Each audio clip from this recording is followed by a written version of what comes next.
ಎಲ್ಲರಿಗೂ ನಮಸ್ಕಾರ. Curious minds Kannada YouTube ಚಾನಲ್ಗೆ ಸ್ವಾಗತ. ನಾನು ನಿಮ್ಮ ಸೈನ್ಸ್ ಫೆಸಿಲಿಟೇಟರ್ ಪೂಜಾ. ಈ ವಿಡಿಯೋದಲ್ಲಿ ನಾವು 6ನೇ ತರಗತಿಯ 2ನೇ ಅಧ್ಯಾಯ, ಅದು ಜೀವ ಜಗತ್ತಿನಲ್ಲಿ ವೈವಿಧ್ಯತೆ, ಈ ಪಾಠದಲ್ಲಿ ಏನೇನಿದೆ, ಏನೇನು ಕಲಿತೀವಿ ಅನ್ನೋದನ್ನು ನೋಡ್ತಾ ಹೋಗೋಣ.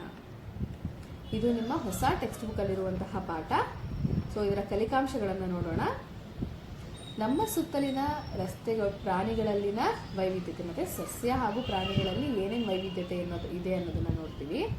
ನಮ್ಮ ಸುತ್ತಮುತ್ತಲಿನ ವಿವಿಧ ಸಸ್ಯಗಳ ವೀಕ್ಷಣೆ, ನಮ್ಮ ಸುತ್ತಲಿನ ವಿವಿಧ ಪ್ರಾಣಿಗಳ ವೀಕ್ಷಣೆ, ಸಸ್ಯಗಳನ್ನು ಗುಂಪುಗೂಡಿಸುವುದು, ಮೂಲಿಕೆಗಳು, ಪೊದೆಗಳು, ಮರಗಳು, ಬಳ್ಳಿಗಳು ಮತ್ತು ನೆಲಬಳ್ಳಿಗಳು, ನಾಳ ವಿನ್ಯಾಸದ ವಿಧಗಳು, ಬೇರಿನ ವಿಧಗಳು, ಬೇರು ಮತ್ತು ಎಲೆಯ ನಾಳ ವಿನ್ಯಾಸದ ವಿಧಗಳು, ಏಕದಳ ಮತ್ತು ದ್ವಿದಳ ಬೀಜಗಳು, ಪ್ರಾಣಿಗಳನ್ನು ಗುಂಪುಗೂಡಿಸುವುದು, ವಿಭಿನ್ನ ಸ್ಥಳಗಳಲ್ಲಿನ ಸಸ್ಯಗಳು ಮತ್ತು ಪ್ರಾಣಿಗಳು. ಸೊ ಇದಿಷ್ಟು ಟಾಪಿಕನ್ನು ನಾವು ಈ ಚಾಪ್ಟರ್ನಲ್ಲಿ ಕಲಿತಾ ಹೋಗ್ತೀವಿ. ಮತ್ತೆ ಬನ್ನಿ ಇನ್ಯಾಕೆ ತಡ ನೋಡ್ತಾ ಹೋಗೋಣ.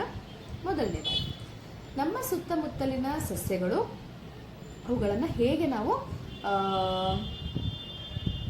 ಡಿಫ್ರೆನ್ಶಿಯೇಟ್ ಮಾಡ್ತೀವಿ ಅಂತ ನೀವು ಹೇಳಿ. ಹೆಂಗೆ ಮಾಡ್ತೀರಪ್ಪ ನೀವು? ಹೆಂಗೆ ಡಿಫ್ರೆನ್ಶಿಯೇಟ್ ಮಾಡೋದಕ್ಕೆ ಸಾಧ್ಯ ನಿಮಗೆ ಅಂತ ನಾವೇನಾದರೂ ನೋಡೋದು ಹೋದರೆ, ಸಸ್ಯಗಳಲ್ಲಿ ಅಷ್ಟೇ ಅಲ್ಲದೆ ಪ್ರಾಣಿಗಳಲ್ಲೂ ಕೂಡ ಏನಾಗಿದೆ, ವೈವಿಧ್ಯತೆ ಇದೆ. ವೈವಿಧ್ಯತೆ ಅಂದರೆ ಏನು ಅದನ್ನು ಫಸ್ಟ್ ನೋಡೋಣ.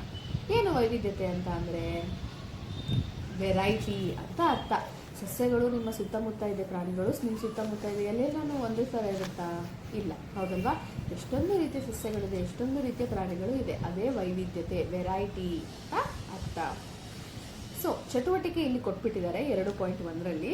ನಾವೀಗ ಅನ್ವಯಿಸೋಣ ಮತ್ತು ದಾಖಲಿಸೋಣ. ನಿಮ್ಮ ಶಿಕ್ಷಕರೊಂದಿಗೆ ಹತ್ತಿರದ ಕಾಡು ಅಥವಾ ಉದ್ಯಾನದಲ್ಲಿ ಪರಿಸರ ನಡಿಗೆಯನ್ನು ಯೋಜಿಸಿ.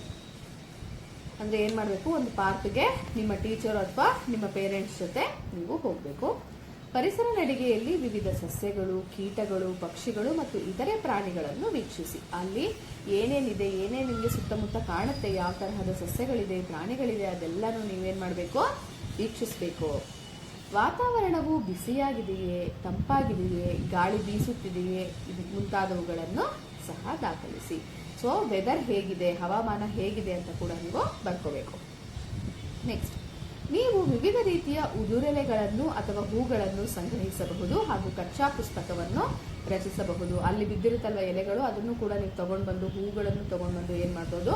ಒಂದು ಬುಕ್ಕಲ್ಲಿ ಅಂಟಿಸಿ ಅದನ್ನು ಕ್ರಾಫ್ಟ್ ಥರ ನೀವು ಇಟ್ಕೊಳ್ಬಹುದು. ಪ್ರಕೃತಿಯಲ್ಲಿರುವ ಸಸ್ಯ ಮತ್ತು ಪ್ರಾಣಿಗಳ ಕಾಳಜಿ ವಹಿಸಿ. ಉದ್ಯಾನದಲ್ಲಿ ಸಸ್ಯ ಮತ್ತು ಪ್ರಾಣಿಗಳಿಗೆ ತೊಂದರೆಯಾಗದಂತೆ ವ್ಯವಹರಿಸಿ. ಎಲೆ ಮತ್ತು ಹೂಗಳನ್ನು ಕೀಳಬೇಡಿ. ಯಾವುದೇ ಕಾರಣಕ್ಕೂ ಅಲ್ಲಿರುವಂತಹ ಪ್ರಾಣಿಗಳಿಗಾಗಲಿ ಅಥವಾ ಸಸ್ಯಗಳಿಗಾಗಲಿ ಯಾವುದೇ ತೊಂದರೆಯನ್ನು ನೀವು ಉಂಟು ಮಾಡಬಾರ್ದು. ಅಂದರೆ ಎಲೆಗಳನ್ನು ಕೀಳೋದು, ಹೂಗಳನ್ನು ಕಿತ್ತು ಬಿಸಾಕೋದು, ಅದನ್ನೆಲ್ಲ ಏನು ಮಾಡಬಾರ್ದು? ಯಾವುದೇ ತರಹದ ತೊಂದರೆಯನ್ನು ನೀವು ಕೊಡಬಾರ್ದು. ಹೀಗೆ ಮುಂದೆ ನೋಡ್ತಾ ಹೋದರೆ ಇದನ್ನು ನೀವು ನಿಮ್ಮ ಸ್ಕೂಲ್ಗಳಲ್ಲಿ ನಿಮ್ಮ ಟೀಚರ್ಸ್ನ ಸಹಾಯದಿಂದ ಏನು ಮಾಡ್ಬೋದು? ನೋಡಬಹುದು. ಒಂದು ಪಾರ್ಕ್ಗೆ ವಿಸಿಟ್ ಮಾಡಿ ಆರಾಮಾಗಿ ನೀವು ನೋಡ್ಕೊಂಡು ಹೋಗ್ಬೋದು.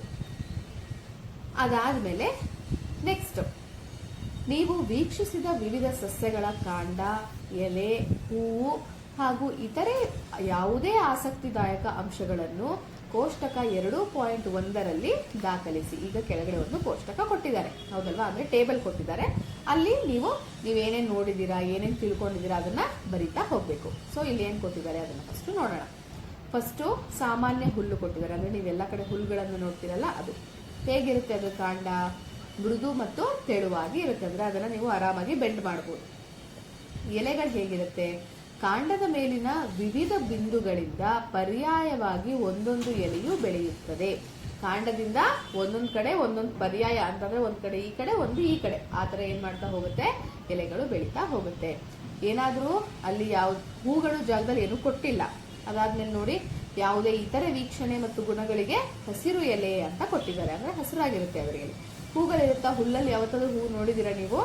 ಆ್ಯಕ್ಚುಲಿ ಇರುತ್ತೆ. ಬಿಳಿಯ ಚಿಕ್ಕ ಚಿಕ್ಕ ಹೂಗಳನ್ನು ನಾವು ಹುಲ್ಲಲ್ಲಿ ನೋಡ್ಬೋದು. ನೆಕ್ಸ್ಟು ತುಳಸಿ ಗಿಡ ಕೊಟ್ಟಿದ್ದಾರೆ. ಕಾಂಡ ಹೇಗಿರುತ್ತೆ? ಗಡಸು ಮತ್ತು ತೆಳುವಾಗಿರುತ್ತೆ. ತೆಳುವಾಗಿರೋದ್ರಿಂದ ಅದನ್ನು ನಾವು ಸುಲಭವಾಗಿ ಬಾಗಿಸ್ಬೋದು. ಎಲೆಗಳು ಹೇಗಿರುತ್ತೆ? ಜೋಡಿ ಎಲೆಗಳು ವಿರುದ್ಧ ದಿಕ್ಕಿನಲ್ಲಿ ಜೋಡಣೆಯಾಗಿವೆ. ಹೂಗಳಿರುತ್ತೆ, ಅದರಲ್ಲಿ ಗುಲಾಬಿ ಮತ್ತು ನೇರಳೆ ಬಣ್ಣದ ಹೂಗಳಿರುತ್ತೆ. ಅದನ್ನ ಬಿಟ್ಟು ಬೇರೆ ಏನಾದರೂ ವೀಕ್ಷಣೆ ಮಾಡಿದೀರಾ ಅಂತ ಅಂದ್ರೆ ತೆಳುವಾದ ಚಿಕ್ಕ ಹಸಿರು ಎಲೆಗಳನ್ನ ನಾವು ತುಳಸಿನಲ್ಲಿ ನೋಡಿರ್ತೀವಿ. ನೆಕ್ಸ್ಟ್ ದಾಸವಾಳ. ಕಾಂಡ ಹೇಗಿರುತ್ತೆ? ಗಡುಸಾಗಿರುತ್ತೆ. ಹಾಗೆ ಎಲೆಗಳ ಜೋಡಣೆ ಅಥವಾ ಆಕಾರ ಹೇಗಿರುತ್ತೆ? ಎಲೆಗಳು ವಿರುದ್ಧ ದಿಕ್ಕಿನಲ್ಲಿ ಜೋಡಣೆಯಾಗಿರೋದನ್ನ ನೀವು ನೋಡಿರ್ತೀರಾ. ಹೂಗಳು ತರಹದ ಹೂವಿನ ಬಣ್ಣಗಳಿರುತ್ತೆ. ಗುಲಾಬಿ ಇರ್ಬೋದು, ಕೆಂಪು, ಬಿಳಿ, ಈ ತರದ ಹೂವಿನ ಬಣ್ಣಗಳನ್ನ ನೀವು ನೋಡಿರ್ತೀರಾ. ಯಾವುದೇ ವಿಶೇಷ ವೀಕ್ಷಣೆ ಅಂತ ಅಂದ್ರೆ ಅದರಲ್ಲಿ ಹೆಚ್ಚಾಗಿ ಇರೋದಿಲ್ಲ, ಹೌದಲ್ವಾ? ಕಾಂಡಗಳನ್ನ ವಿಶೇಷ ಅಂತಂದ್ರೆ ಕಾಂಡಗಳನ್ನ ಮುರಿದು ಬೇರೆ ಕಡೆ ಇಟ್ಟರೆ ಏನ್ ಮಾಡ್ಬೋದು? ಹೊಸ ಸಸ್ಯ ಅಲ್ಲಿ ಬೆಳಿಬಹುದು. ಸೊ ಅದೊಂದು ವೀಕ್ಷಣೆ. ಬೇವು ತಗೊಂಡ್ರೆ ಕಾಂಡ ಗಡಸು ಮತ್ತು ದಪ್ಪವಾಗಿರುತ್ತೆ. ಎಲೆಗಳು ಸೇಮ್, ಜೋಡಿ ಎಲೆಗಳು ವಿರುದ್ಧ ದಿಕ್ಕಿನಲ್ಲಿ. ಇದು ಕಾಂಡ, ಬ್ರಾಂಚ್, ರೆಂಬೆ ಅಂತ ಅಂದ್ರೆ ಹೀಗೆ ಅಲ್ವಾ? ಒಂದಕ್ಕೊಂದು ಹೀಗೆ ಎಲೆಗಳು ಬೆಳೀತಾ ಹೋಗಿರುತ್ತೆ. ನೆಕ್ಸ್ಟ್ ಹೂಗಳು, ಸಣ್ಣ ಬಿಳಿ ಹೂಗಳನ್ನು ಕೂಡ ನಾವು ಬೇವಿನ ಮರದಲ್ಲಿ ನೋಡ್ತೀವಿ. ಯಾವುದೇ ಇತರ ವೀಕ್ಷಣೆಗೆ ನಯವಾದ ಮೇಲ್ಮೈ ಉಳ್ಳ ಎಲೆಗಳನ್ನ ನಾವು ನೋಡಬಹುದು. ಈ ತರ ಯಾವುದೇ ಸಸ್ಯ ಅಂತ ಕೊಟ್ಟಿದ್ದಾರೆ, ನಾನು ಅಲ್ಲಿಗೆ ಮಲ್ಲಿಗೆ ಹಾಕಿದ್ದೀನಿ. ನೀವು ಯಾವುದೇ ತರಹದ ಬೇರೆ ಸಸ್ಯ ನೀವು ನೋಡಿರೋದನ್ನ ಅಲ್ಲಿ ಹಾಕಬಹುದು.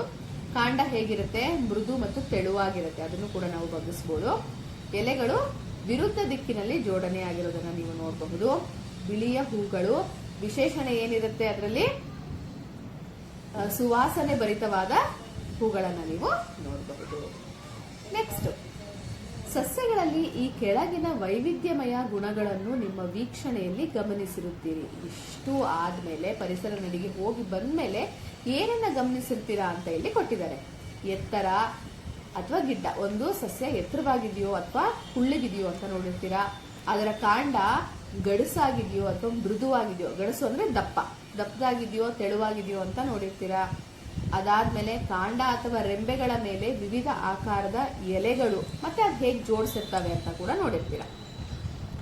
ಬಣ್ಣ, ಆಕಾರ ಮತ್ತು ವಾಸನೆಗಳಲ್ಲಿ ವೈವಿಧ್ಯತೆ ಇಲ್ಲ. ಹೂಗಳು, ಎಷ್ಟೊಂದು ತರದ ಹೂಗಳಿರುತ್ತೆ. ಅದು ಒಂದೇ ತರ ಇರುತ್ತಾ? ಒಂದೇ ಕಲರ್ ಇರುತ್ತಾ? ಇಲ್ಲ, ಎಷ್ಟೋ ವಿವಿಧ ಕಲರ್ಗಳು ಇರುತ್ತೆ, ವಾಸನೆ ಇರುತ್ತೆ, ಅದರದ್ದು ಆಕಾರ ಕೂಡ ಬೇರೆ ಬೇರೆ ಆಗಿರೋದನ್ನ ನೀವು ಗಮನಿಸಿರ್ತೀರ.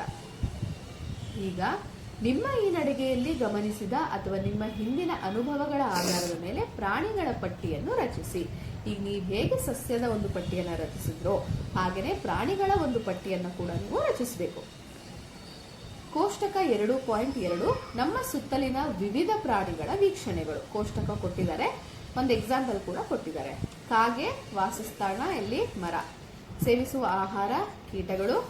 ಚಲಿಸುವ ವಿಧಾನ ಹಾರುತ್ತವೆ ಮತ್ತು ನಡೆಯುತ್ತವೆ. ಇತರ ವೀಕ್ಷಣೆ ಕೊಕ್ಕಿನಲ್ಲಿ ರೆಂಬೆಯನ್ನು ಕೊಂಡೊಯ್ಯುತ್ತವೆ. ಅಂದ್ರೆ ಅದರ ಕೊಕ್ಕಿರುತ್ತಲ್ವಾ, ಅದರಿಂದ ಏನ್ ಮಾಡುತ್ತೆ? ಚಿಕ್ಕ ಚಿಕ್ಕ ಕಡ್ಡಿಗಳನ್ನ ತೆಗೆದುಕೊಂಡು ಹೋಗಿ ಗೂಡನ್ನ ಕಟ್ಟುತ್ತೆ. ನೆಕ್ಸ್ಟ್ ಇರುವೆ ಕೊಟ್ಟಿದ್ದಾರೆ. ವಾಸಸ್ಥಾನ ಎಲ್ಲಿರುತ್ತೆ? ಮಣ್ಣು ಅಥವಾ ಬಿಲದಲ್ಲಿ ಇರುತ್ತೆ. ಮಣ್ಣಿನ ಒಳಗಡೆ ಸಣ್ಣದಾಗಿ ರಂಧ್ರ ಮಾಡಿಕೊಂಡು ಅದರೊಳಗಡೆ ಇರ್ತವೆ. ಸೇವಿಸುವ ಆಹಾರ ಏನೇನು? ಎಲೆಗಳು, ಬೀಜಗಳು ಮತ್ತೆ ಕೀಟಗಳನ್ನ ಇರುವೆಗಳು ಸೇವಿಸ್ತವೆ. ಹೇಗೆ ಚಲಿಸುತ್ತಪ್ಪ? ಚಲಿಸುವ ವಿಧಾನ ನೋಡೋದಾದ್ರೆ ಅವು ಕೂಡ ನಡೆಯುತ್ತವೆ. ವಿಶೇಷ ವೀಕ್ಷಣೆ ಏನು? 6 ಕಾಲುಗಳನ್ನ ಹೊಂದಿದೆ. ಅವಕ್ಕೆ ಎಷ್ಟು ಕಾಲಿದೆ? 6 ಕಾಲನ್ನ ನಾವು ಹೊಂದಿದೆ. ನೆಕ್ಸ್ಟ್ ಹಸು ಕೊಟ್ಟಿದ್ದಾರೆ. ವಾಸಸ್ಥಾನ ಹುಲ್ಲುಗಾವಲು ಅಥವಾ ಮನೆಯಲ್ಲಿದ್ರೆ ಅದು ಕೊಟ್ಟಿಗೆ ಅಂತ ಬರಿಬಹುದು. ಸೇವಿಸುವ ಆಹಾರ ಏನು? ಹುಲ್ಲನ್ನ ಸೇವಿಸುತ್ತೆ, ಎಲೆಗಳನ್ನ ಸೇವಿಸುತ್ತೆ. ಚಲಿಸುವ ವಿಧಾನ ಅದು ಕೂಡ ನಡೆಯುತ್ತೆ. ವಿಶೇಷ ಗುಣಗಳು ಅಥವಾ ವೀಕ್ಷಣೆ ಅನ್ನೋದಾದ್ರೆ ಅದೆಲ್ಲರಿಗೂ ಕೂಡ ಹಾಲನ್ನ ಕೊಡುತ್ತೆ. ಈ ತರ ಯಾವುದೇ ಪ್ರಾಣಿ ಅಂತ ಕೊಟ್ಟಿದ್ದಾರೆ, ನಾನು ಅಲ್ಲಿ ಚಿಟ್ಟೆಯನ್ನ ಬರೆದಿದ್ದೀನಿ, ನೀವು ಯಾವ್ದಾದ್ರು ಬರ್ಕೊಳ್ಬಹುದು. ವಾಸಸ್ಥಾನ ಗಿಡಗಳು ಮತ್ತೆ ಮರಗಳು. ಸೇವಿಸುವ ಆಹಾರ ಹೂವಿನ ಮಕರಂದ. ಹೂವಿನ ಮಕರಂದನ ಹೀರ್ಕೊಳ್ಳುತ್ತೆ, ರಸ ಹೀರ್ಕೊಳ್ಳುತ್ತಲ್ವಾ, ಅದೇ ಅದ್ರ ಊಟ. ಚಲಿಸುವ ವಿಧಾನ ಏನಪ್ಪಾ? ಹಾರುತ್ತವೆ.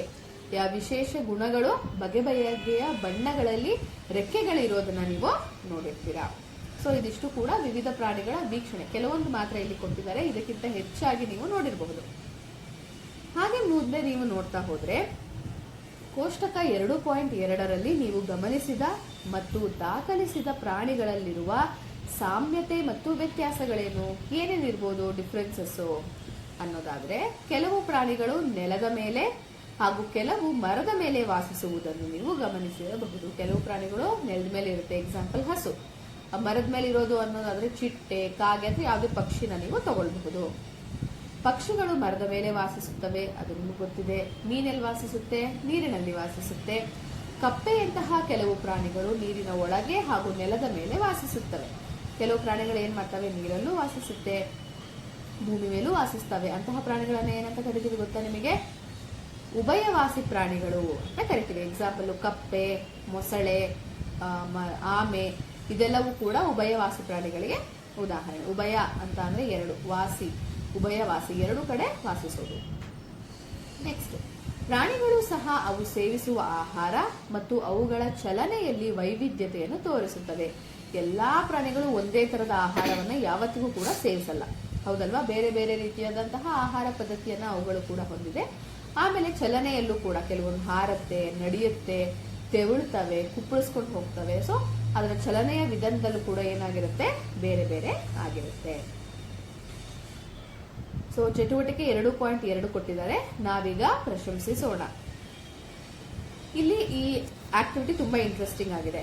ಏನ್ ಮಾಡ್ಬೇಕಂದ್ರೆ 30 ಸೆಕೆಂಡುಗಳ ಕಾಲ ನಿಮ್ಮ ಕಣ್ಣನ್ನು ಮುಚ್ಚಿ ಮತ್ತು ನೀವು ಹತ್ತಿರದಿಂದ ವೀಕ್ಷಿಸಿದ ಮತ್ತು ಮೆಚ್ಚಿಕೊಂಡ ಒಂದು ಸಸ್ಯ ಮತ್ತು ಒಂದು ಪ್ರಾಣಿಯನ್ನು ನೆನಪಿಸಿಕೊಳ್ಳಿ. ಕಣ್ಮುಚ್ಕೊಂಡು ಏನ್ ಮಾಡ್ಬೇಕು, ನೀವು ನಿಮ್ಗೆ ಇಷ್ಟವಾಗಿರೋ ಒಂದು ಪ್ರಾಣಿ, ಒಂದು ಸಸ್ಯ, ಎರಡನ್ನು ಕೂಡ ನೆನೆಸ್ಕೊಳ್ಬೇಕು. ಅದಾದ್ಮೇಲೆ ನೀವು ನೆನೆಸಿಕೊಂಡ ಸಸ್ಯ ಮತ್ತು ಪ್ರಾಣಿಯ ಚಿತ್ರವನ್ನು ಕಪ್ಪು ಹಲಗೆಯ ಮೇಲೆ ಬರೆಯಿರಿ. ಸೊ ಆ ಎರಡನ್ನು ಕೂಡ ಬೋರ್ಡ್ ಮೇಲೆ ಹೋಗಿ ಒಬ್ಬೊಬ್ಬರೇ ಬರೀಬೇಕು. ನೀವು ಬರೆದ ವಿವಿಧ ಪ್ರಾಣಿ ಮತ್ತು ಸಸ್ಯಗಳ ಬಗ್ಗೆ ನಿಮ್ಮ ವೀಕ್ಷಣೆಗಳೇನು? ನೀವು ಬರೆದಿರ್ತೀರಲ್ಲ ಚಿತ್ರ, ಅದ್ರ ಬಗ್ಗೆ ನೀವು ಏನೇನ್ ಕಂಡುಕೊಂಡಿದ್ದೀರಾ, ಏನೇನ್ ಗಮನಿಸಿದ್ದೀರಾ ಅಂತ ನಿಮ್ಮ ಶಿಕ್ಷಕರಿಗೆ ಆಗಲಿ ಅಥವಾ ನಿಮ್ಮ ಫ್ರೆಂಡ್ಸ್ಗಾಗಲಿ ನೀವು ಹೇಳ್ಬೇಕು. ಇಡೀ ತರಗತಿಯಿಂದ ಕಪ್ಪು ಹಲಗೆಯ ಮೇಲೆ ಎಷ್ಟು ವಿವಿಧ ಪ್ರಾಣಿ ಮತ್ತು ಸಸ್ಯಗಳ ಚಿತ್ರಗಳನ್ನು ಬರೆಯಲಾಯಿತು? ಫಾರ್ ಎಕ್ಸಾಂಪಲ್, ನಿಮ್ ಕ್ಲಾಸಲ್ಲಿ 30 ಜನ ಇದ್ದೀರಾ ಅಂತ ಅಂದ್ರೆ ಅಲ್ಲಿ ಒಂದು 5 ರಿಪೀಟ್ ಆಗಿದ್ರು ಕೂಡ ಒಂದು 25 ಸಸ್ಯ, 25 ಪ್ರಾಣಿಗಳನ್ನ ನೀವು ಬರೆದಿರ್ತೀರ, ಹೌದಲ್ವಾ? ಕಪ್ಪು ಹಲಗೆಯ ಮೇಲೆ ಬರೆದ ಸಸ್ಯ ಮತ್ತು ಪ್ರಾಣಿಗಳಲ್ಲದೆ ಇನ್ನೂ ಹೆಚ್ಚಿನ ವಿಧಗಳು ಇರಬಹುದು ಎಂದು ನೀವು ಆಲೋಚಿಸುವಿರಾ? ನೀವು ಬರೆದಿರೋ ಅಷ್ಟು ಮಾತ್ರ ಸಸ್ಯ ಮತ್ತೆ ಪ್ರಾಣಿ ಇದಾವ ನಿಮ್ಮ ಸುತ್ತಮುತ್ತ? ಇಲ್ಲ ಅಲ್ವಾ? ಅದಕ್ಕಿಂತ ಹೆಚ್ಚು ಬಗೆಯ ಪ್ರಾಣಿಗಳು, ಪಕ್ಷಿಗಳು ಮತ್ತು ಸಸ್ಯಗಳನ್ನು ನೀವು ನಿಮ್ಮ ಸುತ್ತಮುತ್ತ ನೋಡಬಹುದು. ಈಗ ನಾವು ಜೀವ ವೈವಿಧ್ಯತೆ ಅಂದ್ರೆ ವೆರೈಟಿ, ಜೀವದಲ್ಲಿ ಎಷ್ಟು ವೆರೈಟಿಗಳಿವೆ ಅನ್ನೋದನ್ನ ನಾವು ನೋಡ್ತಾ ಹೋಗೋಣ. ಒಂದು ನಿರ್ದಿಷ್ಟ ಪ್ರದೇಶದಲ್ಲಿ ಕಂಡುಬರುವ ವಿವಿಧ ಸಸ್ಯಗಳು ಮತ್ತು ಪ್ರಾಣಿಗಳು ಆ ಪ್ರದೇಶದ ಜೀವ ವೈವಿಧ್ಯತೆಗೆ ಕೊಡುಗೆ ನೀಡುತ್ತವೆ. ಅಂದ್ರೆ ಒಂದು ಪರ್ಟಿಕ್ಯುಲರ್ ಪ್ರದೇಶದಲ್ಲಿ ಎಷ್ಟು ಬಗೆಯ ಸಸ್ಯಗಳಿರುತ್ತೆ, ಎಷ್ಟು ಬಗೆಯ ಪ್ರಾಣಿಗಳಿರುತ್ತೋ ಅದೆಲ್ಲವೂ ಕೂಡ ಆ ಪ್ರದೇಶದ ಒಂದು ಜೀವ ವೈವಿಧ್ಯತೆ ಅಂತ ನಾವು ಹೇಳ್ತೀವಿ, ಬಯೋಡೈವರ್ಸಿಟಿ ಅಂತ ಹೇಳ್ತೀವಿ. ಒಂದು ಪ್ರದೇಶದ ಜೀವ ವೈವಿಧ್ಯತೆಯಲ್ಲಿ ಪ್ರತಿಯೊಂದು ಸದಸ್ಯ ಜೀವಿಯು ವಿಭಿನ್ನ ಪಾತ್ರವನ್ನು ನಿರ್ವಹಿಸುತ್ತವೆ. ಅಂದ್ರೆ ಒಂದೊಂದು ಸಸ್ಯಗಳು, ಒಂದೊಂದು ಪ್ರಾಣಿಗಳು ಕೂಡ ಅವುಗಳ ಪಾತ್ರ ಏನಿರುತ್ತಲ್ವಾ ಅದನ್ನ ನಿಭಾಯಿಸಿಕೊಂಡು ಹೋಗ್ತಾ ಇರ್ತವೆ. ಉದಾಹರಣೆಯನ್ನು ನೋಡಿದ್ರೆ, ಕೆಲವು ಪಕ್ಷಿಗಳು ಹಾಗೂ ಇತರೆ ಪ್ರಾಣಿಗಳಿಗೆ ಸಸ್ಯಗಳು ಆಹಾರ ಮತ್ತು ವಾಸನೆಲೆಯನ್ನು ಒದಗಿಸಿದರೆ, ಪ್ರಾಣಿಗಳು ಹಣ್ಣುಗಳನ್ನು ತಿಂದ ನಂತರ ಬೀಜ ಪ್ರಸಾರ ಮುಂತಾದವುಗಳಿಗೆ ಸಹಾಯ ಮಾಡುತ್ತವೆ. ಪ್ರಾಣಿ ಮತ್ತೆ ಪಕ್ಷಿಗಳಿಗೆ ಸಸ್ಯಗಳು ಆಹಾರವನ್ನ ನೀಡ್ತವೆ, ಹೌದಲ್ವಾ? ಹಾಗೇನೆ ಆ ಸಸ್ಯಗಳಲ್ಲಿ ಇರುವಂತಹ ಹಣ್ಣನ್ನು ಏನ್ ಮಾಡ್ತವೆ, ಪ್ರಾಣಿಗಳಾಗಿರ್ಲಿ ಪಕ್ಷಿಗಳಾಗಿರ್ಲಿ ಹಣ್ಣನ್ನ ಕಚ್ಕೊಳ್ತವೆ, ಯಾವುದೋ ಒಂದು ಜಾಗಕ್ಕೆ ಹೋಗ್ಬಿಟ್ಟು ತಿಂತವೆ. ಅದ್ರೊಳಗಡೆ ಬೀಜ ಇರುತ್ತಲ್ವಾ, ಆ ಬೀಜ ಬಿದ್ದು ಅಲ್ಲಿ ಹೊಸ ಗಿಡ ಬೆಳೆಯುತ್ತೆ. ಸೊ ಬೀಜವನ್ನ ಒಂದು ಕಡೆಯಿಂದ ಇನ್ನೊಂದು ಕಡೆಗೆ ಪ್ರಸಾರ ಮಾಡೋದಕ್ಕೂ ಕೂಡ ಏನ್ ಮಾಡ್ತವೆ, ಪ್ರಾಣಿಗಳು ಪಕ್ಷಿಗಳು ಸಹಾಯ ಮಾಡ್ತವೆ. ಅಂದ್ರೆ ಏನು ಅದರ ಅರ್ಥ? ಸಸ್ಯಗಳು ಪ್ರಾಣಿಗಳ ಮೇಲೆ ಡಿಪೆಂಡ್ ಆಗಿರುತ್ತೆ, ಪ್ರಾಣಿಗಳು ಸಸ್ಯಗಳ ಮೇಲೆ ಡಿಪೆಂಡ್ ಆಗಿರುತ್ತೆ, ಅವಲಂಬನೆಯನ್ನ ಹೊಂದಿರುತ್ತೆ. ಅಲ್ಲಿ ನೀವು ಚಿತ್ರದಲ್ಲಿ ಕೂಡ ಅದನ್ನ ನೋಡಬಹುದು. ಹಾಗೆ ನೋಡ್ತಾ ಹೋದ್ರೆ ಇದು ಸಸ್ಯಗಳು ಮತ್ತು ಪ್ರಾಣಿಗಳು ಒಂದೊಂದೊಂದು ಅವಲಂಬಿಸಿರುವುದನ್ನ ತೋರಿಸುತ್ತದೆ. ಅಂದ್ರೆ ಒಂದರ ಮೇಲೆ ಒಂದು ಅವಲಂಬನೆ ಆಗಿರೋದನ್ನ ಇದು ತೋರಿಸುತ್ತೆ. ನೆಕ್ಸ್ಟ್ 2.2 ಸಸ್ಯಗಳು ಮತ್ತು ಪ್ರಾಣಿಗಳನ್ನು ಗುಂಪುಗಳಾಗಿ ವಿಂಗಡಿಸುವುದು ಹೇಗೆ ನಾವು ಅದನ್ನ ಗ್ರೂಪ್ ಮಾಡ್ತೀವಿ ಅಂತ. ಗುಂಪುಗಳಾಗಿಸುವುದರಿಂದ ಏನು ಉಪಯೋಗ? ಇದು ಫಸ್ಟ್ ಮೇನ್ ಕ್ವಶನ್ ಬರುತ್ತೆ, ಹೌದಲ್ವಾ? ನಾವು ಗ್ರೂಪ್ ಏನೋ ಮಾಡ್ತೀವಿ, ಗುಂಪು ಮಾಡ್ತೀವಿ, ಅದರಿಂದ ನಮ್ಗೇನು ಉಪಯೋಗ ಅನ್ನೋದಾದ್ರೆ, ಈಗ ಅಲ್ಲಿ ಚಿತ್ರ ಒಂದಿದೆ, ಏನಿದೆ ಅಲ್ಲಿ ಶೆಲ್ಫ್ ಅಲ್ಲಿ ಬುಕ್ಗಳನ್ನೆಲ್ಲ ಅರೇಂಜ್ ಮಾಡಿದ್ರೆ, ನೀವು ಲೈಬ್ರರಿಗೆ ಕರ್ಕೊಂಡು ಹೋಗ್ಬಿಟ್ಬಿಟ್ಟು ಅದು ಅರೇಂಜ್ ಆಗಿಲ್ಲ ಅಂತ ಅನ್ಕೊಳ್ಳಿ, ಎಲ್ಲ ಬುಕ್ ಎಲ್ಲ ಅಲ್ಲಿ ಇಲ್ಲಿ ಚಲಾಪಿಲಿ ಆಗೋಗಿದೆ. ನಾನೇನ್ ಹೇಳ್ತೀನಿ, ಒಂದು ವಿಜ್ಞಾನದ ಬುಕ್ ತಗೊಂಡ್ ಬನ್ರಪ್ಪ ಅಂತ ಹೇಳ್ತೀನಿ, ಎನ್ಸೈಕ್ಲೋಪೀಡಿಯಾ ವಿಜ್ಞಾನದ್ದು ತಗೊಂಡ್ ಬನ್ನಿ ಅಂತ. ನೀವೇನ್ ಮಾಡ್ಬೇಕಾಗುತ್ತೆ, ಅಷ್ಟೂ ಬುಕ್ಗಳನ್ನ ಯಾವ್ದಿದೆ ಅದರಲ್ಲಿ ಎನ್ಸೈಕ್ಲೋಪೀಡಿಯಾ ಸೈನ್ಸ್ ಎಲ್ಲಿದೆ ಅಂತ ಹುಡ್ಕೋದಕ್ಕೆ ಎಷ್ಟು ಟೈಮ್ ಆಗುತ್ತೆ ಯೋಚನೆ ಮಾಡಿ. ಅದೇ ಆ ಒಂದು ಲೈಬ್ರರಿ ಅಕಸ್ಮಾತ್ ಜೋಡಿಸಿ ಪುಸ್ತಕಗಳನ್ನೆಲ್ಲ ಸಬ್ಜೆಕ್ಟ್ ವೈಸು ಗುಂಪುಗಳನ್ನ ಮಾಡಿ ಒಂದೊಂದು ಕಡೆ ಇಟ್ಟಿದ್ರೆ ನಾನು ಹೇಳಿದ ತಕ್ಷಣ 1 ನಿಮಿಷದಲ್ಲಿ ಹೋಗಿ ನೀವು ತಗೊಂಡ್ ಬರ್ತೀರಾ. ಹೌದಲ್ವಾ? ಏನಾಯ್ತು ಈಸಿ, ಏನಾಯ್ತು ಅಲ್ಲಿ ನಿಮಗೆ ಬೇಕಾದಂತಹ ಒಂದು ಏನು ಗುಂಪಿದೆಯಲ್ಲ ಅದು ಒಂದು ಕಡೆ ಇದ್ದಾಗ ನಮಗೆ ಅದು ಎತ್ಕೊಳ್ಳೋದಕ್ಕಾಗ್ಲಿ ಅಥವಾ ತಿಳ್ಕೊಳ್ಳೋದಕ್ಕಾಗ್ಲಿ ತುಂಬಾ ಯೂಸ್ಫುಲ್ ಆಗುತ್ತೆ. ಸೊ ನಮ್ಮ ಸುತ್ತ ವಿಭಿನ್ನ ಗುಣಗಳಿರುವ ವೈವಿಧ್ಯಮಯ ಸಸ್ಯಗಳು ಮತ್ತು ಪ್ರಾಣಿಗಳಿವೆ. ಸಸ್ಯ ಮತ್ತು ಪ್ರಾಣಿ ಹೇಗಿದಾವೆ? ತುಂಬಾ ವೆರೈಟಿ ಇದೆ. ನಾವು ಅವುಗಳಲ್ಲಿರುವ ಸಾಮ್ಯತೆ ಮತ್ತು ಭಿನ್ನತೆಗಳ ಆಧಾರದ ಮೇಲೆ ಅವುಗಳನ್ನು ಗುಂಪುಗಳನ್ನಾಗಿ ವಿಂಗಡಿಸಬಹುದು. ಹೇಗೆ ನಾವು ಗುಂಪು ಮಾಡ್ತೀವಿ ಅಂತ ಅಂದ್ರೆ, ಒಂದು ಸಸ್ಯ ಇನ್ನೊಂದು ಸಸ್ಯಕ್ಕೆ ಏನು ಸಿಮಿಲಾರಿಟೀಸ್ ಇದೆ, ಸೇಮ್ ಏನಿದೆ, ಸಾಮ್ಯತೆ ಏನಿದೆ, ಮತ್ತೆ ಅದರ ಮಧ್ಯದಲ್ಲಿ ಏನು ಡಿಫ್ರೆನ್ಸ್ ಇದೆ. ಫಾರ್ ಎಕ್ಸಾಂಪಲ್ ಪ್ರಾಣಿಗಳನ್ನ ತಗೊಳ್ಳೋಣ. ಇವಾಗ ನಾನು ಆನೆ, ಸಿಂಹ, ಚಿರತೆ, ಮೊಲ, ಜಿಂಕೆ ಅಂತ ಕೊಡ್ತೀನಿ. ನೀವು ಇದನ್ನ 2 ಬೇರೆ ಏನಾದ್ರೂ ಮಾಡಿ ಗುಂಪು ಮಾಡಿ ಅಂತಂದ್ರೆ ನೀವೇನಂತ ಮಾಡ್ತೀರಾ?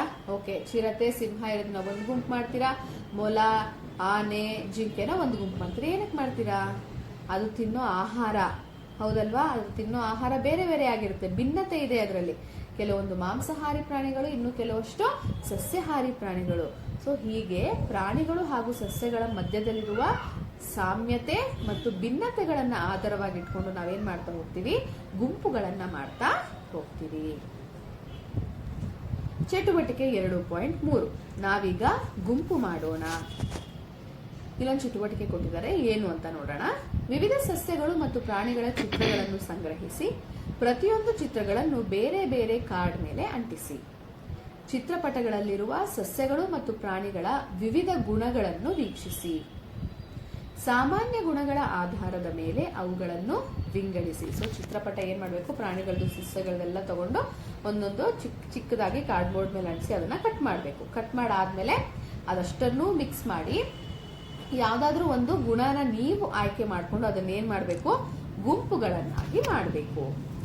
ಸಾಮಾನ್ಯವಾಗಿ ಗುಂಪುಗೂಡಿಸಲು ಸಸ್ಯಗಳ ಎತ್ತರ, ಹೂಗಳಿರುವ ಅಥವಾ ಹೂಗಳು ಇಲ್ಲದಿರುವ ಅಂಶಗಳನ್ನು ಆಧಾರವಾಗಿ ಆಯ್ಕೆ ಮಾಡಿಕೊಂಡಿರಬಹುದು. ಸೊ ಈ ಚಟುವಟಿಕೆ ಇದೆ. ಹೇಗ್ ಮಾಡೋದು, ಅದರ ಆನ್ಸರ್ ಏನ್ ಬರುತ್ತೆ ಅಂತ ನಾವು ಒಂದು ವಿಡಿಯೋದಲ್ಲಿ ನೋಡ್ಕೊಂಡು ಬರೋಣ. ಈಗ ನಿಮ್ಮ ಟೆಕ್ಸ್ಟ್ ಬುಕ್ನಲ್ಲಿ ಚಟುವಟಿಕೆ 2.3 ನಾವೀಗ ಗುಂಪು ಮಾಡೋಣ ಅಂತ ಒಂದು ಕೊಟ್ಟಿದ್ದಾರೆ, ಹೌದಲ್ವಾ? ಅದರಲ್ಲಿ ಏನು ಹೇಳಿದ್ದಾರೆ? ಕೆಲವೊಂದು ಪ್ರಾಣಿಗಳು, ಪಕ್ಷಿಗಳು, ಸಸ್ಯಗಳು, ಅದರ ಚಿತ್ರಪಟಗಳನ್ನು ನೀವು ಮಾಡಿಕೊಂಡು ನೀವು ಹೇಗೆ ಗುಂಪು ಮಾಡ್ತೀರಾ ಅಂತ ಕೇಳಿದ್ದಾರೆ, ಹೌದಲ್ವಾ? ನಾವು ಕೂಡ ಏನು ಮಾಡಿದ್ದೀವಿ, ಇಲ್ಲಿ ಕೆಲವೊಂದು ಚಿತ್ರಪಟಗಳನ್ನು ತಗೊಂಡು ಒಂದೊಂದಾಗಿ ಅಂಟಿಸ್ಕೊಂಡಿದ್ದೀವಿ. ಸೊ ಇದರಲ್ಲಿ ನಾವು ಹೇಗೆ ಗುಂಪು ಮಾಡಬಹುದು ಅನ್ನೋದನ್ನು ನಾವು ನೋಡ್ತಾ ಹೋಗೋಣ, ಸರಿನಾ? ಈಗ ಮೊದಲನೇದಾಗಿ ಇಲ್ಲಿ ಆನೆ. ಸೊ ಇದನ್ನು ನಾವು ಇವಾಗ ಒಂದು ಕಡೆ ಇಡೋಣ. ನೆಕ್ಸ್ಟು ಹಸು. ಇಲ್ಲಿ ನಾನು ಯಾವ ಥರ ಡಿವೈಡ್ ಮಾಡಬಹುದು ಇದನ್ನು? ಒಂದು ಕಾಡಲ್ಲಿ ವಾಸಿಸುವಂತಹ ಪ್ರಾಣಿಗಳು, ಹಾಗೆ ಇನ್ನೊಂದು ಡೊಮ್ಯಾಸ್ಟಿಕ್ ಆ್ಯನಿಮಲ್, ಸಾಕು ಪ್ರಾಣಿಗಳು ಅಂತ ನಾವಿಲ್ಲಿ ಡಿವೈಡ್ ಮಾಡೋಣ ಫಸ್ಟ್. ಸೊ ಆನೆ ಕಾಡಲ್ಲಿ ವಾಸಿಸುವಂಥದ್ದು, ಹಸು ಸಾಕು ಪ್ರಾಣಿ. ಹಾಗಿದ್ರೆ ನೆಕ್ಸ್ಟ್ ಏನು ಬಂತು ಇಲ್ಲಿ? ಕ್ಯಾಮೆಲ್, ಒಂಟೆ. ಇದನ್ನು ನಾವೇನಂತ ಕ್ಲಾಸಿಫೈ ಮಾಡ್ಬೋದು? ಮರಳುಗಾಡಿನಲ್ಲಿ ವಾಸಿಸುವಂತಹ ಪ್ರಾಣಿ ಅಂತ ಕ್ಲಾಸಿಫೈ ಮಾಡೋಣ. ಹಾಗೆ ಪಾರಿವಾಳ, ಇದು ಏನು? ಪಕ್ಷಿ, ಹೌದಲ್ವಾ? ಇದನ್ನು ಒಂದು ಗುಂಪಾಗಿಡೋಣ. ಗುಬ್ಬಚ್ಚಿ ಪಕ್ಷಿ, ಹೌದಲ್ವಾ? ಹಾಗಿದ್ರೆ ಇದನ್ನು ಪಕ್ಷಿಗಳ ಗುಂಪಿಗೆ ಇಡೋಣ. ನೆಕ್ಸ್ಟು ಇಲ್ಲಿ ಕೂಡ ಒಂದು ಪಾರಿವಾಳ ಇದೆ, ಅದನ್ನು ಪಕ್ಷಿಗಳ ಗುಂಪಿಗೆ. ನವಿಲು, ಇದು ಕೂಡ ಪಕ್ಷಿಗಳ ಗುಂಪು. ಹುಲಿ, ಇದು ಕಾಡು ಪ್ರಾಣಿ, ಸೊ ಆನೆಯ ಮೇಲೆ ಇಡೋಣ. ನೆಕ್ಸ್ಟು ಇದು ಸ್ಕ್ವಿರಲ್, ಅಳಿಲು. ಇದನ್ನು ನಾವೇನು ಮಾಡೋಣ? ಒಂದು ಕಡೆ ಗುಂಪಾಗಿ ಇಡೋಣ. ನೆಕ್ಸ್ಟು ಹುಲಿ, ಕಾಡು ಪ್ರಾಣಿ. ಜಿರಾಫೆ, ಕಾಡು ಪ್ರಾಣಿ. ತಿಮಿಂಗಿಲ ಇದೆ, ಇದು ಎಲ್ಲಿ ವಾಸಿಸುತ್ತೆ? ನೀರಿನಲ್ಲಿ. ಹಾಗೆ ಜಲವಾಸಿ ಪ್ರಾಣಿಗಳ ಗುಂಪನ್ನು ಕೂಡ ನಾವು ಮಾಡೋಣ. ಹಾಗಿದ್ರೆ ಇಲ್ಲಿ ನೀವು ನೋಡ್ತಾ ಇರೋದು ಮೊಸಳೆ. ಇದು ಎಲ್ಲಿ ಕಂಡು ಬರುತ್ತೆ? ಕೆಲವೊಬ್ರು ಹೇಳ್ತೀರಾ ನೀರಿನಲ್ಲಿ, ಕೆಲವೊಬ್ರು ಹೇಳ್ತೀರಾ ಭೂಮಿ ಮೇಲೂ ನೋಡಿದ್ದೀವಿ. ಹಾಗಿದ್ರೆ ಇದು ಭೂಮಿ ಹಾಗೂ ನೀರಿನ ಒಳಗೂ ಕೂಡ ವಾಸಿಸುತ್ತೆ, ಎರಡೂ ಕಡೆ ವಾಸಿಸುತ್ತೆ. ಅಂತಹ ಪ್ರಾಣಿನ ನಾವೇನಂತ ಕರಿತೀವಿ? ಉಭಯವಾಸಿ ಪ್ರಾಣಿಗಳು ಅಂತ, ಹೌದಲ್ವಾ? ಸೊ ಅದರ ಗುಂಪನ್ನು ಒಂದು ಮಾಡೋಣ. ನೆಕ್ಸ್ಟ್ ಇಲ್ಲಿರೋದು ಸಿಂಹ, ಕಾಡು ಪ್ರಾಣಿ. ಕುದುರೆ, ಇದನ್ನು ನಾವು ಸಾಕು ಪ್ರಾಣಿಗಳಲ್ಲಿ ಇಡೋಣ. ಆನೆ ಮತ್ತೆ ಕಾಡು ಪ್ರಾಣಿ. ಇರುವೆ ಇದು ಕೀಟಗಳ ಗುಂಪಿಗೆ ಬರುತ್ತೆ. ನೆಕ್ಸ್ಟು ಗುಬ್ಬಚ್ಚಿ ಪಕ್ಷಿ, ಚಿರತೆ ಕಾಡು ಪ್ರಾಣಿ, ನವಿಲು ಇದನ್ನು ನಾವು ಪಕ್ಷಿಗಳ ಗುಂಪಿಗೆ ಇಡೋಣ. ನೆಕ್ಸ್ಟು ನರಿ ಕಾಡು ಪ್ರಾಣಿಗಳು. ಹಾಗೆ ಇಲ್ಲಿ ನೆಕ್ಸ್ಟ್ ಬರ್ತಾ ಇದೆ ನೋಡಿ ಸಸ್ಯಗಳ ಗುಂಪು. ಇದನ್ನೆಲ್ಲ ನಾವು ಸಸ್ಯಗಳು ಅಂತಲೇ ಕರಿತೀವಿ ಅಲ್ವಾ. ಸೊ ಸಸ್ಯಗಳನ್ನೆಲ್ಲ ಒಂದು ಗುಂಪಿಗೆ ಇಡ್ತಾ ಬರೋಣ. ಇದು ಮೆಣಸಿನ ಗಿಡ. ಹಾಗೆ ಇಲ್ಲಿ ನೋಡಿದ್ರೆ ಕೋಳಿ, ಅದನ್ನು ಕೂಡ ಪಕ್ಷಿಗಳ ಗುಂಪಿಗೆ ಇಡೋಣ. ನೆಕ್ಸ್ಟು ಇಲಿ ಪ್ರಾಣಿಗಳ ಗುಂಪಿಗೆ ಇಡೋಣ. ಗಿಳಿ ಪಕ್ಷಿಗಳ ಗುಂಪು. ಹೀಗೆ ನಾವೇನು ಮಾಡ್ತಾ ಇದ್ದೀವಿ ಇಲ್ಲಿ ಪಕ್ಷಿಗಳು ಹಾಗೆ ಪ್ರಾಣಿಗಳು ಅಂತ ಒಂದೊಂದು ಗುಂಪುಗಳನ್ನು ನಾವು ಮಾಡ್ತಾ ಹೋಗ್ತೀವಿ, ಹೌದಲ್ವಾ. ಕಾಗೆ ಇದು ಕೂಡ ಒಂದು ಪಕ್ಷಿ. ಇಲ್ಲಿ ಗೋಧಿಯ ಒಂದು ಸಸ್ಯ. ನೆಕ್ಸ್ಟು ಕಬ್ಬು. ಹಾಗೆ ಇಲ್ಲಿ ಮತ್ತೆ ಕೋಳಿ ಪಕ್ಷಿಗಳ ಜಾತಿಗೆ, ಹತ್ತಿ ಸಸ್ಯಗಳು ಮತ್ತು ಗಿಳಿ ಪಕ್ಷಿಗಳು. ಇಲ್ಲಿ ಏನು ಮಾಡಿದ್ದೀವಿ ನಾವು ಒಂದು ಗುಂಪುಗಳನ್ನು ಮಾಡಿದ್ದೀವಿ. ಇಲ್ಲಿ ನೋಡಿ ಇದು ಒಂದು ಪಕ್ಷಿಗಳ ಗುಂಪು, ಹಾಗೆ ಕಾಡು ಪ್ರಾಣಿಗಳು, ಸಾಕು ಪ್ರಾಣಿಗಳು, ಸಸ್ಯಗಳ ಗುಂಪು, ಮರಳುಗಾಡಿನಲ್ಲಿ ವಾಸಿಸುವಂಥದ್ದು, ಜಲವಾಸಿಗಳು ಅಂದರೆ ನೀರಲ್ಲಿ ವಾಸಿಸುವಂಥದ್ದು, ಉಭಯವಾಸಿಗಳು. ಹೀಗೆ ನಾವು ಗುಂಪುಗಳನ್ನು ಮಾಡಿದಾಗ ಏನಾಗುತ್ತೆ ನೀವು ಆಲ್ರೆಡಿ ತಿಳ್ಕೊಂಡಿದ್ದೀರ. ಗುಂಪುಗಳನ್ನು ಮಾಡೋದು ಏನಕ್ಕೆ ನಾವು ನಮಗೆ ಸುಲಭವಾಗಿ ಅರ್ಥ ಆಗಲಿ ಅನ್ನೋದಕ್ಕೋಸ್ಕರ ಪ್ರಾಣಿಗಳನ್ನಾಗಲಿ ಸಸ್ಯಗಳನ್ನಾಗಲಿ ಏನು ಮಾಡ್ತಾ ಹೋಗ್ತಾ ಇದ್ದೀವಿ ನಾವಿಲ್ಲಿ ಗುಂಪುಗಳನ್ನು ಮಾಡ್ತಾ ಹೋಗ್ತಾ ಇದ್ದೀವಿ. ಈ ಗುಂಪುಗಳನ್ನು ಮಾಡಿದಾಗ ನಿಮಗೆ ಏನು ಅರ್ಥ ಆಗುತ್ತೆ ಅಂದರೆ ಒಂದೊಂದು ಗುಂಪುಗಳಲ್ಲೂ ಕೂಡ ಸಾಕಷ್ಟು ವೈವಿಧ್ಯಮಯ ಪ್ರಾಣಿಗಳಾಗಿರಬಹುದು ಅಥವಾ ಪಕ್ಷಿಗಳಾಗಿರಬಹುದು ಇರುತ್ತೆ ಅನ್ನೋದು, ಹೌದಲ್ವಾ. ಈಗ ಮತ್ತೆ ನಾವಿನ್ನೂ ಇದರಲ್ಲಿ ಡಿಫ್ರೆನ್ಷಿಯೇಟ್ ಗುಂಪುಗಳನ್ನು ಮಾಡ್ತೀವಿ ಅನ್ನೋದಾದರೆ ಕಾಡು ಪ್ರಾಣಿಗಳಲ್ಲೇ ಮತ್ತೆ ನೀವು ತಗೊಂಡು ಸಸ್ಯಾಹಾರಿ ಪ್ರಾಣಿಗಳು ಮತ್ತು ಮಾಂಸಾಹಾರಿ ಪ್ರಾಣಿಗಳು ಅನ್ನೋದನ್ನು ಕೂಡ ನೀವು ಗುಂಪುಗಳನ್ನು ಮಾಡ್ಬೋದು, ಹೌದಲ್ವಾ. ಆಮೇಲೆ ಈ ಸಸ್ಯಗಳನ್ನು ತಗೊಂಡ್ರೆ ಕೆಲವೊಂದಿಷ್ಟು ಹೂಗಳನ್ನು ಬಿಡುವಂತಹ ಸಸ್ಯಗಳು, ಹೂಗಳು ಇಲ್ಲದಿರುವಂತಹ ಸಸ್ಯಗಳು, ಆಮೇಲೆ ತುಂಬ ಎತ್ತರವಾಗಿರುವಂತಹ ಮರಗಳು, ತುಂಬ ಪುಟ್ಟದಾಗಿರುವಂತಹ ಗಿಡ್ಡವಾಗಿರುವಂತಹ ಸಸ್ಯಗಳು ಅಂತ ಕೂಡ ನಾವೇನು ಮಾಡ್ಬೋದು ಗುಂಪುಗಳನ್ನು ಮಾಡ್ಬೋದು. ಆಮೇಲೆ ಕಾಂಡ, ಅದರ ಕಾಂಡ ಮೃದುವಾಗಿದೆಯೋ ಅಥವಾ ತುಂಬ ದಪ್ಪದಾಗಿದೆಯೋ ಗಟ್ಟಿಯಾಗಿದೆಯೋ ಅನ್ನೋದ್ರ ಮೇಲೂ ಕೂಡ ನಾವೇನು ಮಾಡ್ತಾ ಹೋಗ್ಬೋದು ಸಸ್ಯಗಳನ್ನು ಗುಂಪುಗಳನ್ನಾಗಿ ಮಾಡ್ತಾ ಹೋಗ್ಬೋದು. ಸೊ ಇದು ನಿಮ್ಮ ಚಟುವಟಿಕೆ 2.3ರಲ್ಲಿ ಕೊಟ್ಟಿರುವಂತಹ ನಾವು ಗುಂಪುಗೂಡಿಸೋಣ ಚಟುವಟಿಕೆಯನ್ನು ನೋಡಿದ್ರಿ ಅಲ್ವಾ. ಹೀಗೆ ನಾವು ಸಸ್ಯಗಳು ಅಥವಾ ಪ್ರಾಣಿಗಳನ್ನು ಸಾಮ್ಯತೆ ಮತ್ತು ಭಿನ್ನತೆಗಳನ್ನು ಆಧಾರವಾಗಿಟ್ಕೊಂಡು ಗುಂಪುಗಳನ್ನಾಗಿ ಮಾಡಬಹುದು. ಹಾಗೆ ಮುಂದೆ ನೋಡ್ತಾ ಹೋದ್ರೆ ಸಸ್ಯಗಳು ಮತ್ತು ಪ್ರಾಣಿಗಳ ಗುಂಪುಗೂಡಿಸುವಿಕೆಯ ಕೆಲವು ಸಂಭಾವ್ಯ ಮಾನದಂಡ ಅಂತಂದ್ರೆ ಯಾವುದ್ರ ಮೇಲೆ ನಾವು ಸಸ್ಯಗಳನ್ನ ಪ್ರಾಣಿಗಳನ್ನ ಗುಂಪು ಮಾಡ್ತೀವಿ ಅಂತ. ಹೂಗಳಿರುವ ಅಥವಾ ಹೂಗಳಿಲ್ಲದ, ನೆಕ್ಸ್ಟ್ ಗಡುಸಾದ ಅಥವಾ ಮೃದು ಕಾಂಡ ಹೊಂದಿರುವ ಸಸ್ಯಗಳು, ಈ ಎರಡನ್ನ ಇಟ್ಕೊಂಡು ನಾವು ಸಸ್ಯಗಳನ್ನು ವಿಭಾಗಿಸಬಹುದು. ಆಹಾರ ಸೇವನೆಯ ಅಭ್ಯಾಸಗಳು, ಹಾಗೆ ಆವಾಸ ಸ್ಥಾನ ಅಂದ್ರೆ ಅವು ವಾಸ ಮಾಡುವಂತಹ ಸ್ಥಾನ. ಇದನ್ನ ಆಧಾರವಾಗಿಟ್ಕೊಂಡು ಕೂಡ ನಾವೇನ್ ಮಾಡಬಹುದು ಪ್ರಾಣಿಗಳನ್ನ ಗುಂಪುಗಳನ್ನಾಗಿ ವಿಂಗಡಿಸಬಹುದು.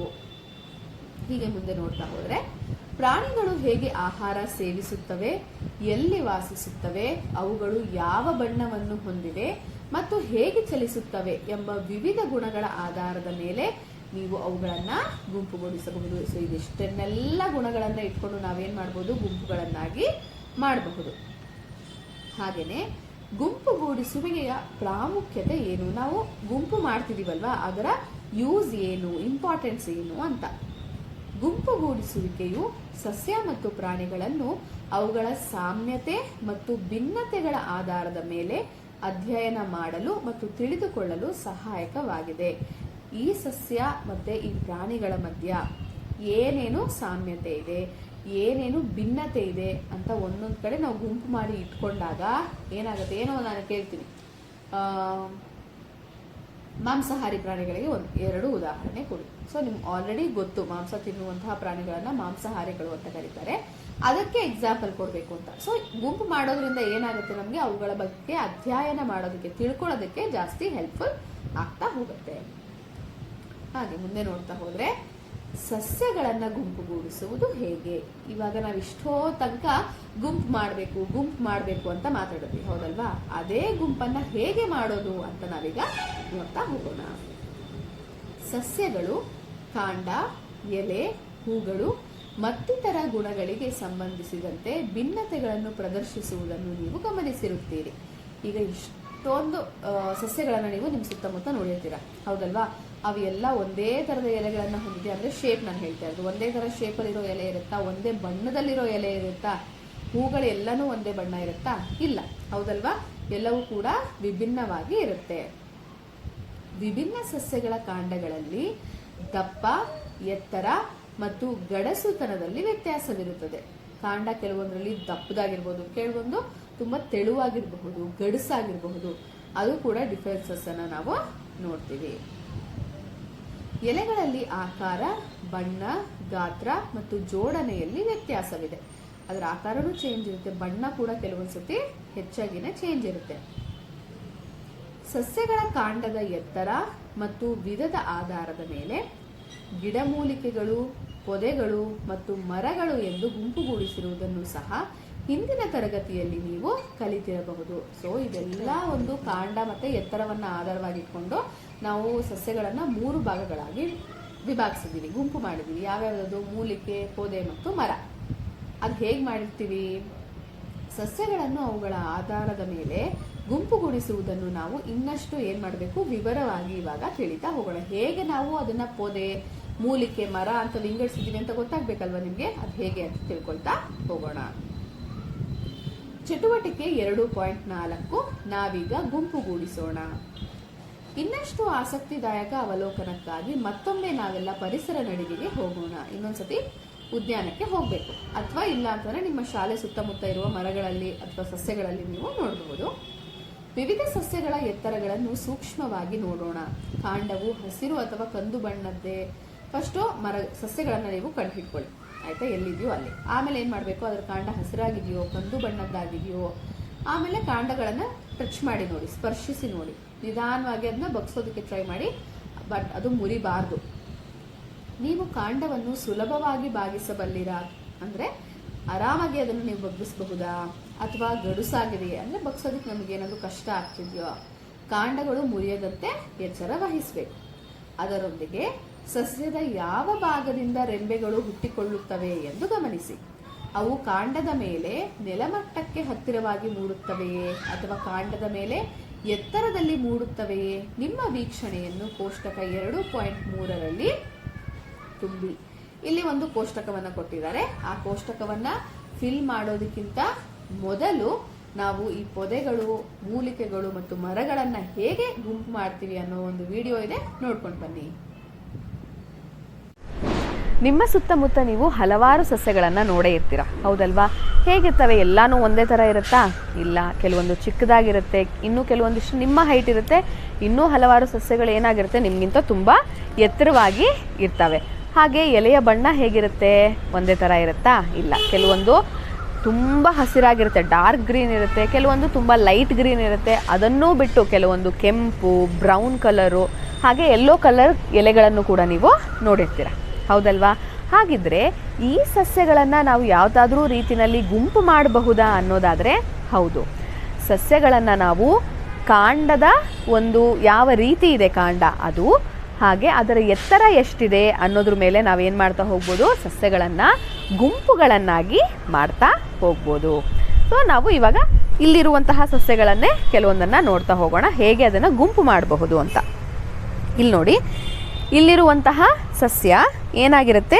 ತುಂಬ ಕುಳ್ಳ ಇರುತ್ತೆ, ಗಿಡ್ಡವಾಗಿರುತ್ತೆ, ನಮ್ಮ ಹೈಟ್ಗಿಂತ ತುಂಬ ಗಿಡ್ಡವಾಗಿರುತ್ತೆ. ಹಾಗೆ ಅಲ್ಲಿರುವಂತಹ ಕಾಂಡವನ್ನು ನೀವು ಅಬ್ಸರ್ವ್ ಮಾಡಬೇಕಾಗತ್ತೆ. ಇಲ್ಲಿ ನೋಡಿ, ಈ ಕಾಂಡ ಹೇಗಿದೆ? ಇದು ಕಾಂಡ, ಹೌದಲ್ವಾ? ಈ ಕಾಂಡವನ್ನು ನಾವು ಸುಲಭವಾಗಿ ಬಗ್ಗಿಸಬಹುದು ನೋಡಿ.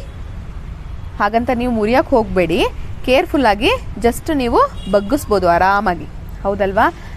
ಇದರ ಕಲರನ್ನು ನೀವು ಅಬ್ಸರ್ವ್ ಮಾಡಿ, ಹೇಗಿದೆ? ಹಸಿರು ಬಣ್ಣದಲ್ಲಿ ಇದೆ, ಹೌದಲ್ವಾ? ಹಾಗಿದ್ರೆ ಯಾವ ಸಸ್ಯಗಳ ಒಂದು ಹೈಟ್, ಎತ್ತರ ಗಿಡ್ಡವಾಗಿದ್ದು ಕಾಂಡವನ್ನು ನಾವು ಸುಲಭವಾಗಿ ಬಾಗಿಸಬಹುದು, ಹಾಗೆ ಕಾಂಡವು ಹಸಿರಾಗಿರುತ್ತೋ ಅಂತಹ ಸಸ್ಯಗಳನ್ನು ನಾವು ಮೂಲಿಕೆಗಳು ಅಂತ ಕರಿತೀವಿ. ಏನಂತ ಕರಿತೀವಿ? ಮೂಲಿಕೆಗಳು ಅಂತ ಕರಿತೀವಿ. ಇಲ್ಲಿ ನಾನು ಕೊಟ್ಟಿರುವಂತಹ ಎಕ್ಸಾಂಪಲು ಕನಕಾಂಬರದ ಗಿಡ. ಅದ್ರ ಜೊತೆಗೆ ಟೊಮೆಟೊ ಗಿಡ ಆಗಿರಬಹುದು, ತುಳಸಿ ಆಗಿರಬಹುದು, ಇದೆಲ್ಲವೂ ಕೂಡ ಮೂಲಿಕೆಗಳಿಗೆ ಉದಾಹರಣೆಗಳಾಗಿರುತ್ತೆ. ಹಾಗೆ ಈ ಪಕ್ಕದಲ್ಲಿರುವಂತಹ ಗಿಡವನ್ನು ನಾವೀಗ ಅಬ್ಸರ್ವ್ ಮಾಡೋಣ. ಇದು ಯಾವುದು? ದಾಸವಾಳದ ಗಿಡ, ಹೌದಲ್ವಾ? ಇದು ಏನಾಗುತ್ತೆ, ಇದು ಸ್ವಲ್ಪ ಚಿಕ್ಕದಾಗಿದೆ. ನೀವು ನೋಡ್ತಾ ಹೋದರೆ ನಿಮ್ಮಷ್ಟೇ ಹೈಟು ಅದು ಇರಬಹುದು, ನಿಮ್ಮಷ್ಟು ಎತ್ತರ, ಸರಿನಾ? ತುಂಬ ಹೈಟು ಅಲ್ಲ, ತುಂಬ ಚಿಕ್ಕದಾಗೂ ಅಲ್ಲ, ನಿಮ್ಮಷ್ಟು ಹೈಟು ಇದ್ದು ಅದರ ಕಾಂಡವನ್ನು ನೀವು ಅಬ್ಸರ್ವ್ ಮಾಡಬೇಕು. ಇವಾಗ ನೋಡಿ ಹೇಗಿದೆ, ಇದು ಗಟ್ಟಿಯಾಗಿದೆ, ಹೌದಲ್ವಾ? ನಾನು ಇದನ್ನು ಬೆಂಡ್ ಮಾಡೋದಕ್ಕೆ ಆಗಲ್ಲ, ಕರೆಕ್ಟಾ? ಆದರೆ ಇದನ್ನು ನಾನು ಫೋರ್ಸ್ಫುಲಿ ಮಾಡಿದ್ರೆ ಇದನ್ನು ತುಂಡು ಮಾಡಬಹುದು. ಇದು ಗಟ್ಟಿಯಾಗಿರುತ್ತೆ ಅಷ್ಟೇ, ದಪ್ಪದಾಗಿ ಇಲ್ಲ. ಗಟ್ಟಿಯಾಗಿರುವಂತಹ ಕಾಂಡ. ಬಣ್ಣವನ್ನು ಅಬ್ಸರ್ವ್ ಮಾಡಿ, ಯಾವ ಕಲರ್ ಇದೆ? ಇದು ಕಂದು ಬಣ್ಣ ಇದೆ, ಬ್ರೌನ್ ಕಲರ್ ಇದೆ, ಹೌದಲ್ವಾ? ಆಮೇಲೆ ಇನ್ನೂ ಒಂದು ಅಬ್ಸರ್ವ್ ಮಾಡಿ, ಈ ರೆಂಬೆಗಳು ಎಲ್ಲಿಂದ ಸ್ಟಾರ್ಟ್ ಆಗಿದೆ ನೋಡಿ. ಇದು ಗಿಡದ ಬುಡ, ಆ ಬುಡದ ಹತ್ತಿರಾನೇ ರೆಂಬೆ ಏನಾಗಿದೆ, ಬೆಳೆಯೋದಕ್ಕೆ ಸ್ಟಾರ್ಟ್ ಆಗಿದೆ. ಈ ಕಡೆನೂ ನೀವು ನೋಡಬಹುದು.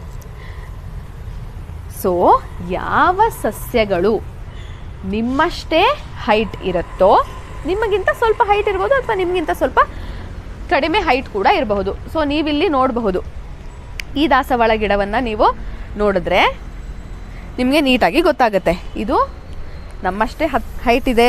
ಆಮೇಲೆ ಈ ಬುಡದಿಂದನೇ ಏನಾಗಿದೆ, ರೆಂಬೆಗಳು ಸ್ಟಾರ್ಟ್ ಆಗಿದೆ. ಇಲ್ಲಿ ನೋಡಿ, ಬುಡದಿಂದನೇ ಏನಾಗಿದೆ, ರೆಂಬೆಗಳು ಸ್ಟಾರ್ಟ್ ಆಗಿದೆ.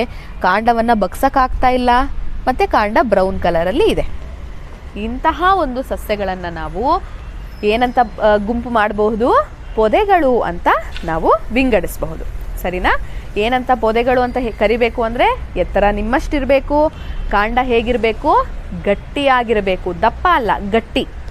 ಆಮೇಲೆ ಅದನ್ನು ಬಗ್ಸಕ್ಕಾಗಬಾರ್ದು, ಅಷ್ಟು ಗಟ್ಟಿ ಇರಬೇಕು, ಕಂದು ಕಲರ್ ಇರಬೇಕು. ಹಾಗೆ ರೆಂಬೆಗಳು ಅದರ ಬುಡದಿಂದನೇ ಸ್ಪ್ಲಿಟ್ ಆಗಿರಬೇಕು, ಬೆಳೀತಾ ಹೋಗಿರಬೇಕು. ಅಂತಹ ಸಸ್ಯಗಳನ್ನು ನಾವೇನಂತ ಕರಿತೀವಿ? ಪೊದೆಗಳು ಅಂತ ಕರಿತೀವಿ. ಇನ್ನೂ ಕೆಲವೊಂದಿಷ್ಟು ಸಸ್ಯಗಳನ್ನು ನೀವು ನೋಡಿರ್ತೀರಾ, ಅದರ ಹೈಟ್ ಏನಾಗಿರುತ್ತೆ, ಎತ್ತರ ತುಂಬ ಎತ್ತರವಾಗಿರುತ್ತೆ. ನೀವಿಲ್ಲಿ ನೋಡ್ತಾ ಇದ್ದೀರಾ ಅಲ್ವಾ? ನನಗಿಂತ ಇದು ಎಷ್ಟು ಎತ್ತರವಾಗಿದೆ, ಹೌದಲ್ವಾ? ಸೊ ನಮಗಿಂತ ತುಂಬ ಎತ್ತರದಲ್ಲಿರುವ ಸಸ್ಯಗಳು. ಹಾಗೆ ಅದರ ಕಾಂಡ ಹೇಗಿರುತ್ತೆ, ತುಂಬ ದಪ್ಪದಾಗಿ ಇರುತ್ತೆ. ನೀವು ಅದನ್ನು ಹಿಡ್ಕೊಂಡು ಮುರಿದ್ರೂ ಕೂಡ ಅದು ಮುರಿಯಲ್ಲ, ಹೌದಲ್ವಾ? ದಪ್ಪದಾಗಿರುವ ಕಾಂಡ, ಎತ್ತರವಾಗಿರುವ ಸಸ್ಯ. ಹಾಗೆ ಅದರ ರೆಂಬೆಗಳು ಎಲ್ಲಿಂದ ಕವಲೊಡೆದಿರುತ್ತೆ ನೀವು ಅಬ್ಸರ್ವ್ ಮಾಡಿ. ಮರದಲ್ಲಿ ಬುಡದ ಹತ್ತಿರ ಅಲ್ಲ, ಅದರ ಮೇಲ್ಭಾಗದಲ್ಲಿ, ಬುಡದಿಂದ ಅತಿ ಮೇಲ್ಭಾಗದಲ್ಲಿ ಏನಾಗಿರುತ್ತೆ, ಅದು ಕವಲನ್ನು ಒಡೆದಿರುತ್ತೆ. ಅಂತಹ ಸಸ್ಯಗಳನ್ನು ನಾವೇನಂತ ಕರಿತೀವಿ ಗೊತ್ತಾ? ಮರಗಳು ಅಂತ ಕರಿತೀವಿ. ಸೊ ಮರಗಳು ಅಂತ ಅಂದರೆ ಬಹಳಷ್ಟು ಎತ್ತರವಾಗಿರುತ್ತೆ, ಕಾಂಡ ದಪ್ಪದಾಗಿ ಕಂದು ಬಣ್ಣದಲ್ಲಿರುತ್ತೆ. ಹಾಗೆ ರೆಂಬೆಗಳು ಏನಾಗಿರುತ್ತೆ, ಭೂಮಿಯಿಂದ ಅತಿ ಎತ್ತರ ಭಾಗದಲ್ಲಿ ಕವಲೊಡೆದಿರುತ್ತೆ. ಅಂತಹ ಒಂದು ಸಸ್ಯಗಳನ್ನು ನಾವೇನಂತ ಕರಿತೀವಿ? ಮರಗಳು ಅಂತ ಕರಿತೀವಿ. ಸೊ ನಿಮಗೆ ಇದು ಕ್ಲಿಯರ್ ಆಗಿದೆ ಅಂತ ಅಂದ್ಕೊಳ್ತೀನಿ.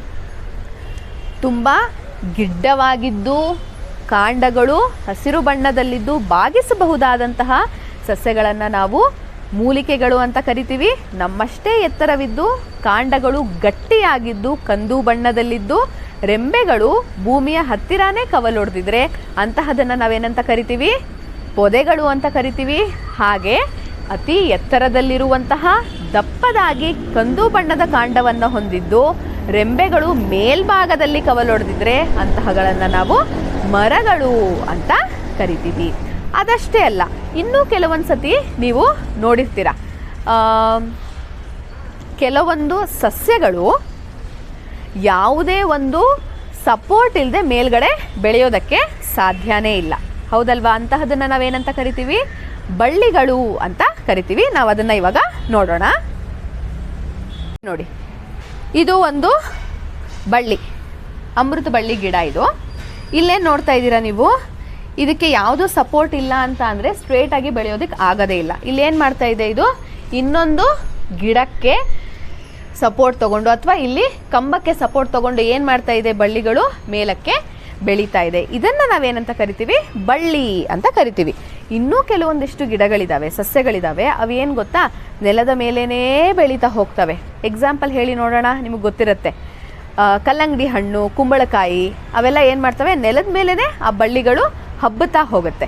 ಸೊ ಅಂತಹ ಬಳ್ಳಿಗಳನ್ನು, ನೆಲದ ಮೇಲೆ ಬೆಳೆಯುವಂತಹ ಬಳ್ಳಿಗಳನ್ನು ನಾವು ನೆಲಬಳ್ಳಿಗಳು ಅಂತ ಕರಿತೀವಿ.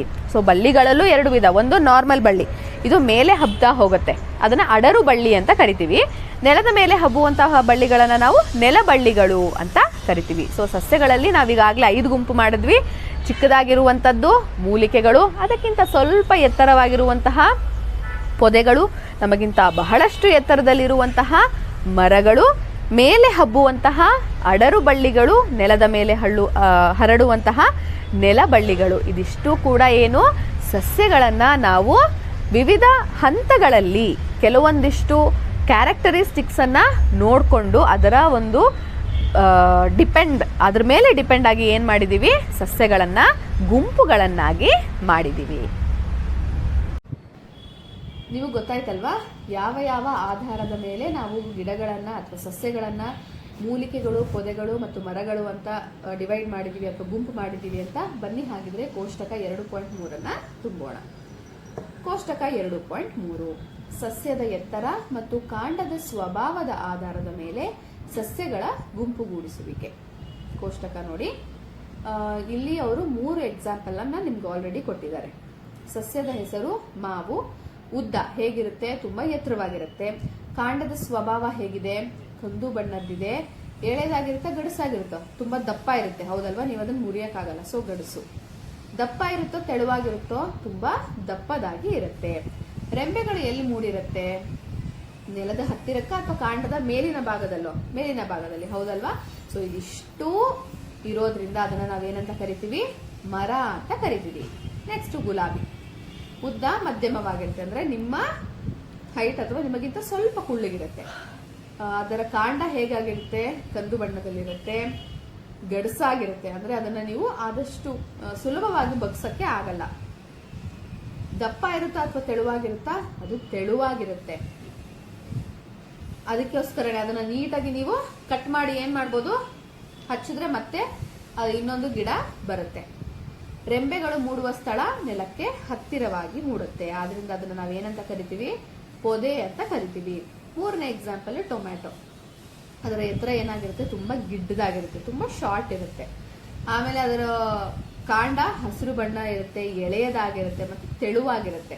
ಅದರ ರೆಂಬೆಗಳು ಸಹ ಏನಾಗ್ತಾ ಇರುತ್ತೆ, ಭೂಮಿಯ ಹತ್ತಿರಾನೇ ಬೆಳ್ಕೊಂಡಿರುತ್ತೆ. ಅದರಿಂದ ನಾವೇನಂತ ಕರಿತೀವಿ, ಅದನ್ನ ಮೂಲಿಕೆ ಅಂತ ಕರಿತೀವಿ. ಈಗ 4ನೇದು ನಾವೇ ಬರಿಬೇಕು. ನಾನು ತುಳಸಿಯನ್ನ ತಗೊಂಡಿದ್ದೀನಿ. ಹೇಗಿರುತ್ತೆ ಅದರ ಎತ್ತರ, ಗಿಡ್ಡ ಇರುತ್ತೆ, ತುಂಬಾ ಚಿಕ್ಕದಾಗಿರುತ್ತೆ.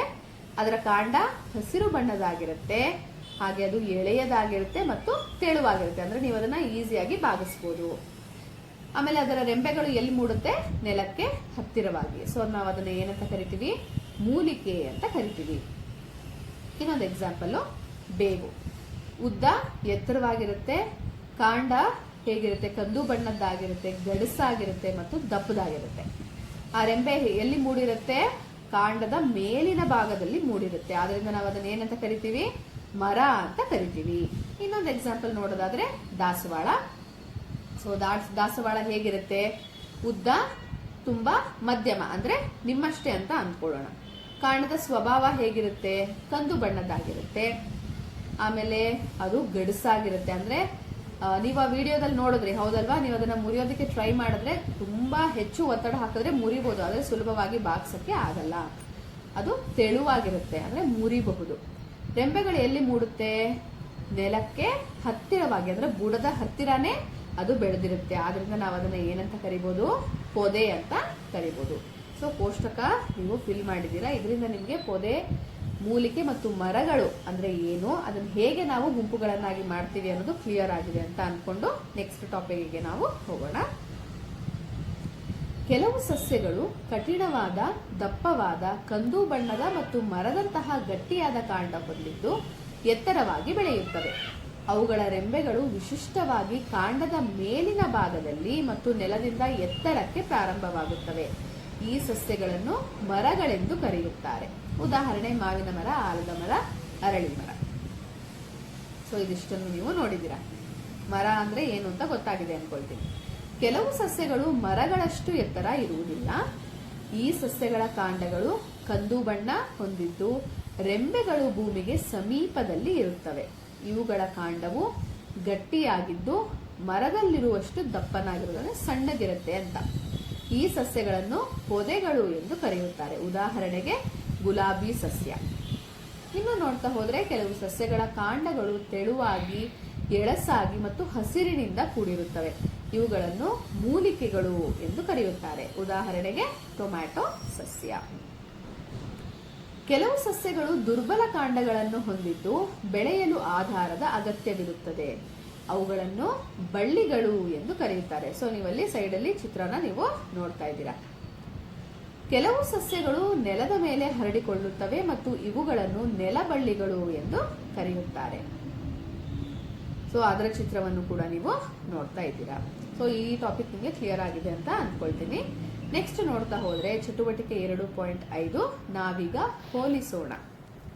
ಪರಿಸರ ನಡಿಗೆಯಲ್ಲಿ ಸಂಗ್ರಹವಾದ ವಿವಿಧ ಸಸ್ಯಗಳ ಎಲೆಗಳನ್ನು ವೀಕ್ಷಿಸಿ. ಎಲೆಗಳ ರಚನೆ ಮತ್ತು ಆಕಾರದಲ್ಲಿನ ಭಿನ್ನತೆಗಳನ್ನು ನೀವು ಗಮನಿಸುತ್ತೀರಾ. ಅಂದ್ರೆ ಒಂದೆಲೆಗೂ ಇನ್ನೊಂದೆಲೆಗೂ ಸೇಮ್ ಇದೆಯಾ ಅಥವಾ ಏನಾದ್ರು ಚೇಂಜಸ್ ಇದೆಯಾ ಅಂತ ನೀವೇನ್ ಮಾಡಬೇಕು, ಗಮನಿಸಬೇಕು, ಅಬ್ಸರ್ವ್ ಮಾಡಬೇಕು. ಸಸ್ಯದ ಎಲೆಗಳ ಮೇಲೆ ಸಣ್ಣ ಗೆರೆಗಳನ್ನು ನೀವು ಗಮನಿಸಬಹುದು. ಆ ಸಸ್ಯದ ಎಲೆಯನ್ನು ನೋಡ್ತಾ ಇದ್ರೆ ಅದ್ರಲ್ಲಿ ಏನ್ ಮಾಡ್ಬೋದು, ನೀವು ಸಣ್ಣ ಗೆರೆಗಳನ್ನ ನೀವು ನೋಡಬಹುದು. ನೋಡಿ ಅಲ್ಲಿ ಚಿತ್ರದಲ್ಲೂ ಕೂಡ ನೀವು ನೋಡ್ತಾ ಇದ್ದೀರಾ, ಹೌದಲ್ವಾ? ಇವುಗಳೇ ನಾಳಗಳು. ಇದನ್ನ ನಾಳ ಅಂತ ಕರೀತಾರೆ. ಎಲೆಯ ಮೇಲಿನ ನಾಳಗಳ ಜೋಡಣೆಯನ್ನು ನಾಳ ವಿನ್ಯಾಸ ಎಂದು ಕರೆಯುತ್ತಾರೆ. ನಾಳಗಳು ಹೇಗೆ ಜೋಡಣೆ ಆಗಿರುತ್ತೋ ಅದನ್ನ ನಾವು ನಾಳ ವಿನ್ಯಾಸ ಅಂತ ಕರಿತೀವಿ. ಅದಾದ್ಮೇಲೆ ವಿವಿಧ ನಾಳ ವಿನ್ಯಾಸವಿರುವ ಎಲೆಗಳು. ಕೆಲವು ಎಲೆಗಳಲ್ಲಿ ದಪ್ಪನಾಗಿರುವ ಮಧ್ಯಮ ನಾಳದ ಇಕ್ಕಿಲೆಗಳಲ್ಲಿ ಜಾಲದ ರೀತಿಯ ನಾಳಗಳನ್ನು ನೀವು ಗಮನಿಸುತ್ತೀರಿ. ಆ ಪಿಕ್ಚರ್ ಅಲ್ಲಿ ನೋಡಿ ಹೆಂಗ್ ಕಾಣಿಸ್ತಾ ಇದೆ ಅಂದ್ಬಿಟ್ಟು ಮಧ್ಯದಲ್ಲೊಂದು ಲೈನ್ ಇದೆ, ಆದ್ರಿಂದ ಏನಾಗಿದೆ, ಜಾಲ ತರ ಆ ಕಡೆ ಈ ಕಡೆ ಗೆರೆಗಳಿದೆ. ಈ ವಿನ್ಯಾಸವನ್ನ ಜಾಲಬಂಧ ನಾಳ ವಿನ್ಯಾಸ ಎಂದು ಕರೆಯುವರು. ಉದಾಹರಣೆಗೆ ದಾಸವಾಳದ ಎಲೆಗಳು ಜಾಲಬಂಧ ನಾಳ ವಿನ್ಯಾಸವನ್ನ ಹೊಂದಿರುತ್ತೆ. ಕೆಲವು ಎಲೆಗಳಲ್ಲಿ ನಾಳಗಳು ಸಮಾಂತರವಾಗಿ ಇರುವುದನ್ನು ನೀವು ಗಮನಿಸಿರಬಹುದು. ಆ ಚಿತ್ರದಲ್ಲಿ ನೋಡಿ ಹೇಗಿದೆ, ಒಂದಕ್ಕೊಂದು ಸಮಾನವಾಗಿ ಲೈನು ಗೆರೆಗಳು ಇರುತ್ತೆ. ಈ ವಿನ್ಯಾಸವನ್ನ ಸಮಾಂತರ ನಾಳ ವಿನ್ಯಾಸ ಎಂದು ಕರೆಯುವರು. ಉದಾಹರಣೆಗೆ ಹುಲ್ಲು ಮತ್ತು ಬಾಳೆ ಗಿಡದ ಎಲೆಗಳು ಸಮಾಂತರ ನಾಳ ವಿನ್ಯಾಸವನ್ನ ಪ್ರದರ್ಶಿಸುತ್ತವೆ. ಸೊ ಎಲೆಗಳಲ್ಲಿನ ನಾಳ ವಿನ್ಯಾಸದ ಆಧಾರದ ಮೇಲೆ ಸಸ್ಯಗಳನ್ನು ಗುಂಪುಗೂಡಿಸಬಹುದೆಂದು ನೀವು ಆಲೋಚಿಸುವಿರಾ. ಇವಾಗ ನಿಮಗೆ ಗೊತ್ತಾಯ್ತು, ಎಲೆಗಳಲ್ಲಿ ಜಾಲಬಂಧ ನಾಳ ವಿನ್ಯಾಸ ಇರುತ್ತೆ, ಸಮಾಂತರ ನಾಳ ವಿನ್ಯಾಸ ಇರುತ್ತೆ. ಹಾಗಿದ್ರೆ ಆ ಎರಡನ್ನ ಕನ್ಸಿಡರ್ ಮಾಡಿ ನಾವು ಗುಂಪು ಮಾಡಬಹುದಾ ಅಂತ ನಿಮ್ಗೆ ಕ್ವೆಶ್ಚನ್ ಇದ್ರೆ ಬನ್ನಿ, ಇದನ್ನು ಕೂಡ ನಾವು ಒಂದು ಇಂಟ್ರೆಸ್ಟಿಂಗ್ ವಿಡಿಯೋ ಮೂಲಕ ನೋಡ್ಕೊಂಡು ಬರೋಣ. ನೀವು ನಿಮ್ಮ ಸುತ್ತಮುತ್ತ ಮರಗಿಡಗಳಿರುತ್ತಲ್ವಾ, ಅಲ್ಲಿ ವಿವಿಧವಾದಂತಹ ಎಲೆಗಳನ್ನು ಕೂಡ ನೋಡಿರ್ತೀರ. ಎಲ್ಲ ಎಲೆಗಳು ಸೇಮ್ ಇರುತ್ತಾ? ಇಲ್ಲ ಅಲ್ವಾ. ಕೆಲವೊಂದು ದೊಡ್ಡದಾಗಿರುತ್ತೆ, ಕೆಲವೊಂದು ತುಂಬ ಚಿಕ್ಕದಾಗಿರುತ್ತೆ, ಕೆಲವೊಂದು ಮೀಡಿಯಮ್ ಸೈಜಲ್ಲಿರುತ್ತೆ. ಹಾಗೆಯೇ ಕಲರ್ಗಳನ್ನ ನೋಡ್ತಾ ಬನ್ನಿ. ಇದು ಬರೀ ಹಸಿರು ಕಲರ್ ಇಲ್ಲ, ಹೌದಲ್ವಾ? ಗ್ರೀನ್ ಕಲರ್ ಇದೆಯಾ, ಅದ್ರ ಜೊತೆಗೆ ನೀವು ರೆಡ್ ಕಲರ್ ನೋಡ್ಬೋದು, ಯೆಲ್ಲೋ ಕಲರ್ ನೋಡ್ಬೋದು. ಇದು ನೋಡಿ ಪೂರ್ತಿ ಹಸಿರಾಗಿದೆ, ಇದು ಕೂಡ ಹಸಿರಾಗಿದೆ, ಆದರೆ ಚಿಕ್ಕದಾಗಿದೆ, ಹೌದಲ್ವಾ? ಇಲ್ಲಿ ನೀವು ಎಲೆಗಳ ರಚನೆಯಲ್ಲೂ ಬೇರೆ ಥರ ನೋಡ್ಬೋದು. ಅಂದರೆ ಶೇಪ್ಗಳು ಏನಾಗಿರುತ್ತೆ, ಬೇರೆ ಬೇರೆ ಥರ ಇರುತ್ತೆ. ಅದರ ಬಣ್ಣ ಕೂಡ ಬೇರೆ ಬೇರೆ ಇರುತ್ತೆ. ಹಾಗೂ ಗಾತ್ರದಲ್ಲಿಯೂ ಕೂಡ ನೀವು ಬದಲಾವಣೆಗಳನ್ನು ಕಾಣ್ತಾ ಹೋಗ್ಬೋದು. ಹಾಗಿದ್ರೆ ಅಷ್ಟೇನಾ ಅದರಲ್ಲಿ ಇರೋದು ಬೇರೆ ಬೇರೆ ಥರ ಅಂತ ಅಂದರೆ? ಇಲ್ಲ. ನೀವು ಕೇರ್ಫುಲ್ಲಾಗಿ ಅಬ್ಸರ್ವ್ ಮಾಡಿದ್ರೆ ಈ ಒಂದು ಎಲೆಗಳ ಮೇಲೆ ಸಣ್ಣ ಲೈನ್ಸನ್ನು ನೀವು ನೋಡ್ತೀರಾ ಇಲ್ಲಿ, ಹೌದಲ್ವಾ? ಇಲ್ಲಿ ಲೈನ್ಗಳು ಕಾಣಿಸ್ತಾ ಇದೆ, ಹೌದಲ್ವಾ? ನೋಡಿ, ಈ ಎಲೆನಲ್ಲೂ ನೋಡಿ ಸಣ್ಣದಾಗಿರುವಂತಹ ಲೈನ್ ಥರ ನಮಗೆ ಕಾಣಿಸ್ತಾ ಇದೆ. ಅದನ್ನು ನಾವು ನಾಳಗಳು ಅಂತ ಕರಿತೀವಿ. ಏನಂತ ಕರಿತೀವಿ? ನಾಳಗಳು ಅಂತ ಕರಿತೀವಿ. ಈ ನಾಳಗಳು ಯಾವ ರೀತಿ ಜೋಡಣೆ ಆಗಿದೆ ಎಲೆಯ ಮೇಲೆ ಅನ್ನೋದನ್ನು ನಾವು ನಾಳ ವಿನ್ಯಾಸ ಅಂತ ಕರಿತೀವಿ. ಸೊ ಈ ನಾಳಗಳು ಹೇಗೆ ಜೋಡಿಸಿದಾವೆ ಅಂತ ನೋಡೋದಕ್ಕೆ. ಸೊ ಜಸ್ಟ್ ನಾವು ಇದೇ ಥರ ಹಿಡ್ಕೊಂಡು ನೋಡಿದ್ರೆ ನಿಮಗೆ ಈ ಎಲೆನಲ್ಲಿ ನಾಳ ವಿನ್ಯಾಸ ಬೇರೆ ಥರ ಕಾಣಿಸ್ತಾ ಇದೆ, ಈ ಎಲೆನಲ್ಲಿನೇ ನಾಳ ವಿನ್ಯಾಸ ಬೇರೆ ಥರ ಕಾಣಿಸ್ತಾ ಇದೆ, ಹೌದಲ್ವಾ? ಇದನ್ನು ನಾವು ಇನ್ನೂ ನೀಟಾಗಿ ನೋಡಬೇಕು ಅಂದರೆ ಇದೊಂದು ಸಣ್ಣ ಆ್ಯಕ್ಟಿವಿಟಿ ನೀವು ಟ್ರೈ ಮಾಡಿ ನೋಡ್ಬೋದು. ಯಾವುದಾದ್ರೂ ಒಂದು ಎಲೆಯನ್ನು ತೆಗೆದುಕೊಳ್ಳಿ, ಒಂದು ಪೇಪರ್, ವೈಟ್ ಪೇಪರನ್ನು ತಗೊಳ್ಳಿ. ಆ ವೈಟ್ ಪೇಪರ್ ಕೆಳಗಡೆ ಎಲೆಯನ್ನು ಇಟ್ಟು ಅದರ ಮೇಲೆ ನೀಟಾಗಿ ಇನ್ನೊಂದು ಪೇಪರನ್ನು ಹಾಸ್ಕೊಂಡು ನಿಮ್ಮ ಪೆನ್ಸಿಲನ್ನು ತಗೊಂಡು ನೀವು ಶೇಡ್ ಮಾಡಬೇಕು. ನೀವು ಕಾಯಿನನ್ನು ಶೇಡ್ ಮಾಡ್ತೀರಲ್ವ, ಅದೇ ಥರ ಬನ್ನಿ. ಆ ಥರ ಶೇಡ್ ಮಾಡಿದಾಗ ಇಲ್ಲಿ ಏನು ಕಾಣಿಸುತ್ತೆ ಅಂತ ನೋಡೋಣ. ನೋಡಿ ಏನು ಕಾಣಿಸ್ತಾ ಇದೆ ನಿಮಗೆ? ಕೆಳಗಡೆ ನೀವು ಏನು ಎಲೆನ ಇಟ್ಟಿರ್ತೀರ ಅಲ್ವಾ, ಅದರದ್ದೇ ಶೇಪು ನೀವು ಈ ಥರ ಶೇಡ್ ಮಾಡಿದಾಗ ನಿಮಗೆ ಬಂತು, ಹೌದಲ್ವಾ? ಎಷ್ಟು ಚೆನ್ನಾಗಿ ಕಾಣಿಸ್ತಾ ಇದೆ ಅಲ್ವಾ ಎಲೆ? ಇವಾಗ ಇದರಲ್ಲಿ ನೀವು ನಾಳ ವಿನ್ಯಾಸವನ್ನು ನೀಟಾಗಿ ಅಬ್ಸರ್ವ್ ಮಾಡ್ಬೋದು. ಹಾಗಿದ್ರೆ ಬನ್ನಿ, ಇಲ್ಲಿ ನಮಗೆ ಇನ್ನೊಂದು ರೀತಿಯ ಎಲೆ ಇದೆ, ಇದನ್ನು ಕೂಡ ಶೇಡ್ ಮಾಡಿ ನಾಳ ವಿನ್ಯಾಸ ಹೇಗೆ ಬರುತ್ತೆ ಅಂತ ನೋಡೋಣ. ಇದನ್ನು ಕೂಡ ನಾನು ಪೇಪರ್ ಕೆಳಗಡೆ ಇಡ್ತಾ ಇದ್ದೀನಿ. ಈಗ ಇದನ್ನು ಕೂಡ ಪೆನ್ಸಿಲ್ ಯೂಸ್ ಮಾಡಿಕೊಂಡು ಶೇಡ್ ಮಾಡೋಣ.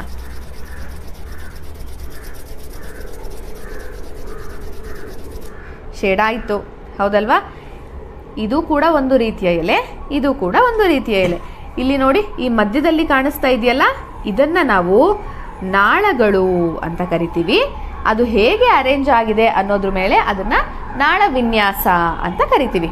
ಹಾಗಿದ್ರೆ ಈ ಎಲೆಗಳು ಕಲರ್ ಅಷ್ಟೇ ಅಲ್ಲದೇನೆ ಏನಾಗಿದೆ, ಆ ನಾಳ ವಿನ್ಯಾಸದಲ್ಲಿಯೂ ಕೂಡ ಚೇಂಜ್ ಆಗಿ ಕಾಣಿಸ್ತಾ ಇದೆ, ಹೌದಲ್ವಾ?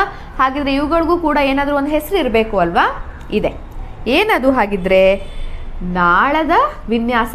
ನಾಳ ವಿನ್ಯಾಸ ನಮಗೆ ಈ ಮಧ್ಯದಲ್ಲಿ ನೋಡಿ, ಈ ಥರ ಮಧ್ಯದಲ್ಲಿ ಡಾರ್ಕ್ ಆಗಿ ಇದ್ದು, ಆ ಒಂದು ಡಾರ್ಕ್ ಲೈನಿಂದ ನಾಳಗಳು ಸೈಡಿಗೆ ಹೋಗಿದ್ರೆ ನೋಡಿ, ಇಲ್ಲಿ ಈಸಿಯಾಗಿ ಬರುತ್ತೆ, ತೋರಿಸ್ತೀನಿ. ಒಂದು ಮಧ್ಯದಲ್ಲಿದ್ದು ಆ ಒಂದು ಮಧ್ಯ ನಾಳದಿಂದ ಸೈಡ್ ಬ್ರಾಂಚಸ್ ಏನಾದರೂ ಈ ಥರ ಬಂದಿದ್ರೆ ಇದನ್ನು ನಾವೇನಂತ ಕರಿತೀವಿ ಗೊತ್ತಾ? ಜಾಲಬಂಧ ನಾಳ ವಿನ್ಯಾಸ. ಅದು ಜಾಲರಿ ಥರ ಕಾಣಿಸುತ್ತೆ, ಹೌದಲ್ವಾ? ಒಂದು ಜಾಲದ ಥರ ಇದೆ ಇದರಲ್ಲಿ, ಹೌದಲ್ವಾ? ಜಾಲಬಂಧ ನಾಳ ವಿನ್ಯಾಸ ಅಂತ ಇದರ ಹೆಸರು. ಹಾಗಿದ್ರೆ ಈ ಎಲೆನಲ್ಲಿ ನಿಮ್ಗೆ ಏನು ಕಾಣಿಸುತ್ತೆ? ಇಲ್ಲಿ ಈ ಲೈನ್ಗಳು ಅಂದರೆ ನಾಳಗಳು ಒಂದ್ರ ಪಕ್ಕ ಒಂದು ಜಸ್ಟ್ ಸ್ಟ್ರೇಟಾಗಿ ಹೋಗ್ತಾ ಇರೋ ಥರ ಕಾಣಿಸುತ್ತೆ. ಅಂದರೆ ಈ ಥರ ಒಂದು ಹುಲ್ಲನ್ನು ತಗೊಂಡ್ರೆ ನೋಡಿ, ಈ ಥರ ಸ್ಟ್ರೇಟಾಗಿ ನೀವು ನೀಟಾಗಿ ಎಲೆನ ಹುಲ್ಲನ್ನು ಅಬ್ಸರ್ವ್ ಮಾಡಿದ್ರೆ ಅಲ್ಲಿ ನೀಟಾಗಿ ಕಾಣಿಸುತ್ತೆ. ನೋಡಿ, ಇಲ್ಲಿ ಮಧ್ಯಭಾಗದಲ್ಲಿ ಹೋಗಿದೆ, ಅದ್ರ ಪಕ್ಕ ಮತ್ತೆ ಸ್ಟ್ರೇಟ್ ಲೈನು ಹೋಗಿದೆ, ಹೌದಲ್ವಾ? ಈ ಥರ ನೀವು ಮ್ಯಾಥ್ಸಲ್ಲಿ ಕಲ್ತಿರ್ತೀರ. ಈ ಥರ ಪಕ್ಕದಲ್ಲೇ ಎದ್ರ ಬದ್ರ ಲೈನ್ ಹೋಗಿದ್ರೆ ನೀವು ಎಂತಹ ಲೈನ್ ಅಂತ ಕರಿತೀರಾ? ಇದನ್ನು ಸಮಾನಾಂತರ ರೇಖೆ ಅಂತ ಕರಿತೀರಾ, ಹೌದಲ್ವಾ? ಅದೇ ಥರ ಈ ಒಂದು ನಾಳ ವಿನ್ಯಾಸವನ್ನು ನಾವು ಸಮಾಂತರ ನಾಳ ವಿನ್ಯಾಸ ಅಂತ ಕರಿತೀವಿ. ಏನಂತ ಕರಿತೀವಿ? ಸಮಾಂತರ ನಾಳ ವಿನ್ಯಾಸ. ಸೊ ಈ ಥರ ಜಾಲರಿ ಥರ ಇದ್ದರೆ ಅದು ಜಾಲಬಂಧ ನಾಳ ವಿನ್ಯಾಸ. ಈ ಥರ ಒಂದೇ ಕಡೆ ಸ್ಟ್ರೇಟ್ ಲೈನ್ ಥರ ಹೋಗ್ತಾ ಇದ್ದರೆ ಅದನ್ನು ನಾವೇನಂತ ಕರಿತೀವಿ? ಸಮಾಂತರ ನಾಳ ವಿನ್ಯಾಸ. ಇದು ನಮಗೆ ತುಂಬ ಇಂಪಾರ್ಟೆಂಟ್ ಆಗುತ್ತೆ ಮುಂದಿನ ಟಾಪಿಕನ್ನು ತಿಳ್ಕೊಳ್ಳೋದಕ್ಕೆ. ಸೊ ಏನು ಕೂಡ ಕನ್ಫ್ಯೂಷನ್ನು ನಿಮಗೆ ಬೇಡ. ವಿಡಿಯೋ ನೋಡಿದ್ರಿ ಅಲ್ವಾ? ನಿಮಗೆ ಈ ನಾಳ ವಿನ್ಯಾಸದ ಬಗ್ಗೆ ಗೊತ್ತಾಯಿತು, ಮತ್ತು ಹೇಗೆ ಗುಂಪು ಮಾಡಬಹುದು ಅಂತಲೂ ಕೂಡ ಗೊತ್ತಾಯಿತು ಅಂತ ಅಂದ್ಕೊಳ್ತೀನಿ. ಈಗ ನಾವು ಸಸ್ಯಗಳ ಬೇರುಗಳನ್ನು ಅನ್ವಯಿಸಲು ಪ್ರಯತ್ನಿಸೋಣ. ಅಂದರೆ ಬೇರು, ಇವಾಗ ಎಲೆಗಳನ್ನ ತಿಳ್ಕೊಂಡ್ವಿ, ಹೌದಲ್ವಾ? ಜಾಲಬಂಧ ನಾಳ ವಿನ್ಯಾಸ ಇರುತ್ತೆ, ಸಮಾಂತರ ನಾಳ ವಿನ್ಯಾಸ ಇರುತ್ತೆ. ಹಾಗೆಯೇ ಬೇರಲ್ಲೂ ಏನಾದರೂ ಚೇಂಜಸ್ ಇರುತ್ತಾ ಅಂತ ನಾವೀಗ ಏನು ಮಾಡಬೇಕು? ಅಬ್ಸರ್ವ್ ಮಾಡಬೇಕು. ಎಲ್ಲ ಸಸ್ಯಗಳು ಬೇರುಗಳನ್ನು ಹೊಂದಿರುತ್ತವೆಯೇ? ಈ ಬೇರುಗಳು ಒಂದೇ ರೀತಿಯಾಗಿರುತ್ತೆ ಅಂದರೆ ಎಲ್ಲ ಸಸ್ಯಗಳು ಬೇರು ಇರುತ್ತಾ? ಬೇರು ಇರೋದೇ ಆದರೆ ಎಲ್ಲ ಸಸ್ಯಗಳಲ್ಲೂ ಒಂದೇ ರೀತಿ ಇರುತ್ತಾ ಅಂತ ನಾವೀಗ ನೋಡಬೇಕು. ಚಟುವಟಿಕೆ 2.6 ನಾವೀಗ ಕಂಡುಕೊಳ್ಳೋಣ. ಕಾಡು ಮೂಲಿಕೆಗಳು ಮತ್ತು ಹುಲ್ಲುಗಳು ಬೆಳೆಯುವ ಪ್ರದೇಶಕ್ಕೆ ಭೇಟಿ ನೀಡಿ. ಈ ಚಟುವಟಿಕೆಗೆ ಸಣ್ಣ ಮೂಲಿಕೆಗಳನ್ನು ನೀವು ಬಳಸಬಹುದು, ಅಂದರೆ ಸಣ್ಣ ಸಣ್ಣ ಗಿಡನ ನೀವು ಬಳಸಬಹುದು. ಬೇರುಗಳಿಗೆ ಹಾನಿಯಾಗದಂತೆ ಕರಣಿ ಬಳಸಿ ಜಾಗರೂಕತೆಯಿಂದ ವಿವಿಧ ಬಗೆಯ ಮೂಲಿಕೆಗಳನ್ನು ಆಚೆ ತೆಗಿಬೇಕು. ಇದಕ್ಕಾಗಿ ನೀವು ಮಣ್ಣನ್ನು ತೇವಗೊಳಿಸಿ ಸಡಿಲಗೊಳಿಸಬಹುದು. ಸೊ ಒಂದೊಂದೇ ಚಿಕ್ಕ ಚಿಕ್ಕ ಸಸ್ಯಗಳನ್ನು ನೀವು ಆಚೆ ತೆಗಿಬೇಕು. ಬೇರುಗಳನ್ನು ನೀರಿನಿಂದ ತೊಳೆಯಿರಿ ಮತ್ತು ಅವುಗಳನ್ನು ವೀಕ್ಷಿಸಿ. ಚೆನ್ನಾಗಿ ಬೇರನ್ನ ನೀರಲ್ಲಿ ತೊಳೆದ್ಬಿಟ್ಟು ಹೇಗಿದೆ ಅಂತ ನೀವು ನೋಡಬೇಕು. ವೀಕ್ಷಣೆ ಮುಗಿದ ನಂತರ ಸಸ್ಯಗಳನ್ನು ಪುನಃ ಭೂಮಿಯನ್ನು ನೆಡುವುದನ್ನು ನೀವು ಮರೆಯಬೇಡಿ, ಏಕೆಂದರೆ ಅವು ಮತ್ತೆ ಬೆಳೆಯುತ್ತವೆ. ಹಾಗೆ ನೋಡ್ತಾ ಹೋದರೆ ಬೇರಿನ ನೀವು ಆ ಥರ ಆಚೆ ತೆಗೆದು ನೋಡಿದಾಗ ಬೇರಲ್ಲಿ ಏನಾದರೂ ವಿಧಗಳಿದಾವ ಅಂತ ಇಲ್ಲಿ ನೀವು ನೋಡಬೇಕಾಗತ್ತೆ. ಸಾಸಿವೆ ಗಿಡದ ಬೇರುಗಳನ್ನು ಎಚ್ಚರಿಕೆಯಿಂದ ವೀಕ್ಷಿಸಿ. ಅಲ್ಲೂ ಚಿತ್ರ ಬರುತ್ತೆ ನೋಡಿ, ಅದು ಸಾಸಿವೆ ಗಿಡ, ಅದರ ಬೇರನ್ನ ನೀವು ನೋಡಿ. ಈ ಸಸ್ಯದ ಬೇರುಗಳು ಒಂದು ಮುಖ್ಯ ಬೇರನ್ನ ಹೊಂದಿರುತ್ತೆ. ಅಲ್ಲಿ ಆರೋ ಮಾರ್ಕಲ್ಲಿ ತೋರಿಸ್ತಾ ಇದೆಯಲ್ಲ, ಅದು ಮುಖ್ಯ ಬೇರು. ಮತ್ತು ಅದರಿಂದ ಕವಲೊಡೆದು ಸಣ್ಣ ಬೇರುಗಳು ಹುಟ್ಟಿಕೊಳ್ಳುತ್ತವೆ. ಅದನ್ನ ನೋಡಿ, ಸೈಡಲ್ಲಿ ಏನಾಗಿದೆ, ಸಣ್ಣ ಬೇರುಗಳು ಹುಟ್ಕೊಂಡಿದೆ. ಮುಖ್ಯ ಬೇರನ್ನ ನಾವೇನಂತ ಕರಿತೀವಿ, ತಾಯಿ ಬೇರು ಅಂತ ಕರಿತೀವಿ. ಸೊ ಬೇರಿನಲ್ಲಿ ಒಂದು ವಿಧ ಯಾವ್ದಾಯ್ತು, ತಾಯಿ ಬೇರು. ಆ ಮುಖ್ಯ ಬೇರನ್ನು ಅಲ್ಲಿ ತೋರಿಸ್ತಾ ಇದೆಯಲ್ಲ, ಅದನ್ನ ತಾಯಿ ಬೇರು ಅಂತ ಕರೆಯೋದು. ಹಾಗೆ ನೋಡ್ತಾ ಹೋದ್ರೆ ಸಾಮಾನ್ಯ ಹುಲ್ಲು ಕಾಂಡದ ಬುಡದಿಂದ ಒಂದೇ ಗಾತ್ರದ ತೆಳುವಾದ ಬೇರುಗಳನ್ನು ಗೊಂಚಲಾಗಿ ಬೆಳೆಯುವುದನ್ನು ಈ ಸಸ್ಯದಲ್ಲಿ ನೀವು ಕಾಣುತ್ತೀರಿ. ನೋಡಿ ಅಲ್ಲಿ ಹೇಗಿದೆ, ಅಲ್ಲಿ ಯಾವುದೂ ಮುಖ್ಯವಾದ ಪ್ರಧಾನ ಬೇರು ಇಲ್ಲ, ಹೌದಲ್ವಾ, ಗೊಂಚಲು ತರ ಇದೆ. ಅಂತಹ ಬೇರನ್ನ ನಾವೇನಂತ ಕರಿತೀವಿ, ತಂತು ಬೇರು ಅಂತ ಅದನ್ನು ನಾವು ಕರಿತೀವಿ. ಹಾಗಿದ್ರೆ ಈ ಒಂದು ಬೇರಿನ ವಿಧಗಳು ಹೇಗಿರುತ್ತೆ, ಆಮೇಲೆ ಈ ಬೇರಿನ ವಿಧಕ್ಕೂ ಮತ್ತೆ ಎಲೆಗಳಲ್ಲಿ ನಾಳಬಂಧ ವಿನ್ಯಾಸ ಇತ್ತಲ್ವಾ, ಜಾಲಬಂಧ ವಿನ್ಯಾಸ, ಸಮಾಂತರ ವಿನ್ಯಾಸ, ಅದಕ್ಕೆ ಏನಾದರೂ ಸಂಬಂಧ ಇದೆಯಾ ಅಂತ ನೀವೇನಾದರೂ ಕೇಳಿದ್ರೆ ಅದಕ್ಕೂ ಕೂಡ ಒಂದು ಇಂಟ್ರೆಸ್ಟಿಂಗ್ ವಿಡಿಯೋ ಇದೆ, ಅದನ್ನ ನೋಡ್ಕೊಂಡು ಬನ್ನಿ. ನೀವೀಗಾಗಲೇ ಸಸ್ಯಗಳನ್ನು 3 ಗುಂಪುಗಳಾಗಿ ವಿಂಗಡಿಸಿದ್ದೀರಾ, ಹೌದಲ್ವಾ? ಯಾವ್ಯಾವ್ದು ಅದು? ಮೂಲಿಕೆಗಳು, ಪೊದೆಗಳು ಹಾಗೂ ಮರಗಳು. ಯಾವುದ್ರ ಮೇಲೆ? ಕಾಂಡಗಳ ಮೇಲೆ ಮತ್ತು ಸಸ್ಯ ಹೇಗೆ ಎತ್ತರ ಇರುತ್ತೆ ಅನ್ನೋದ್ರ ಮೇಲೆ ನೀವು ಡಿಪೆಂಡ್ ಆಗಿ ಏನು ಮಾಡಿದ್ದೀರಾ, ಸಸ್ಯಗಳನ್ನು ವಿಂಗಡಿಸಿದ್ದೀರಾ. ಹಾಗೆಯೇ ಎಲೆಗಳನ್ನು ಕೂಡ 2 ಗುಂಪುಗಳನ್ನಾಗಿ ವಿಂಗಡಿಸಿದ್ದೀರಾ. ಯಾವ್ಯಾವುದು ಅದು? ನಾಳ ವಿನ್ಯಾಸಗಳ ಮೇಲೆ ಜಾಲಬಂಧ ನಾಳ ವಿನ್ಯಾಸ ಹಾಗೆ ಸಮಾಂತರ ನಾಳ ವಿನ್ಯಾಸ, ಹೀಗೆ 2 ಥರದ ಎಲೆಗಳನ್ನು ಕೂಡ ನೀವು ನೋಡಿದ್ರಿ. ಅದಾದಮೇಲೆ ಸಸ್ಯದ ಮೇನ್ ಪಾರ್ಟ್, ಮುಖ್ಯ ಭಾಗ ಯಾವುದು? ಬೇರು ಅಂತ ಹೇಳ್ತೀವಿ, ಹೌದಲ್ವಾ? ಏನಕ್ಕೆ ಅದನ್ನು ಮುಖ್ಯ ಅಂತ ಅಂತೀವಿ? ಆ ಸಸ್ಯಕ್ಕೆ ಬೇಕಾದಂತಹ ಖನಿಜಗಳು ಹಾಗೂ ನೀರನ್ನು ಸಸ್ಯಗಳಿಗೆ ಸಾಗಿಸೋದೇ ಬೇರು, ಹೌದಲ್ವಾ? ಹಾಗಿದ್ರೆ ಅದರಲ್ಲಿ ಏನಾದರೂ ವಿಧಗಳಿದಾವ ಅನ್ನೋದನ್ನು ನಾವೀಗ ನೋಡೋಣ. ಇದನ್ನು ನೀವೆಲ್ಲರೂ ನೋಡೇ ಇರ್ತೀರ, ಹೌದಲ್ವಾ? ಸಾಮಾನ್ಯ ಹುಲ್ಲು, ಹೌದಲ್ವಾ? ಈ ಸಾಮಾನ್ಯ ಹುಲ್ಲಿನ ಬೇರನ್ನು ಜಸ್ಟ್ ನೀವು ಅಬ್ಸರ್ವ್ ಮಾಡಿ, ಸರಿನಾ? ಹೇಗಿದೆ ಇದು? ತಂತಿ ಥರ ಇದೆ, ಹೌದಲ್ವಾ? ವೈಯರ್ ಥರ ಇದೆ. ಸೊ ಇಂತಹ ಬೇರನ್ನು, ಅಂದರೆ ಇಲ್ಲಿ ನೋಡಿ, ಇಲ್ಲಿ ಯಾವುದು ಕೂಡ ಮಧ್ಯದಲ್ಲಿ ಮೇನ್ ಆಗಿರುವಂತಹ ರೂಟ್ ಅಂತ ಇಲ್ಲ, ಜಸ್ಟ್ ತಂತಿ ಥರ ಇದೆ. ಇಂತಹ ಬೇರನ್ನು ನಾವೇನಂತ ಕರಿತೀವಿ? ತಂತು ಬೇರು ಅಂತ ಕರಿತೀವಿ. ಏನಂತ ಕರಿತೀವಿ? ತಂತು ಬೇರು. ತಂತಿಯ ಥರ ಇದು ಬೆಳೀತಾ ಹೋಗುತ್ತೆ. ಹಾಗಿದ್ರೆ ಇನ್ನೊಂದು ಗಿಡವನ್ನು ನಾವಿಲ್ಲಿ ನೋಡೋಣ, ಸಸ್ಯವನ್ನು. ಇದನ್ನು ನಾವು ಯಾವ ಭಾಗ ಅಂತ ಕರಿಬೋದು ನೋಡಿ? ಕಾಂಡನ ನಾವೇನು ಮಾಡ್ಬೋದು? ಇದನ್ನು ಆರಾಮಾಗಿ ಬಗ್ಗಿಸ್ತಾ ಇದ್ದೀವಿ, ಹೌದಲ್ವಾ? ಬಗ್ಗಿಸ್ತಾ ಇದ್ದೀವಾ ನೋಡಿ? ಇಲ್ಲ, ಹೌದಲ್ವಾ? ಇದು ಕಾಂಡ, ಮೇನ್ ಪಾರ್ಟ್ ಇದು ರೆಂಬೆ, ಅದನ್ನು ಬಿಟ್ಬಿಡಿ. ಕಾಂಡ ಬಗ್ಗಿಸೋಕ್ಕೆ ನಮಗೆ ಕಷ್ಟ ಆಗ್ತಾ ಇದೆ, ಹೌದಲ್ವಾ? ಹಾಗಿದ್ರೆ ನಾವು ಇದನ್ನು ಏನಂತ ಕನ್ಸಿಡರ್ ಮಾಡ್ಬೋದು? ಪೊದೆ ಅಂತ ಕನ್ಸಿಡರ್ ಮಾಡ್ತೀವಿ. ಹೋಗಿ ಇವಾಗ ನೋಡಿ, ಇಲ್ಲಿ ಮೇನ್ ಬೇರನ್ನು ನೀವು ಅಬ್ಸರ್ವ್ ಮಾಡ್ಕೊಳ್ಳಿ. ಇಲ್ಲೇನು ನೋಡ್ತಾ ಇದ್ದೀರಾ? ಇಲ್ಲಿ ನೋಡಿ, ಮಧ್ಯಭಾಗದಲ್ಲಿ ಒಂದು ಮೇನ್ ಮುಖ್ಯವಾದಂತಹ ಗಟ್ಟಿಯಾದಂತಹ ಬೇರು ಬರ್ತಾ ಇದೆ. ಆ ಬೇರಿನಿಂದ ಸಣ್ಣ ಸಣ್ಣ ಬೇರು ಸೈಡ್ಗೆಲ್ಲ ಹೋಗ್ತಾ ಇದೆ, ಹೌದಲ್ವಾ? ಈ ಮಧ್ಯದಲ್ಲಿರುವಂತಹ ಮೇನ್ ಬೇರು ಯಾವ ಸಸ್ಯಗಳಿಗೆ ಇರುತ್ತೋ ಅಂತಹ ಬೇರನ್ನು ನಾವೇನಂತ ಕರಿತೀವಿ? ತಾಯಿ ಬೇರು ಅಂತ ಕರಿತೀವಿ. ಈಗ ಡಿಫ್ರೆನ್ಸನ್ನು ನೀವೇ ನೋಡಿ. ಇಲ್ಲಿ ನೋಡಿ, ಇದು ಹುಲ್ಲು, ಇದರಲ್ಲಿ ಮಧ್ಯದಲ್ಲಿ ಯಾವುದೇ ತರಹದ ಮೇನ್ ಬೇರು ಇಲ್ಲ.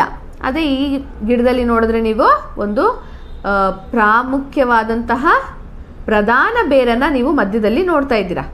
ಸೊ ಪ್ರಧಾನ ಬೇರು ಇರುವಂಥದ್ದನ್ನು ತಾಯಿ ಬೇರು ಅಂತ ಕರಿತೀವಿ. ಏನೂ ಇಲ್ಲದೆ ಜಸ್ಟ್ ಕೂದಲಿನ ಥರ ಬೆಳೀತಾ ಇರೋದನ್ನು ನಾವೇನಂತ ಕರಿತೀವಿ? ತಂತು ಬೇರು ಅಂತ ಕರಿತೀವಿ. ಹಾಗಿದ್ರೆ ಈ ಬೇರುಗಳು 2 ವಿಧ ಇದೆ, ಎಲೆಗಳೂ 2 ವಿಧ ಇದೆ. ಅದರಲ್ಲೂ ಏನಾದರೂ ಆ ಎರಡನ್ನು ಮಿಕ್ಸ್ ಮಾಡಿ ಕಾಂಬಿನೇಷನಲ್ಲಿ ಏನಾದರೂ ನಾವು ನೋಡಬಹುದಾ ಅಥವಾ ಕಲಿಬಹುದಾ ಅನ್ನೋದಾದರೆ ಖಂಡಿತ ಹೌದು. ಈ ಸಸ್ಯದ ಎಲೆಯನ್ನು ನೀವು ನೋಡಿ, ನೋಡಿ ಹೇಗಿದೆ ಇದು? ಯಾವ ವಿನ್ಯಾಸ ನೀವೇ ಊಹೆ ಮಾಡಿ? ಜಾಲ ವಿನ್ಯಾಸನ, ಜಾಲಬಂಧ ವಿನ್ಯಾಸನ ಅಥವಾ ಸಮಾಂತರ ನಾಳ ವಿನ್ಯಾಸನ? ಇದು ನೋಡಿ, ಮಧ್ಯದಲ್ಲಿ ಒಂದು ನಾಳ ಇದೆ, ಅದರಿಂದ ಬೇರೆ ನಾಳಗಳು ಬೆಳೀತಾ ಹೋಗ್ತಿದೆ. ಅಂದರೆ ಇದಕ್ಕೆ ಯಾವುದಕ್ಕೆ ಎಕ್ಸಾಂಪಲ್ಲು? ಜಾಲಬಂಧ ನಾಳ ವಿನ್ಯಾಸ, ಹೌದಲ್ವಾ? ಈ ಜಾಲಬಂಧ ನಾಳ ವಿನ್ಯಾಸ ಯಾವ ಯಾವ ಎಲೆಗಳಲ್ಲಿ ಇರುತ್ತೋ ಆ ಎಲೆ ಇರುವಂತಹ ಸಸ್ಯ ಯಾವಾಗಲೂ ಕೂಡ ಈ ತಾಯಿ ಬೇರನ್ನು ಹೊಂದಿರುತ್ತೆ. ನೀವು ಈಸಿಯಾಗಿ ನೆನ್ಪಿಟ್ಕೊಳ್ಬೋದು. ಏನು ಗೊತ್ತಾ, ಎಲೆನಲ್ಲೂ ಕೂಡ ಮಧ್ಯದಲ್ಲಿ ಒಂದು ಪ್ರಧಾನವಾದಂತಹ ಗೆರೆ ಇರುತ್ತೆ, ಹಾಗೆ ಬೇರಲ್ಲೂ ಕೂಡ ಪ್ರಧಾನವಾದಂತಹ ಗೆರೆ ಇರುತ್ತೆ. ಆ ಪ್ರಧಾನ ಗೆರೆಯಿಂದ ಏನಾಗ್ತಾ ಇದೆ, ಇಲ್ಲಿ ನಾಳಗಳು ಬರ್ತಾ ಇದೆ. ಹಾಗೆ ಕೂಡ ನೋಡಿ, ಈ ಒಂದು ಮೇನ್ ಬೇರಿಂದ ಏನಾಗ್ತಾ ಇದೆ, ಸೈಡ್ಗೆ ಸಣ್ಣ ಸಣ್ಣ ಬೇರು ಬರ್ತಿದೆ. ಎಲೆಲಿ ಹೇಗೆ ಚಿತ್ರ ಇದೆಯೋ ಹಾಗೆ ಈ ಬೇರಿನಲ್ಲೂ ಕೂಡ ಚಿತ್ರ ಬರುತ್ತೆ.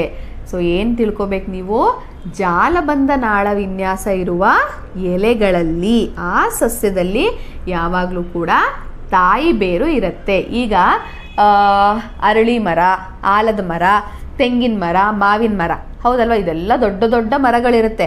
ನಿಮ್ಗೆ ಯಾರಾದರೂ ಟೀಚರು ಅಥವಾ ಯಾರಾದರೂ ಕಾಮನ್ ಆಗಿ ನೀವು ಕಲ್ತಿದ್ದೀರಲ್ವಾ, ಹೇಳಿ ಹಾಗಿದ್ರೆ ಬೇರು ಈ ಮಾವಿನ ಮರಕ್ಕೆ ಯಾವ ಬೇರಿದೆ ಅಂತ ಕೇಳಿದ್ರೆ ನೀವು ಆ ಮರನ ಕಿತ್ತು ಹೇಳಕ್ಕಂತೂ ಸಾಧ್ಯ ಇಲ್ಲ, ಹೌದಲ್ವಾ. ಈಸಿಯಾಗಿ ನೀವೇನು ಮಾಡ್ಬೋದು, ಎಲೆ ನೋಡಿ, ಎಲೆನಲ್ಲಿ ಅಕಸ್ಮಾತ್ ಏನಾದರೂ ಜಾಲಬಂಧ ನಾಳ ವಿನ್ಯಾಸ ಇದ್ದರೆ ನೀವು ಆರಾಮಾಗಿ ಏನಂತ ಹೇಳ್ಬೋದು, ಅದರಲ್ಲಿ ತಾಯಿ ಬೇರಿದೆ ಅಂತ ಹೇಳ್ಬೋದು. ಹಾಗಿದ್ರೆ ನಿಮ್ಗೆ ಇವಾಗ ಈಸಿಯಾಗಿ ಗೊತ್ತಾಯ್ತಲ್ವಾ, ಇದರಲ್ಲಿ ತಂತು ಬೇರಿದೆ, ಇದರ ನಾಳ ವಿನ್ಯಾಸ ನೋಡಿ ಹುಲ್ಲಿನಲ್ಲಿ ಹೇಗಿರುತ್ತೆ ಆಗಲೇ ಕಲ್ತಿದ್ದೀರಾ, ನೋಡಿದ್ದೀರಾ ನೀವು, ಹೌದಲ್ವಾ. ಅಲ್ಲಿ ಸಮಾಂತರ ನಾಳ ವಿನ್ಯಾಸ ಇದೆ. ಅಲ್ಲಿ ಹೇಗಿದೆ ಸಮಾಂತರ ನಾಳ ವಿನ್ಯಾಸ, ಎಲ್ಲ ನಾಳಗಳು ಒಂದೇ ದಿಕ್ಕಿಗೆ ಹೋಗ್ತಾ ಇದೆ ಸ್ಟ್ರೇಟ್ ಆಗಿ. ಇಲ್ಲಿ ನೋಡಿ, ಇದರ ವಿನ್ಯಾಸ ಕೂಡ ಹಾಗೆ ಇದೆ ಅಲ್ವಾ. ಒಂದು ಕಡೆಯಿಂದ ಎಲ್ಲ ಬೇರುಗಳು ಒಂದೇ ದಿಕ್ಕಿಗೆ ಕೆಳಮುಖವಾಗಿ ಸ್ಟ್ರೇಟ್ ಆಗಿ ಬೆಳೀತಾ ಇದೆ, ಹೌದಲ್ವಾ. ಸೊ ಇದು ಕೂಡ ನಿಮಗೆ ಈಸಿ ಆಗುತ್ತೆ. ಎಲೆನಲ್ಲಿ ಸಮಾಂತರ ನಾಳ ವಿನ್ಯಾಸ ಇದ್ದರೆ ಅದರ ಬೇರೆ ಏನಾಗಿರುತ್ತೆ, ತಂತು ಬೇರು ಆಗಿರುತ್ತೆ. ಸೊ ಇದು ನೀವು ಬೇರು ಅಂದರೆ ಗಿಡನ ಕಿತ್ತದೇನೆ ಜಸ್ಟ್ ಎಲೆನ ನೋಡಿ ನೀವು ಆರಾಮಾಗಿ ಯಾವ ನಾಳ ವಿನ್ಯಾಸ ಬೇರು ಯಾವ ವಿಧವಾಗಿದೆ ಅನ್ನೋದನ್ನು ನೀವು ಹೇಳಬಹುದು. ಇನ್ನೊಂದ್ಸತಿ ಹೇಳ್ತೀನಿ, ಎಲೆಗಳಲ್ಲಿ ಜಾಲಬಂಧ ನಾಳ ವಿನ್ಯಾಸ ಇದ್ದರೆ ಆ ಗಿಡಗಳು ತಾಯಿ ಬೇರನ್ನು ಹೊಂದಿರುತ್ತೆ. ಇನ್ನು ಕೆಲವೊಂದು ಸಸ್ಯಗಳ ಎಲೆಗಳು ಸಮಾಂತರ ನಾಳ ವಿನ್ಯಾಸವನ್ನು ಹೊಂದಿದ್ರೆ ಅವುಗಳಿಗೆ ತಂತು ಬೇರು ಇರುತ್ತೆ.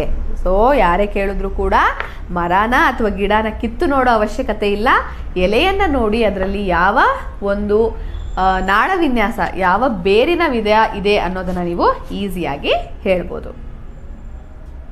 ನೋಡಿದ್ರಿ ಅಲ್ವಾ, ಎಲ್ಲ ಸಸ್ಯಗಳಲ್ಲೂ ಕೂಡ ಬೇರೆ ಬೇರೆ ಅಂದರೆ ಎರಡು ಥರನಾದಂತಹ ಎಲೆಗಳಿರಬಹುದು, ಹಾಗೆ ಎರಡು ಥರನಾದಂತಹ ವಿಭಿನ್ನವಾದ ಬೇರುಗಳು ಕೂಡ ಇರಬಹುದು. ಅದಕ್ಕೂ ಕೂಡ ಸಂಬಂಧ ಇದೆ ಅನ್ನೋದು ಈ ವಿಡಿಯೋ ಮೂಲಕ ನಿಮಗೆ ಗೊತ್ತಾಗಿದೆ.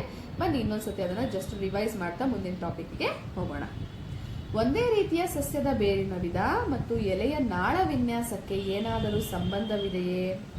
ಚಟುವಟಿಕೆ 2.7 ನಾವೀಗ ಸಂಬಂಧ ಕಲ್ಪಿಸೋಣ ಮತ್ತು ವೀಕ್ಷಿಸೋಣ. ನಾವಿದನ್ನ ಆಲ್ರೆಡಿ ಕಲ್ತಿದ್ದೀವಿ.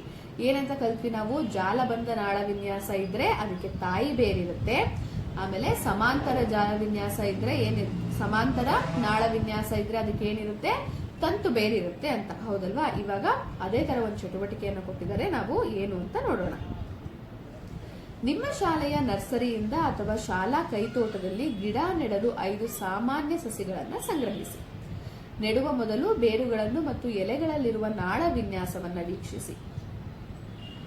ಅದನ್ನ ನೋಡಿದ ಮೇಲೆ ಈ ಕೋಷ್ಟಕ 2.4 ನೀವೇನ್ ಮಾಡ್ಬೇಕಾಗತ್ತೆ? ಫಿಲ್ ಮಾಡ್ಬೇಕಾಗತ್ತೆ. ಬೇರುಗಳು ಮತ್ತು ಎಲೆಯ ನಾಳ ವಿನ್ಯಾಸದ ವಿಧಗಳು. ಒಂದು ಕೊಟ್ಟಿದ್ದಾರೆ ಅವೇನೆ, ನಿಂಬೆ ಹುಲ್ಲು. ಸೊ ಅದಕ್ಕೆ ನಾಳ ವಿನ್ಯಾಸ ಏನಿರುತ್ತೆ? ಸಮಾಂತರ, ಅಂದ್ರೆ ಹುಲ್ಲಲ್ಲಿ ಸಮಾಂತರ ಇರುತ್ತೆ, ಆದ್ರಿಂದ ಯಾವ ಬೇರಿರುತ್ತೆ? ಅಲ್ಲಿ ತಂತು ಬೇರಿರುತ್ತೆ. ಹಾಗೆ ನೋಡ್ತಾ ಹೋದ್ರೆ ನಾನಿಲ್ಲಿ ಚೆಂಡು ಹೂವನ್ನ ತಗೊಂಡಿದ್ದೀನಿ. ಅದರ ಎಲೆಯ ನಾಳ ವಿನ್ಯಾಸವನ್ನ ನೋಡಿದ್ರೆ ಅದು ಜಾಲಬಂಧ ನಾಳ ವಿನ್ಯಾಸವನ್ನ ಹೊಂದಿರುತ್ತೆ. ಬೇರಿನ ವಿಧ ಹೇಗಿರುತ್ತೆ? ತಾಯಿ ಬೇರು. ನೆಕ್ಸ್ಟ್ ನಿತ್ಯ ಪುಷ್ಪ, ಪರ್ಪಲ್ ಕಲರ್ ಬರುತ್ತಲ್ಲ, ವೈಟ್ ಪರ್ಪಲ್, ಅದು ಅದರ ಎಲೆ ಕೂಡ ಜಾಲಬಂಧ ನಾಳ ವಿನ್ಯಾಸವನ್ನ ಹೊಂದಿರುತ್ತೆ, ಅದರಿಂದ ಬೇರು ಕೂಡ ತಾಯಿ ಬೇರಾಗಿರುತ್ತೆ. 5ನೇದು ತುಳಸಿ, ಇದು ಕೂಡ ಜಾಲಬಂಧ ನಾಳ ವಿನ್ಯಾಸ ಹೊಂದಿರುತ್ತೆ, ಸೊ ತಾಯಿ ಬೇರನ್ನ ಹೊಂದಿರುತ್ತೆ. ನೆಕ್ಸ್ಟ್ ಬಾಳೆ ಸಸಿಯನ್ನ ನೋಡಿದಾಗ ಅಲ್ಲಿ ನೀವು ನೋಡ್ಬೋದು, ಬಾಳೆ ಎಲೆ ಮೇಲೆ ಹೇಗಿರುತ್ತೆ? ಸಮಾಂತರ ನಾಳ ವಿನ್ಯಾಸ ಇರುತ್ತೆ, ಆದ್ರಿಂದ ಬೇರೇನಾಗುತ್ತೆ? ತಂತು ಬೇರನ್ನ ಅದು ಹೊಂದಿರುತ್ತೆ. ಸಾಮಾನ್ಯವಾಗಿ ಜಾಲಬಂಧ ನಾಳ ವಿನ್ಯಾಸ ಹೊಂದಿರುವ ಸಸ್ಯಗಳು ತಾಯಿ ಬೇರನ್ನು ಹಾಗೂ ಸಮಾಂತರ ನಾಳ ವಿನ್ಯಾಸ ಹೊಂದಿರುವ ಸಸ್ಯಗಳು ತಂತು ಬೇರು ವ್ಯವಸ್ಥೆಯನ್ನ ಹೊಂದಿರುತ್ತವೆ. ಇದು ನಿಮಗೆ ಕಂಪ್ಲೀಟ್ ಆಗಿ ಅರ್ಥ ಆಗಿದೆ, ಹೌದಲ್ವಾ? ನೋಡಿ, ಜಾಲಬಂಧ ನಾಳ ವಿನ್ಯಾಸ ಇದ್ರೆ ತಾಯಿ ಬೇರಿರುತ್ತೆ, ಸಮಾಂತರ ಇದ್ರೆ ಅದು ಫೈಬರಸ್ ರೂಟ್ ಅಂದ್ರೆ ತಂತು ಬೇರನ್ನ ಹೊಂದಿರುತ್ತೆ. ಮುಂದೆ ನೋಡ್ತಾ ಹೋದ್ರೆ ಸಸ್ಯದ ಎಲೆಯ ನಾಳ ವಿನ್ಯಾಸ, ಬೇರಿನ ವಿಧ ಮತ್ತು ಬೀಜದ ನಡುವೆ ಏನಾದರೂ ಇವಾಗ ನಿಮ್ಗೆ ಎಲೆ ಮತ್ತು ಬೇರಿನ ನಡುವೆ ಸಂಬಂಧ ಇದೆ ಅಂತ ಗೊತ್ತಾಯ್ತು. ಎಕ್ಸ್ಟ್ರಾ ಇನ್ನೊಂದೇನು ಬೀಜದ ನಡುವೆನೂ ಏನಾದರೂ ಸಂಬಂಧ ಇರುತ್ತಾ ಅಂತ ಇವಾಗ ನಾವು ತಿಳ್ಕೊಳ್ಬೇಕು. ಎಲ್ಲಾ ಸಸ್ಯದ ಬೀಜಗಳು ಒಂದೇ ರೀತಿಯಾಗಿರುತ್ತಾ ಅನ್ನೋದನ್ನು ಕೂಡ ಒಂದು ಪ್ರಶ್ನೆ. ಇವಾಗ ಒಂದು ಚಟುವಟಿಕೆ ಇದೆ, ಚಟುವಟಿಕೆ 2.8. ನಾವೀಗ ಹೋಲಿಕೆ ಮಾಡೋಣ. 2 ಅಥವಾ 3 ದಿನಗಳ ಕಾಲ ಕಡಲೆ ಮತ್ತು ಜೋಳದ ಬೀಜಗಳನ್ನ ನೀರಿನಲ್ಲಿ ನೆನೆಸಿಡಬೇಕು. ಕಡಲೆ ಮತ್ತೆ ಜೋಳ ಎರಡನ್ನೂ ಸಪರೇಟ್ ಆಗಿ ನೀರಲ್ಲಿ ನೆನೆಸಿಡಬೇಕು. ಕಡಲೆ ಬೀಜದ ಸಿಪ್ಪೆಯನ್ನ ತೆಗೆಯಿರಿ. ಈಗ ಕಡಲೆ ಮತ್ತು ಜೋಳದ ಬೀಜದ ರಚನೆಯನ್ನ ಗಮನಿಸಿ. ಈ ಸಿಪ್ಪೆ ಸುಲಿದ ತಕ್ಷಣ ಏನಾಗುತ್ತೆ, ಕಡಲೆ 2 ಪೀಸ್ ಆಗುತ್ತೆ, ಆದ್ರೆ ಜೋಳ ಯಾವುದು ಕೂಡ ಅದು ಒಡ್ಕೊಳ್ಳಲ್ಲ. ಅವು ಒಂದೇ ರೀತಿಯಾಗಿದೆಯೇ ಅಥವಾ ಭಿನ್ನವಾಗಿವೆ, ನೀವು ಈಸಿಯಾಗಿ ಹೇಳ್ಬೋದು ಅದೇನಾಗಿದೆ, ಡಿಫ್ರೆಂಟ್ ಆಗಿದೆ, ವಿಭಿನ್ನವಾಗಿದೆ ಅಂತ ಹೇಳಬಹುದು. ಅಲ್ಲಿ ನೋಡಿ, ಫಸ್ಟ್ ಕಾಣಿಸ್ತಾ ಇರೋದು ಕಡಲೆ, ಸೆಕೆಂಡ್ ಕಾಣಿಸ್ತಾ ಇರೋದೇನು, ಜೋಳದ ಬೀಜ. ಸೊ ಕಡಲೆ ಬೀಜ 2 ಭಾಗಗಳಾಗಿ ಒಡೆಯುವುದನ್ನು ನೀವು ಗಮನಿಸಿರುತ್ತೀರಿ. ಜೋಳವು ತೆಳುವಾದ ಒಂದು ಬೀಜದ ದಳವನ್ನ ಮಾತ್ರ ಹೊಂದಿದೆ. ಕಡಲೆಯಲ್ಲಿ ನೋಡೋದಾದ್ರೆ ಪ್ರತಿಯೊಂದು ಭಾಗವನ್ನು ಬೀಜದಳ ಅಂತ ಕರಿತೀವಿ. 2 ಭಾಗ ಆಗಿ ಓಪನ್ ಆಯ್ತಲ್ವಾ, ಅದು ಈ ತರ ಆ 2 ಕೂಡ ಒಂದೊಂದು ಬೀಜದಳ ಅಂತ ಕರಿತೀವಿ. ಬೀಜದಲ್ಲಿ 2 ಬೀಜದಳಗಳನ್ನ ಹೊಂದಿದ್ರೆ ಆ ಸಸ್ಯಗಳನ್ನ ದ್ವಿದಳ ಸಸ್ಯಗಳು ಅಂತ ಕರೀತಾರೆ. ದ್ವಿ ಅಂದ್ರೆ 2, ದಳ ಅಂದ್ರೆ ಬೀಜದಳ. ಸೊ 2 ಬೀಜದಳಗಳನ್ನ ಹೊಂದಿದ್ರೆ ಅಂತಹ ಸಸ್ಯಗಳನ್ನ ದ್ವಿದಳ ಸಸ್ಯಗಳು ಅಂತ ಕರಿತೀವಿ. ಅದೇ ರೀತಿ ಬೀಜದಳ ಒಂದೇ ಒಂದು ಬೀಜದಳವನ್ನ ಅದು ಹೊಂದಿದ್ರೆ ಆ ಸಸ್ಯಗಳನ್ನ ಏಕದಳ ಸಸ್ಯ ಅಂತ ನಾವು ಕರಿತೀವಿ. ಹಾಗಿದ್ರೆ ಸಸ್ಯದ ಬೀಜದಳಗಳ ಸಂಖ್ಯೆ, ಬೇರಿನ ವಿಧ ಮತ್ತು ಎಲೆಯ ನಾಳ ವಿನ್ಯಾಸದಲ್ಲಿ ಯಾವ ಸಂಬಂಧವನ್ನು ನಾವು ಗಮನಿಸಬೇಕು ಅನ್ನೋದನ್ನ ಕೂಡ ನಾವೀಗ ನೋಡೋಣ. ದ್ವಿದಳ ಸಸ್ಯಗಳು ಅಂದ್ರೆ 2 ಆಗಿ ಓಪನ್ ಆಗುತ್ತಲ್ಲ, ಆ ಸಸ್ಯಗಳು ಜಾಲಬಂಧ ನಾಳ ವಿನ್ಯಾಸ ಮತ್ತು ತಾಯಿ ಬೇರನ್ನ ಹೊಂದಿರುತ್ತೆ. ಹಾಗೇನೆ ಏಕದಳ ಸಸ್ಯಗಳು ಸಮಾಂತರ ನಾಳ ವಿನ್ಯಾಸ ಹಾಗೂ ತಂತು ಬೇರನ್ನ ಅದು ಹೊಂದಿರುತ್ತೆ. ನಿಮ್ಗೆ ಜಸ್ಟ್ ನೆನ್ಪಿಟ್ಕೊಳ್ಬೇಕೇನು, ತಾಯಿ ಬೇರಿದ್ರೆ ಎಲೆನಲ್ಲಿ ಜಾಲಬಂಧ ನಾಳ ವಿನ್ಯಾಸ ಇರುತ್ತೆ. ಜಾಲಬಂಧ ಅಂದ್ರೆ ಹೇಗಿರುತ್ತೆ, ತುಂಬಾ ಕಷ್ಟ ಅದು, ಹೌದಲ್ವಾ? ಹಾಗೇನೆ ಬೀಜದಳ 2 ಇದ್ರೆ 2 ಅದು ಸ್ವಲ್ಪ ಕಷ್ಟನೇ ಅಲ್ವಾ, 2 ಅನ್ನೋದು ಸ್ವಲ್ಪ ಜಾಸ್ತಿ ಅಲ್ವಾ. ಸೊ ಅದನ್ನ ನೀವು ಜಸ್ಟ್ ರಿಲೇಟ್ ಮಾಡ್ಕೊಳ್ಳಿ. ದ್ವಿದಳ, ಜಾಲಬಂಧ, ತಾಯಿ ಬೇರು. ಒಂದನ್ನ ನೀವು ಕಂಪ್ಲೀಟ್ ಆಗಿ ನೆನ್ಪಿಟ್ಕೊಂಡ್ರೆ ಇನ್ನೊಂದು ಈಸಿಯಾಗಿ ಬರಿಬಹುದು. ಇಲ್ಲಿ 2.2 ಅಲ್ಲೊಂದು ಪ್ರಶ್ನೆ ಇದೆ. ಇದಿಷ್ಟು ಸಸ್ಯಗಳಾಯ್ತು. ಸಸ್ಯಗಳಲ್ಲಿ ಮೂಲಿಕೆ ಅಂದ್ರೆ ಏನು, ಪೊದೆ ಅಂದ್ರೆ ಏನು, ಮರಗಳನ್ನ ಹೇಗೆ ಗಮನಿಸ್ತೀರಿ, ಬಳ್ಳಿಗಳು, ಆಮೇಲೆ ನೆಲಬಳ್ಳಿಗಳ ಬಗ್ಗೆ ತಿಳ್ಕೊಂಡ್ರಿ. ಆಮೇಲೆ ನಾಳ ವಿನ್ಯಾಸ, ಜಾಲಬಂಧ ನಾಳ ವಿನ್ಯಾಸ ಅಂದ್ರೆ ಏನು, ಸಮಾಂತರ ನಾಳ ವಿನ್ಯಾಸ ಅಂದ್ರೆ ಏನು, ತಾಯಿ ಬೇರ್ ಹೇಗಿರುತ್ತೆ, ತಂತು ಬೇರ್ ಹೇಗಿರುತ್ತೆ, ಆಮೇಲೆ ಅದನ್ನ ಬೀಜಗಳ ದಳಗಳ ಬಗ್ಗೆ ನೀವು ಹೇಗೆ ಜೋಡಿಸ್ಕೋಬಹುದು, ಇದೆಲ್ಲಾನು ಕಲ್ತ್ರಿ, ಹೌದಲ್ವಾ? ಇದು ಸಸ್ಯಗಳ ಬಗ್ಗೆ ಆಯ್ತು. ಇವಾಗ ನಾವು ಪ್ರಾಣಿಗಳನ್ನ ಹೇಗೆ ಗುಂಪುಗೂಡಿಸೋದು ಅಂತ ನೋಡ್ತಾ ಹೋಗೋಣ. ಸಸ್ಯಗಳಂತೆ ಪ್ರಾಣಿಗಳು ಸಹ ಒಂದಕ್ಕಿಂತ ಇನ್ನೊಂದು ಗಮನಾರ್ಹವಾಗಿ ಬೇರೆಯಾಗಿವೆ. ಸಸ್ಯಗಳ ತರನೇ ಪ್ರಾಣಿಗಳು ಏನಾಗಿದೆ, ಒಂದಕ್ಕಿಂತ ಒಂದು ಬೇರೆ ಬೇರೆ ರೀತಿ ಇದೆ. ಇಷ್ಟೊಂದು ವ್ಯಾಪಕ ವೈವಿಧ್ಯತೆ ಇರುವ ಪ್ರಾಣಿಗಳನ್ನು ಹೇಗೆ ಗುಂಪುಗೊಳಿಸುವಿರಿ? ಇದನ್ನು ಹೇಗೆ ನಾವು ಗುಂಪು ಮಾಡಬಹುದು? ಇವುಗಳನ್ನು ಗುಂಪುಗಳಾಗಿಸಲು ಯಾವ ಗುಣಗಳನ್ನು ಆಲೋಚಿಸುತ್ತೀರಿ? ಅಂದ್ರೆ ಪ್ರಾಣಿಗಳನ್ನ ನಾವು ಒಂದೊಂದು ಗುಂಪು ಮಾಡಬೇಕು ಅಂದ್ರೆ ಏನೇನ್ ಗುಣ ನೀವು ಕನ್ಸಿಡರ್ ಮಾಡ್ತೀರಾ ಅಂತ. ಈಗಾಗಲೇ ಪ್ರಾಣಿಗಳನ್ನು ಕೆಲವು ಗುಣಗಳ ಆಧಾರದ ಮೇಲೆ ಗುಂಪುಗೂಡಿಸಿರುವಿರಿ. ಒಂದು ಕೋಷ್ಟಕದಲ್ಲಿ ಬರೆದ್ರಿ, ಕೆಲವೊಂದು ನಡೆಯುತ್ತೆ, ಹಾರತ್ತೆ, ವಾಸಸ್ಥಳ, ಅವುಗಳ ವೀಕ್ಷಣೆ, ಅವುಗಳ ಗುಣಗಳನ್ನ ಪಟ್ಟಿ ಮಾಡಿದ್ವಿ, ಹೌದಲ್ವಾ? ಸೊ ಅದನ್ನ ಕನ್ಸಿಡರ್ ಮಾಡಿ ನಾವೇನ್ ಮಾಡಬಹುದು, ಗುಂಪುಗಳನ್ನಾಗಿ ಮಾಡಬಹುದು. ಇನ್ನೂ ಕೆಲವನ್ನು ಹೆಚ್ಚು ವಿವರವಾಗಿ ನಾವೀಗ ಅನ್ವೇಷಿಸೋಣ. ಚಟುವಟಿಕೆ 2.9 ನಾವೀಗ ಕಂಡುಕೊಳ್ಳೋಣ. ನೀವು ಕೆಲವು ಪ್ರಾಣಿಗಳ ಚಲನೆಯನ್ನು ದಾಖಲಿಸಿದ್ದೀರಿ. ಕೋಷ್ಟಕದಲ್ಲಿ ಬರೆದ್ರಲ್ಲ ಅದು. ಇತರೆ ಪ್ರಾಣಿಗಳು ಒಂದು ಸ್ಥಳದಿಂದ ಇನ್ನೊಂದು ಸ್ಥಳಕ್ಕೆ ಹೇಗೆ ಚಲಿಸುತ್ತವೆ ಎಂಬುದನ್ನು ನೀವು ಗಮನಿಸಿರಬಹುದು. ಒಂದು ಸ್ಥಳದಿಂದ ಇನ್ನೊಂದು ಸ್ಥಳಕ್ಕೆ ಹೇಗೆ ಹೋಗುತ್ತೆ ಅಂತ. ಮತ್ತೆ ಕೋಷ್ಟಕ 2.5 ಇದೆ. ಪ್ರಾಣಿಗಳಲ್ಲಿ ಚಲನೆ ಮತ್ತು ಬಳಸಿದ ದೇಹದ ಭಾಗಗಳು, ಇದರಲ್ಲಿ ನೀವು ಪಟ್ಟಿ ಮಾಡಬೇಕು. ಇರುವೆ ಚಲನೆಯ ವಿಧ ಹೇಗೆ ನಡೆಯುತ್ತವೆ? ಹೇಗೆ ನಡೀತವೆ? ಕಾಲುಗಳಿಂದ. ಮೇಕೆ ನಡೆಯುತ್ತದೆ ಮತ್ತು ನೆಗೆಯುತ್ತದೆ, ದೇಹದ ಭಾಗ ಕಾಲುಗಳನ್ನ ಬಳಸುತ್ತೆ. ಹಾಗೇನೆ ಪಾರಿವಾಳ ಹಾರುತ್ತದೆ, ರೆಕ್ಕೆಯನ್ನ ಬಳಸುತ್ತೆ. ನೊಣ ನಡೆಯುತ್ತದೆ ಮತ್ತು ಹಾರುತ್ತದೆ. ಅದು ಏನೇನು ಬಳಸುತ್ತೆ? ಕಾಲು ಮತ್ತು ರೆಕ್ಕೆಗಳನ್ನ ಬಳಸುತ್ತೆ. ಹಾಗೆ ಮೀನು ಚಲನೆಯ ವಿಧ ಏನಪ್ಪಾ? ಈಜುತ್ತದೆ ಅಲ್ವಾ? ಏನನ್ನ ಯೂಸ್ ಮಾಡ್ಕೊಂಡು ಈಜುತ್ತೆ? ಈಜು ರೆಕ್ಕೆಗಳನ್ನ. ಈ ತರ ಯಾವುದೇ ಪ್ರಾಣಿ ಅಂತ ಕೊಟ್ಟಿದ್ರೆ ನಾನಲ್ಲಿ ನಾಯಿ ಅಂತ ತಗೊಂಡಿದ್ದೀನಿ. ಅದೇನ್ ಮಾಡುತ್ತೆ? ಹೇಗೆ ಚಲಿಸುತ್ತೆ? ಒಂದು ಪ್ರದೇಶದಿಂದ ಇನ್ನೊಂದು ಪ್ರದೇಶಕ್ಕೆ ನಡೆಯುತ್ತದೆ, ಕಾಲುಗಳನ್ನ ಯೂಸ್ ಮಾಡ್ಕೊಳ್ಳುತ್ತೆ. ಲಾಸ್ಟ್ ಅಲ್ಲಿ ಚಿಟ್ಟೆ ಅಂತ ಒಂದು ಎಕ್ಸಾಂಪಲ್ ತಗೊಂಡಿದ್ದೀನಿ. ಅದು ಹಾರುತ್ತದೆ, ರೆಕ್ಕೆಗಳನ್ನ ಬಳಸ್ಕೊಳ್ತದೆ. ವಿಭಿನ್ನ ಪ್ರಾಣಿಗಳು ವಿಭಿನ್ನ ಚಲನಾ ವಿಧಗಳನ್ನ ಹೊಂದಿದೆ. ಪ್ರಾಣಿಗಳು ಹಾರಬಲ್ಲವು, ಓಡಬಲ್ಲವು, ತೆವಳಬಲ್ಲವು, ನಡೆಯಬಲ್ಲವು, ನೆಗೆಯಬಲ್ಲವು ಅಥವಾ ಕುಪ್ಪಳಿಸಬಲ್ಲವು. ಸೊ ಇದನ್ನೆಲ್ಲ ಇಟ್ಕೊಂಡು ನಾವೇನ್ ಮಾಡಬಹುದು? ಪ್ರಾಣಿಗಳನ್ನ ಗುಂಪುಗಳನ್ನಾಗಿ ಮಾಡಬಹುದು. ಈ ಪ್ರಾಣಿಗಳು ಒಂದು ಸ್ಥಳದಿಂದ ಮತ್ತೊಂದು ಸ್ಥಳಕ್ಕೆ ನಡೆಯಲು ಅಥವಾ ಚಲಿಸಲು ದೇಹದ ಬೇರೆ ಬೇರೆ ಭಾಗಗಳನ್ನು ಬಳಸುತ್ತವೆ. ಅವು ರೆಕ್ಕೆ, ಕಾಲು ಅಥವಾ ಚಲನೆಗೆ ಸಹಾಯ ಮಾಡುವ ದೇಹದ ಇತರ ಭಾಗಗಳನ್ನ ಬಳಸ್ಕೊಳ್ತವೆ. ಅವುಗಳ ಚಲನೆಯ ಆಧಾರದ ಮೇಲೆ ಪ್ರಾಣಿಗಳನ್ನು ನಾವು ಹೇಗೆ ಗುಂಪುಗೂಡಿಸಬಹುದು? ಈ ಚಲಿಸೋದಕ್ಕೆ ಎಷ್ಟೊಂದು ರೀತಿ ಇದೆಯಲ್ವಾ, ಅದ್ರ ಮೇಲೂ ಕೂಡ ನಾವು ಗುಂಪು ಮಾಡಬಹುದಾ ಅಂತ ಕೇಳಿರೋದು. ಇದರಿಂದ ಹಲವು ಪ್ರಾಣಿಗಳ ಆಕಾರ, ಗಾತ್ರ, ರಚನೆ, ಬಣ್ಣ ಮತ್ತು ಇತರ ಗುಣಗಳು ಒಂದಕ್ಕಿಂತ ಇನ್ನೊಂದು ಬೇರೆ ಬೇರೆ ಆಗಿರುತ್ತೆ, ಹೌದಲ್ವಾ? ಪ್ರಾಣಿಗಳನ್ನು ಬೇರೆ ವಿಧಾನಗಳಲ್ಲಿ ಗುಂಪುಗೂಡಿಸಲು ಈ ಕೆಲವು ಗುಣಗಳನ್ನು ನಾವು ಬಳಸ್ಕೊಳ್ಬಹುದು. ಸಸ್ಯಗಳಂತೆ ಪ್ರಾಣಿಗಳನ್ನು ಗುಂಪುಗೂಡಿಸುವುದು ಅವುಗಳ ವೈವಿಧ್ಯತೆಯನ್ನು ತಿಳಿದುಕೊಳ್ಳಲು ಪ್ರಮುಖವಾಗಿದೆ. ನಾವು ಏನಕ್ಕೆ ಪ್ರಾಣಿಗಳನ್ನು ಗುಂಪು ಮಾಡ್ತೀವಿ ಅಂತ ಅಂದ್ರೆ ಅವುಗಳ ಬಗ್ಗೆ ಹೆಚ್ಚಿನ ಇನ್ಫಾರ್ಮೇಶನ್ ತಿಳ್ಕೊಳ್ಳೋದಕ್ಕೋಸ್ಕರ ನಾವು ಈ ಗುಂಪನ್ನ ಮಾಡ್ತಾ ಹೋಗ್ತೀವಿ. ಇಲ್ಲಿ ಒಬ್ಬರು ವಿಜ್ಞಾನಿಯ ಬಗ್ಗೆ ನಾವೀಗ ತಿಳ್ಕೊಳ್ಳೋಣ. ಅವರ ಹೆಸರು ಜಾನಕಿ ಅಮ್ಮಾಳ್. ಜಾನಕಿ ಅಮ್ಮಾಳ್ ಇವರು ಭಾರತೀಯ ಸಸ್ಯಶಾಸ್ತ್ರಜ್ಞರಾಗಿದ್ದು ಭಾರತದ ಸಸ್ಯ ಜೀವ ವೈವಿಧ್ಯತೆಯನ್ನು ಸಂರಕ್ಷಿಸುವ ಮತ್ತು ದಾಖಲಿಸುವ ಕಾರ್ಯಕ್ಕೆ ಅವರು ತಮ್ಮ ಜೀವನವನ್ನು ಮುಡಿಪಾಗಿಟ್ಟಿದ್ದರು. ಯಾರು? ಜಾನಕಿ ಅಮ್ಮಾಳ್. ಮೌನ ಕಣಿವೆಯನ್ನು ಸಂರಕ್ಷಿಸಿ ಎಂಬ ಅಭಿಯಾನದಲ್ಲಿ ಅವರು ಪ್ರಮುಖ ಪಾತ್ರ ನಿರ್ವಹಿಸುತ್ತಿದ್ದರು. ಬೊಟಾನಿಕಲ್ ಸರ್ವೆ ಆಫ್ ಇಂಡಿಯಾ ಮುಖ್ಯಸ್ಥರಾಗಿ ಭಾರತದ ಸಸ್ಯ ವೈವಿಧ್ಯತೆಯನ್ನು ದಾಖಲಿಸುವ ಕಾರ್ಯಕ್ರಮಗಳನ್ನು ಪ್ರಾರಂಭಿಸಿದರು. ಸೊ ಇವರು ಒಂದು ಅಭಿಯಾನವನ್ನ ಮಾಡ್ತಾರೆ. ಅದೇನು? ಮೌನ ಕಣಿವೆಯನ್ನು ಸಂರಕ್ಷಿಸಿ. ಸೊ ಇದನ್ನ ಬಳಸ್ಕೊಂಡು ಸಾಕಷ್ಟು ಸಸ್ಯಗಳನ್ನ ಇವರು ಉಳಿಸಿದ್ದಾರೆ. ಸೊ ಈ ಸಾಧನೆ ಕಥೆ ಅಂದ್ರೆ ಮೌನ ಕಣಿವೆಯನ್ನು ಸಂರಕ್ಷಿಸಿ ಅಭಿಯಾನ ಏನು ಅನ್ನೋದನ್ನ ನಾವೀಗ ನೋಡೋಣ. ಇದು ಕೇರಳದ ಪಾಲಕ್ಕಡ್ ಜಿಲ್ಲೆಯ ಅರಣ್ಯದ ಸತ್ಯಕಥೆ.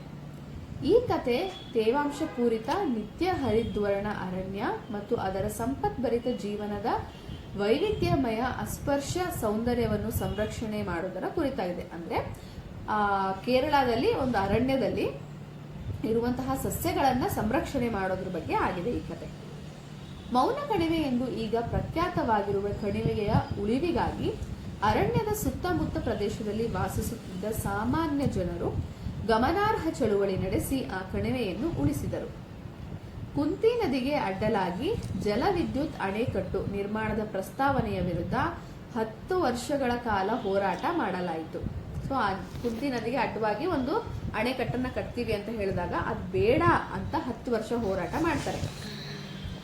ಆ ಸಮಯದಲ್ಲಿ ಪ್ರಜೆಗಳು ವ್ಯಾಪಕ ಜಾಗೃತಿ ಕಾರ್ಯಕ್ರಮ, ಸಂಪಾದಕರಿಗೆ ಪತ್ರಿಕೆಗಳನ್ನ, ವಾರ್ತಾಪತ್ರಿಕೆಯಲ್ಲಿ ಲೇಖನಗಳು, ವಿಚಾರ ಸಂಕಿರಣಗಳು, ದೂರು ದಾಖಲಿಸುವುದು ಮತ್ತು ನ್ಯಾಯಾಲಯದಲ್ಲಿ ಮೇಲ್ಮನವಿ ಸಲ್ಲಿಸುವುದು ಇತ್ಯಾದಿಗಳು ಲಭ್ಯವಿರುವ ಎಲ್ಲಾ ಸಾಧ್ಯತೆಗಳನ್ನ ಇವರು ಬಳಸ್ಕೊಳ್ತಾರೆ. ಸೊ ಮೌನ ಕಣಿವೆಯನ್ನು ಸಂರಕ್ಷಿಸುವಲ್ಲಿ ಈ ಚಳುವಳಿ ಏನಾಗುತ್ತೆ? ಯಶಸ್ವಿಯಾಗುತ್ತೆ. ಈಗ 2.3 ಸ್ಥಳಗಳಲ್ಲಿನ ಸಸ್ಯಗಳು ಮತ್ತು ಪ್ರಾಣಿಗಳು. ಚಟುವಟಿಕೆಗಳಲ್ಲಿ ಪ್ರಾಣಿಗಳ ಚಲನೆಯನ್ನು ನೀವು ದಾಖಲಿಸುವುದು. ಚಲನೆ ಹೇಗೆ ಮಾಡ್ತವೆ ಅಂತ ಬರೆದಿದ್ದೀರಾ, ಹೌದಲ್ವಾ? ಈ ಪ್ರಾಣಿಗಳ ಚಲನೆಯು ಅವುಗಳ ಸುತ್ತಮುತ್ತಲಿನ ಪ್ರದೇಶವನ್ನು ಅವಲಂಬಿಸಿ ಇವೆ. ಅಂದ್ರೆ ಸುತ್ತಮುತ್ತ ಪ್ರದೇಶ ಹೇಗಿದೆಯೋ ಅದ್ರ ಮೇಲೆ ಡಿಪೆಂಡ್ ಆಗಿ ಚಲನೆಯನ್ನ ಮಾಡ್ತಾವ ಅಂತ ಕೇಳ್ತಾ ಇರೋದು. ನಾವು ಮೀನು ಮತ್ತು ಮೇಕೆಯನ್ನು ಉದಾಹರಣೆಯಾಗಿ ಪರಿಶೀಲಿಸೋಣ.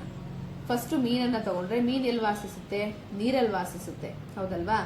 ನೀರಲ್ಲಿ ಈಜಲು ಅವು ದೋಣಿಯ ಆಕಾರದ ದೇಹ ಮತ್ತು ಈಜು ರೆಕ್ಕೆಗಳನ್ನ ಹೊಂದಿದೆ. ಅವು ನೀರಲ್ಲಿ ವಾಸ ಆಗಿರೋದ್ರಿಂದ ಏನ್ ಮಾಡ್ತವೆ? ಅವು ಅದರ ದೇಹ ದೋಣಿ ಆಕಾರ, ನೋಡಿ ಅಲ್ಲಿ ಕೊಟ್ಟಿದೀವಲ್ವಾ, ದೋಣಿ ಆಕಾರದಲ್ಲಿರುತ್ತೆ ಮತ್ತೆ ಈಜು ರೆಕ್ಕೆ ಅನ್ನೋದು ಹೊಂದಿರುತ್ತೆ. ಮೇಕೆ ಮೇಕೆಗಳು ಹುಲ್ಲುಗಾವಲು ಪ್ರದೇಶದಲ್ಲಿ ವಾಸಿಸುತ್ತವೆ. ಅವುಗಳ ಕಾಲುಗಳು ಸಹ ಹಾಡಿಂದ ಚಲಿಸುತ್ತವೆ. ಹೌದಲ್ವಾ? ಸಿ, ಇದರ ಅರ್ಥ ಏನು ಅಂತಂದ್ರೆ, ಯಾವ ಪ್ರಾಣಿ ಯಾವ ಪ್ರದೇಶದಲ್ಲಿ ವಾಸಿಸುತ್ತೋ ಅದಕ್ಕೆ ಅನುಗುಣವಾಗಿ ಚಲನೆಯ ಅಂಗಗಳು ಮತ್ತೆ ಚಲನೆಯ ವಿಧಗಳನ್ನ ಅದು ಹೊಂದಿದೆ ಅಂತ. ಮೀನು ನೀರಲ್ಲಿ ಇರೋದ್ರಿಂದ ಈಜೋದನ್ನ ಕಲ್ತಿರೋದು. ಮೇಕೆ ನೆಲದ ಮೇಲೆ ಓಡಾಡೋದ್ರಿಂದ ಏನ್ ಮಾಡ್ತದೆ, ಕಾಲುಗಳನ್ನು ಉಪಯೋಗಿಸ್ಕೊಂಡು ಮುಂದಕ್ಕೆ ಹೋಗುತ್ತೆ. ಹೀಗೇನೆ ಚಟುವಟಿಕೆ 2.10 ನಾವೀಗ ಹೋಲಿಸೋಣ ಮತ್ತು ಅನ್ವಯಿಸೋಣ. ನಿಮಗೆ ಗೊತ್ತಿರುವ ಅಥವಾ ನಿಮ್ಮ ಸಹಪಾಠಿಗಳು ಈ ಪ್ರದೇಶದಲ್ಲಿ ವೀಕ್ಷಿಸಿರುವ ಸ್ಥಳಗಳು ಮತ್ತು ಪ್ರಾಣಿಗಳ ಹೆಸರನ್ನು ಪಟ್ಟಿ ಮಾಡಿ. ಕೆಲವು ಉದಾಹರಣೆಗಳನ್ನು ನೀಡಿದೆ, ನೀವು ಇನ್ನೂ ಹೆಚ್ಚಿನವನ್ನ ಸೇರಿಸಬಹುದು. ಕೋಷ್ಟಕ 2.6 ಬೇರೆ ಬೇರೆ ಪ್ರದೇಶಗಳಲ್ಲಿ ಕಂಡುಬರುವ ಪ್ರಾಣಿಗಳು ಮತ್ತು ಸಸ್ಯಗಳು. ಆ ಕೋಷ್ಟಕದಲ್ಲಿ ನೀವು ಬರೀತಾ ಹೋಗ್ಬೋದು. ಅದರಲ್ಲಿ ನೀವೇನೇನು ನೋಡಿದಿರಾ ಆ ಕೋಷ್ಟಕನ ನೀವೇ ಫಿಲ್ ಮಾಡ್ಕೊಳ್ಬಹುದು. ಅಲ್ಲಿ ನೋಡಿರುವಂತಹ ಗಿಡಗಳು, ಮರಗಳು ಅಲ್ಲ, ಪ್ರಾಣಿಗಳ ಬಗ್ಗೆ ಅಲ್ಲಿ ನೀವು ಬರೀತಾ ಹೋಗ್ಬೇಕು. ನೆಕ್ಸ್ಟ್ ಹಾಗೆ ನೋಡ್ತಾ ಹೋದ್ರೆ, ಒಂದು ಪ್ರದೇಶದಲ್ಲಿ ಕಂಡುಬರುವ ಸಸ್ಯಗಳು ಮತ್ತು ಪ್ರಾಣಿಗಳು ಬೇರೊಂದು ಪ್ರದೇಶದಲ್ಲಿ ಕಂಡುಬರುವ ಸಸ್ಯಗಳು ಮತ್ತು ಪ್ರಾಣಿಗಳಿಗಿಂತ ಭಿನ್ನವಾಗಿರುವುದನ್ನು ನೀವು ಗಮನಿಸಬಹುದು. ಅಂದ್ರೆ ಒಂದು ಪ್ರದೇಶದಲ್ಲಿರುವಂತಹ, ಫಾರ್ ಎಕ್ಸಾಂಪಲ್ ಇವಾಗ ಪರ್ವತ ಪ್ರದೇಶ ತಗೊಳ್ಳೋಣ ಅಥವಾ ಮರಳುಗಾಡು ತಗೊಳ್ಳೋಣ, ನಮ್ಮ ನಾರ್ಮಲ್ ಕಾಡು ತಗೊಳ್ಳೋಣ, ಸರಿನಾ? ಅಲ್ಲಿರುವಂತಹ ನಮ್ಮ ಕಾಡಲ್ಲಿರುವಂತಹ ಮರಗಳು ಮರಳುಗಾಡಿನಲ್ಲಿ ಬೆಳೆಯೋದಿಕ್ ಸಾಧ್ಯನಾ? ಇಲ್ಲ, ಹೌದಲ್ವಾ? ಇಲ್ಲಿರುವಂತಹ ಮರಗಳೇ ಬೇರೆ, ಅಲ್ಲಿರುವಂತಹ ಮರಗಳೇ ಬೇರೆ. ಹಾಗೆ ಇನ್ನು ಕನ್ಸಿಡರ್ ಮಾಡ್ತಾ ಹೋದ್ರೆ ಪ್ರಾಣಿಗಳು, ನಮ್ಮ ಈ ಕಾಡಿನಲ್ಲಿರುವಂತಹ ಪ್ರಾಣಿಗಳೇ ಬೇರೆ, ಮರಳುಗಾಡಿನಲ್ಲಿರುವಂತಹ ಪ್ರಾಣಿಗಳೇ ಬೇರೆ, ಹೌದಲ್ವಾ? ಒಂದಕ್ಕೊಂದು ಭಿನ್ನವಾಗಿರೋದನ್ನ ನಾವು ನೋಡ್ತಾ ಹೋಗ್ತೀವಿ. ರಾಜಸ್ಥಾನದ ಮರಳುಗಾಡಿನಲ್ಲಿ ಕಂಡುಬರುವ ಮಾಂಸಾಲ ಕಾಂಡವನ್ನು ಹೊಂದಿರುವ ಪಾಪಸ್ ಕಳ್ಳಿ ಗಿಡ, ನನ್ನ ಚಿತ್ರದಲ್ಲಿ ನೋಡ್ತಾ ಇದ್ದೀರಾ ನೀವು. ಹಾಗೇನೆ ಹಿಮಾಚಲ ಪ್ರದೇಶದ ಹಿಮಾಲಯ ಪರ್ವತಗಳಲ್ಲಿನ ದೇವದಾರು ಮರ, ಆ ಎರಡು ಮರಗಳು ಪಾಪಸ್ ಗಳ್ಳಿ ಹಿಮಾಚಲ ಪ್ರದೇಶ ಹಿಮದಲ್ಲಿ ಬೆಳೆಯಲ್ಲ, ಈ ದೇವದಾರು ಮರ ಹೋಗ್ಬಿಟ್ಟು ಮರಳುಗಾಡಲ್ಲಿ ಬೆಳೆಯೋದಿಲ್ಲ. ಈ ಮರಗಳು ಅಂದ್ರೆ ಇಲ್ಲಿ ಕೊಟ್ಟಿರೋದು ದೇವದಾರು ಮರದ ಬಗ್ಗೆ. ಶಂಕುವಿನ ಆಕಾರದಲ್ಲಿರುವ ಮತ್ತು ನವ್ಯವಾದ ಇಳಿಜಾರಾದ ರೆಂಬೆಗಳನ್ನ ಹೊಂದಿದೆ. ಯಾಕೆ ಅಂದ್ರೆ ಹಿಮಾಲಯದಲ್ಲಿರೋದು, ಹಿಮ ಜಾರ್ಕೊಂಡು ಹೋಗ್ಬೇಕಲ್ವಾ, ಅದಕ್ಕೋಸ್ಕರ ರೆಂಬೆ ಹೇಗಿರುತ್ತೆ, ಇಳಿಜಾರಾಗಿ ಅದು ಇರುತ್ತೆ. ಬೇರೆ ಬೇರೆ ಪ್ರದೇಶಗಳಲ್ಲಿ ಕಂಡುಬರುವ ಈ ಎರಡು ವಿಧದ ಸಸ್ಯಗಳು ಒಂದಕ್ಕಿಂತ ಇನ್ನೊಂದು ವಿಭಿನ್ನವಾಗಿರುವುದನ್ನು ಗಮನಿಸಿ. ಯಾಕೆ ಅಂತ ನೀವು ಯೋಚನೆ ಮಾಡಬೇಕು. ಒಂದು ಪ್ರದೇಶದಿಂದ ಇನ್ನೊಂದು ಪ್ರದೇಶಕ್ಕೆ ಜೀವ ವೈವಿಧ್ಯತೆ ಭಿನ್ನವಾಗಿರಲು ಕಾರಣವೇನು? ಒಂದು ಪ್ರದೇಶದಿಂದ ಇನ್ನೊಂದು ಪ್ರದೇಶಕ್ಕೆ ಹೋದಾಗ ಅಲ್ಲಿರುವಂತಹ ಪ್ರಾಣಿಗಳು, ಸಸ್ಯಗಳು ಬೇರೆ ಬೇರೆಯಾಗಿರುತ್ತೆ. ಯಾಕೆ? ಅದನ್ನ ನಾವೀಗ ಕಂಡುಕೊಳ್ಳೋಣ. ಮರಳುಗಾಡಿನಲ್ಲಿ ನೀರಿನ ಲಭ್ಯತೆ ಬಹಳ ಕಡಿಮೆ ಇರುತ್ತದೆ, ಹೌದಲ್ವಾ? ನೀರಲ್ಲಿ ಕಡಿಮೆ, ಮಳೆ ಜಾಸ್ತಿ ಬರೋದಿಲ್ಲ. ಮರಳುಗಾಡಿನಲ್ಲಿ ವಿಶೇಷವಾಗಿ ಹಗಲು ತುಂಬಾ ಬಿಸಿಯಾಗಿದ್ದು ಮತ್ತು ರಾತ್ರಿ ತೀವ್ರ ಚಳಿಯಿಂದ ಕೂಡಿರುತ್ತದೆ. ಆದುದರಿಂದ ಈ ಪ್ರದೇಶಗಳಲ್ಲಿ ಹಗಲಿನ ಸುಡಿ ಬಿಸಿಲು ಮತ್ತು ರಾತ್ರಿಯ ಜೀವನ ಚಳಿಗೆ ಪರಿಸ್ಥಿತಿಗಳನ್ನು ಸಹಿಸಿ ಬದುಕುಳಿಯುವಂತಹ ಸಸ್ಯ ಮತ್ತು ಪ್ರಾಣಿಗಳೇನಾಗ್ತವೆ ಅಲ್ಲಿ ಇರ್ತವೆ. ಮರಳುಗಾಡಿನಲ್ಲಿ ಕಂಡುಬರುವ ಸಸ್ಯಗಳಲ್ಲಿ ಮಾಂಸಾಲ ಕಾಂಡಗಳು ನೀರನ್ನು ಸಂಗ್ರಹಿಸುತ್ತವೆ. ಪಾಪಸ್ ಕಳ್ಳಿಯಲ್ಲಿ ಕಾಂಡ ಹೇಗಿರುತ್ತೆ, ದಪ್ಪದಾಗಿರುತ್ತೆ, ಹೌದಲ್ವಾ? ಅದ್ರ ಒಳಗಡೆ ಏನಿರುತ್ತೆ, ನೀರಿರುತ್ತೆ. ಈ ಪ್ರದೇಶದಲ್ಲಿನ ಬಿಸಿಲಿನ ವಾತಾವರಣ ತಡೆದುಕೊಳ್ಳಲು ಇದು ಸಹಾಯ ಮಾಡುತ್ತದೆ. ಆ ಚಿತ್ರದಲ್ಲಿ ನೀವು ನೋಡ್ತಾ ಇದ್ರೆ ಅದ್ರ ಮೇಲೆ ಸಣ್ಣ ಸಣ್ಣ ಮುಳ್ಳು ಕೂಡ ಇರುತ್ತೆ. ಇದು ಬಾಷ್ಪ ವಿಸರ್ಜನೆ ಆಗೋದನ್ನು ಕೂಡ ಏನ್ ಮಾಡುತ್ತೆ, ಕಡಿಮೆ ಮಾಡುತ್ತೆ. ತೀವ್ರ ಚಳಿಯ ಪರ್ವತ ಪ್ರದೇಶಗಳಲ್ಲಿ ಪದೇ ಪದೇ ಹಿಮಪಾತವಾಗುತ್ತದೆ, ಜಾಸ್ತಿ ಏನಾಗ್ತಾ ಇರುತ್ತೆ, ಹಿಮ ಬೀಳ್ತಾ ಇರುತ್ತೆ. ಇಂತಹ ಪರಿಸ್ಥಿತಿಗಳಲ್ಲಿ ಬದುಕುಳಿಯಲು ಕೆಲವು ಸಸ್ಯಗಳು ಹಿಮವು ಸುಲಭವಾಗಿ ಜಾರುವಂತೆ ಮಾಡುವ ಸಾಮರ್ಥ್ಯವನ್ನು ಪಡೆದಿರುತ್ತೆ. ಸೊ ಅಲ್ಲಿ ನೋಡ್ತಾ ಇದ್ದೀರಾ ದೇವದಾರು ಮರದ ರೆಂಬೆಗಳು ಹೇಗಿದೆ, ಶಂಕು ಆಕಾರ, ಮರನೇ ಶಂಕು ಆಕಾರದಲ್ಲಿದೆ. ಹಾಗೇನೆ ರೆಂಬೆಗಳು ಏನಾಗಿರುತ್ತೆ, ಇಳಿಜಾರಾಗುತ್ತೆ. ಹಿಮ ಬಿದ್ದಿದ್ದು ಏನಾಗುತ್ತೆ, ಈಸಿಯಾಗಿ ಕೆಳಗಡೆಗೆ ಜಾರ್ಕೊಂಡು ಹೋಗುತ್ತೆ. ನೆಕ್ಸ್ಟ್, ರಾಜಸ್ಥಾನದ ಉಷ್ಣ ಮರಳುಗಾಡಿನ ಒಂಟೆ, ಅದನ್ನ ನೀವು ನೋಡಿದ್ದೀರಾ, ಹೌದಲ್ವಾ? ನೆಕ್ಸ್ಟ್, ಲಡಾಖ್ನ ಚಳಿಯ ಮರಳುಗಾಡಿನ ಒಂಟೆಯ ಚಿತ್ರಗಳನ್ನ ನೋಡಿ. ಎರಡನ್ನು ನಾನು ಪಕ್ಕದಲ್ಲೇ ಕೊಟ್ಟಿದ್ದೀನಿ, ಒಂದನ್ನೊಂದು ನೀವು ಆರಾಮಾಗಿ ನೋಡ್ಬೋದು. ಡಿಫರೆನ್ಸ್ ಏನಾದ್ರು ಇದೆಯಾ ಅಬ್ಸರ್ವ್ ಮಾಡಿ. ನೀವು ಇವುಗಳ ನಡುವೆ ಯಾವ ವ್ಯತ್ಯಾಸಗಳನ್ನು ಗಮನಿಸಿದ್ದೀರಿ? ಏನ್ ಡಿಫರೆನ್ಸ್ ಇದೆ? ಈ ವ್ಯತ್ಯಾಸಗಳು ಒಂಟೆಗಳಿಗೆ ಯಾವ ಅನುಕೂಲವನ್ನ ಒದಗಿಸುತ್ತೆ ಅಂತ ನಾವು ನೋಡೋಣ. ಉಷ್ಣ ಮರಳುಗಾಡಿನಲ್ಲಿರುವ ಒಂಟೆ ಅಗಲವಾದ ಗೊರಸುಗಳುಳ್ಳ ನೀಳವಾದ ಕಾಲುಗಳನ್ನ ಹೊಂದಿದೆ. ಅದ್ರ ಗೊರಸು ಹೇಗಿರುತ್ತೆ ಅಂದ್ರೆ, ಗೊರಸು ಅಂದ್ರೆ ಕೆಳಗಡೆ ನಡೆಯುತ್ತಲ್ವಾ ಪಾದ, ಅದು ಅಗಲವಾಗಿರುತ್ತೆ. ಮತ್ತೆ ಕಾಲು ಹೇಗಿರುತ್ತೆ, ತುಂಬಾ ಉದ್ದ ಇರುತ್ತೆ. ನೋಡಿ ಅಲ್ಲಿ ನೀವು ಕಂಪೇರ್ ಮಾಡ್ಕೊಳ್ಳಿ. ನೀಳವಾದ ಕಾಲು ಮತ್ತು ಅಗಲವಾದ ಗೊರಸುಗಳು ಈ ಒಂಟೆಗಳಿಗೆ ಮರುಭೂಮಿಯ ಮರಳಿನಲ್ಲಿ ಹೂತು ಹೋಗದಂತೆ ನಡೆಯೋದಕ್ಕೆ ಸಹಾಯ ಮಾಡುತ್ತೆ. ನಾವೇ ಅಕಸ್ಮಾತ್ ಮರಳುಗಾಡು ಡೆಸರ್ಟಿಗೆ ಹೋದ್ರೆ ನಡೆಯೋದು ತುಂಬಾ ಕಷ್ಟ ಆಗುತ್ತೆ, ಯಾಕಂದ್ರೆ ನಾವು ಇಟ್ಟಿದ ತಕ್ಷಣ ಕಾಲು ಪೂರ್ತಿ ಒಳಗಡೆ ಹೋಗುತ್ತೆ. ಆದ್ರೆ ಒಂಟೆಗಳಿಗೆ ಹಾಗೆ ಆಗಲ್ಲ. ಈ ಒಂಟೆಗಳಲ್ಲಿ ಒಂದು ಡುಬ್ಬವಿದ್ದು, ಡುಬ್ಬ ಅಂದ್ರೆ ಮೇಲ್ಗಡೆ ಈ ತರ ಹಂಪ್ ತರ ಇದೆ ನೋಡಿ, ಅದು ಆಹಾರದ ಕೊರತೆಯ ಸಮಯದಲ್ಲಿ ಬದುಕು ಉಳಿಯಲು ಇದು ಸಹಾಯ ಮಾಡುತ್ತೆ. ತಿನ್ನುವಂತಹ ಆಹಾರ, ಫ್ಯಾಟ್, ಕೊಬ್ಬಿನಂಶ ಏನಾಗುತ್ತೆ ಆ ಡುಬ್ಬದಲ್ಲಿ ಶೇಖರಣೆ ಆಗಿರುತ್ತೆ. ಅವಕ್ಕೆ ಆಹಾರ ಸಿಗದೇ ಇದ್ದಾಗ ಏನ್ ಮಾಡುತ್ತೆ, ಆ ಡುಬ್ಬದಲ್ಲಿರುವಂತಹ ಕೊಬ್ಬಿನಾಂಶ ಕರಗ್ತಾ ಬರುತ್ತೆ. ಅದು ಅದಕ್ಕೆ ಆಹಾರ ಅಥವಾ ಶಕ್ತಿಯನ್ನ ಕೊಡ್ತಾ ಬರುತ್ತೆ. ಇವುಗಳು ಸ್ವಲ್ಪವೇ ಮೂತ್ರವನ್ನು ವಿಸರ್ಜಿಸುತ್ತವೆ, ಒಣಮಲವನ್ನು ಹೊರಹಾಕುತ್ತವೆ. ನಾವೇನು ವಾಶ್ರೂಮ್ಗೆ ಹೋಗ್ತೀವಲ್ವಾ, ಆ ತರ ಒಂಟೆಗಳಲ್ಲಿ ವಾಶ್ರೂಮ್ ಏನಾಗಿರುತ್ತೆ, ಮಲ ಒಣ ಇರುತ್ತೆ, ಅಂದ್ರೆ ನೀರಿನ ಅಂಶ ಅದರಲ್ಲಿ ಸ್ವಲ್ಪವೂ ಕೂಡ ಇರೋದಿಲ್ಲ. ಅವುಗಳು ಹೆಚ್ಚಾಗಿ ಬೆವರುವುದಿಲ್ಲ. ಆದ್ದರಿಂದ ಒಂಟೆಗಳು ಅವುಗಳ ದೇಹದಿಂದ ಹೆಚ್ಚಿನ ನೀರನ್ನು ಕಳೆದುಕೊಳ್ಳದಿರುವುದರಿಂದ ಅವು ನೀರು ಕುಡಿಯದೆ ಬಹಳ ದಿನಗಳವರೆಗೆ ಬದುಕಬಹುದು. ನಿಮಗೆ ಗೊತ್ತು, ಮರಳುಗಾಳಲ್ಲಿ ನೀರು ಸಿಗೋದೇ ಕಷ್ಟ. ಸೊ ಒಂಟೆಗಳು ಒಂದೇ ಸತಿಗೆ ಹೆಚ್ಚಿನ ನೀರನ್ನ ಕುಡಿತವೆ, ಮತ್ತೆ ಹೆಚ್ಚು ದಿನ ನೀರು ಕುಡಿದೆ ಉಳಿತವೆ. ಏನಕ್ಕೆ ಅಂದ್ರೆ ಜಾಸ್ತಿ ಬೆವರಲ್ಲ, ಆಕ್ಚುಲಿ ಬೆವರೋದೇ ಇಲ್ಲ. ಮೂತ್ರ ಕೂಡ ತುಂಬಾ ಕಡಿಮೆ, ಯೂರಿನ್ ಪಾಸ್ ಕೂಡ ತುಂಬಾ ಕಡಿಮೆ ಇರುತ್ತೆ, ಒಣ ಮಲ ಇರುತ್ತೆ. ಆದ್ರಿಂದ ಏನಾಗುತ್ತೆ, ನೀರು ದೇಹವನ್ನ ಬಿಟ್ಟು ಹೆಚ್ಚು ಆಚೆ ಹೋಗೋದೇ ಇಲ್ಲ. ಆದ್ರಿಂದ ಎಷ್ಟೋ ದಿನಗಳವರೆಗೆ ಒಂಟೆಗಳು ನೀರು ಕುಡಿದೆ ಕೂಡ ಬದುಕಬಹುದು. ಹಾಗೆ ನೋಡ್ತಾ ಹೋದ್ರೆ, ಚಳಿಯ ಮರುಭೂಮಿಯಲ್ಲಿನ ಒಂಟೆಗಳ ಕಾಲುಗಳು ಉಷ್ಣ ಮರುಭೂಮಿಯಲ್ಲಿರುವ ಒಂಟೆಗಳ ಕಾಲುಗಳಿಗಿಂತ ಚಿಕ್ಕದು. ಅಲ್ಲಿ ನೋಡಿ ಎಷ್ಟು ಶಾರ್ಟ್ ಇದೆ. ನಮ್ಮ ಉಷ್ಣ ಮರುಭೂಮಿಯಲ್ಲಿರುವಂಥದ್ದು ದೊಡ್ಡದಿರುತ್ತೆ, ಈ ಹಿಮದಲ್ಲಿರುವಂಥದ್ದು ಚಿಕ್ಕ ಕಾಲನ್ನು ಹೊಂದಿರುತ್ತೆ. ಈ ಚಿಕ್ಕ ಕಾಲುಗಳು ಪರ್ವತ ಪ್ರದೇಶದಲ್ಲಿ ಸುಲಭವಾಗಿ ನಡೆಯಲು ಅನುಕೂಲವನ್ನ ಮಾಡಿಕೊಡುತ್ತೆ. ಶೀತ ಪ್ರದೇಶದ ಮರುಭೂಮಿಯಲ್ಲಿರುವ ಒಂಟೆಗಳು 2 ಡುಬ್ಬಗಳನ್ನ ಹೊಂದಿವೆ. ನೀವು ಅಬ್ಸರ್ವ್ ಮಾಡಿ, ಉಷ್ಣ ಮರುಭೂಮಿಯಲ್ಲಿ ಒಂದೇ ಒಂದು ಡುಬ್ಬ ಇತ್ತು, ಇಲ್ಲಿ 2 ಡುಬ್ಬಗಳನ್ನ ನೋಡಬಹುದು. ಈ 2 ಡುಬ್ಬಗಳು ಚಳಿಗಾಲದ ಅಂತ್ಯದಲ್ಲಿ ಏನಾಗಿರುತ್ತೆ, ಆ ಗಾತ್ರ ಕಡಿಮೆ ಆಗಿರುತ್ತೆ. ಏನಕ್ಕಂದ್ರೆ ಅಲ್ಲಿ ಆಹಾರ, ಕೊಬ್ಬು ಸಂಗ್ರಹ ಆಗಿರುತ್ತೆ. ಚಳಿಗಾಲದಲ್ಲಿ ಹಿಮದಲ್ಲಿ ಊಟ ಸಿಗದೆ ಇದ್ದಾಗ ಅದೇನಾಗುತ್ತೆ, ಡುಬ್ಬದಲ್ಲಿರುವಂತಹ ಕೊಬ್ಬು ಕರಗಿ ಬಾಡಿಗೆ ಶಕ್ತಿಯನ್ನ ಕೊಡುತ್ತೆ. ಏಕೆಂದರೆ ಶೀತ ಮರುಭೂಮಿಯಲ್ಲಿ ಆಹಾರ ಲಭ್ಯವಿರುವುದಿಲ್ಲ ಮತ್ತು ಅವುಗಳು ಡುಬ್ಬದಲ್ಲಿ ಶೇಖರಿಸಿರುವ ಆಹಾರವನ್ನ ಬಳಸಿಕೊಳ್ಳುತ್ತವೆ.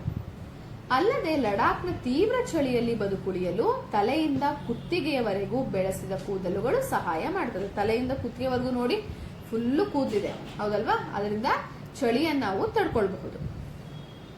ಈಗ ಗೊತ್ತಾಯ್ತಲ್ವಾ ಡಿಫ್ರೆನ್ಸ್? ಉಷ್ಣ ಮರುಭೂಮಿಯಲ್ಲಿರುವಂತಹ ಒಂಟೆಗಳೇ ಬೇರೆ ರೀತಿ ಇರುತ್ತೆ, ಹಿಮದಲ್ಲಿರುವಂತಹ ಒಂಟೆಗಳೇ ಬೇರೆ ರೀತಿ ಇರುತ್ತೆ. ಏನಕ್ಕೆ? ಆ ಪ್ರದೇಶಕ್ಕೆ ಹೇಗ್ ಬೇಕೋ ಆ ಬದಲಾವಣೆಗಳನ್ನ ಅವು ಮಾಡಿಕೊಂಡು ಹೊಂದಾಣಿಕೆಯನ್ನ ಮಾಡ್ಕೊಂಡಿರ್ತವೆ.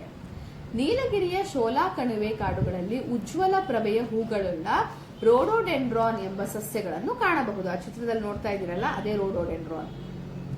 ಇಲ್ಲಿ ಸಸ್ಯಗಳು ಪರ್ವತಗಳ ಮೇಲಿನ ಭಾರಿ ಗಾಳಿಯಿಂದ ಬದುಕುಳಿಯಲು ಕಡಿಮೆ ಎತ್ತರ ಮತ್ತು ಚಿಕ್ಕ ಎಲೆಗಳನ್ನ ಅದು ಹೊಂದಿರುತ್ತೆ. ಚಿಕ್ಕದಾದ ಎಲೆ ಇರುತ್ತೆ ಮತ್ತೆ ಗಿಡ್ಡ ಇರುತ್ತೆ. ಸಾಗರದಲ್ಲಿ ವರ್ಣಮಯ ಮೀನುಗಳು ಮತ್ತು ಬೃಹದಾಕಾರದ ತಿಮಿಂಗಲಗಳನ್ನ ನೀವು ನೋಡಿರ್ತೀರ, ಹೌದಲ್ವಾ? ಮೀನಿನ ದೋಣಿಯ ಆಕಾರದ ದೇಹವು ಅವುಗಳಲ್ಲಿ ನೀರಿನಲ್ಲಿ ಸುಲಭವಾಗಿ ಈಜುವಂತೆ ಮಾಡುತ್ತೆ. ಮುಂದಕ್ಕೆ ನೀಟಾಗಿ ಬೇಗ ಈಸಿಯಾಗಿ ಈಜಬಹುದು. ಅದಕ್ಕೋಸ್ಕರ ಮೀನಿನ ದೇಹ ಯಾವ ಆಕಾರದಲ್ಲಿ ಇರುತ್ತೆ? ದೋಣಿಯ ಆಕಾರದಲ್ಲಿ ಇರುತ್ತೆ. ನಿರ್ದಿಷ್ಟ ಪ್ರದೇಶದಲ್ಲಿ ಜೀವಿಸುವ ಸಸ್ಯಗಳು ಮತ್ತು ಪ್ರಾಣಿಗಳು ಅಲ್ಲಿ ಬದುಕುಳಿಯಲು ಯೋಗ್ಯ ಗುಣಗಳನ್ನು ಹೊಂದಿರುತ್ತವೆ. ಒಂದು ನಿರ್ದಿಷ್ಟ ಪ್ರದೇಶದಲ್ಲಿ ಸಸ್ಯಗಳು ಮತ್ತು ಪ್ರಾಣಿಗಳು ಬದುಕುಳಿಯಲು ಸಾಧ್ಯವಾಗಿಸುವ ವಿಶೇಷ ಗುಣಗಳನ್ನ ಹೊಂದಾಣಿಕೆಗಳು ಎಂದು ಕರೆಯುತ್ತಾರೆ. ಸೊ ಒಂದು ಪ್ರದೇಶದಲ್ಲಿ ಸಸ್ಯ ಅಥವಾ ಪ್ರಾಣಿ ಆಗಿರ್ಲಿ, ಬದುಕೋಕ್ಕೋಸ್ಕರ ಏನೇನು ಅಡ್ಜಸ್ಟ್ಮೆಂಟ್ ಮಾಡ್ಕೊಂಡಿರ್ತಾವಲ್ಲ ಅದನ್ನ ಹೊಂದಾಣಿಕೆ ಅಂತ ಕರಿತೀವಿ. ಸಸ್ಯಗಳು ಮತ್ತು ಪ್ರಾಣಿಗಳು ವಾಸಿಸುವ ಸ್ಥಳವನ್ನು ಅವುಗಳ ಆವಾಸ ಸ್ಥಾನ ಎಂದು ಕರೆಯುತ್ತಾರೆ. ಇದನ್ನು ನಾನು ಸ್ಟಾರ್ಟಿಂಗ್ ಹೇಳಿದೆ.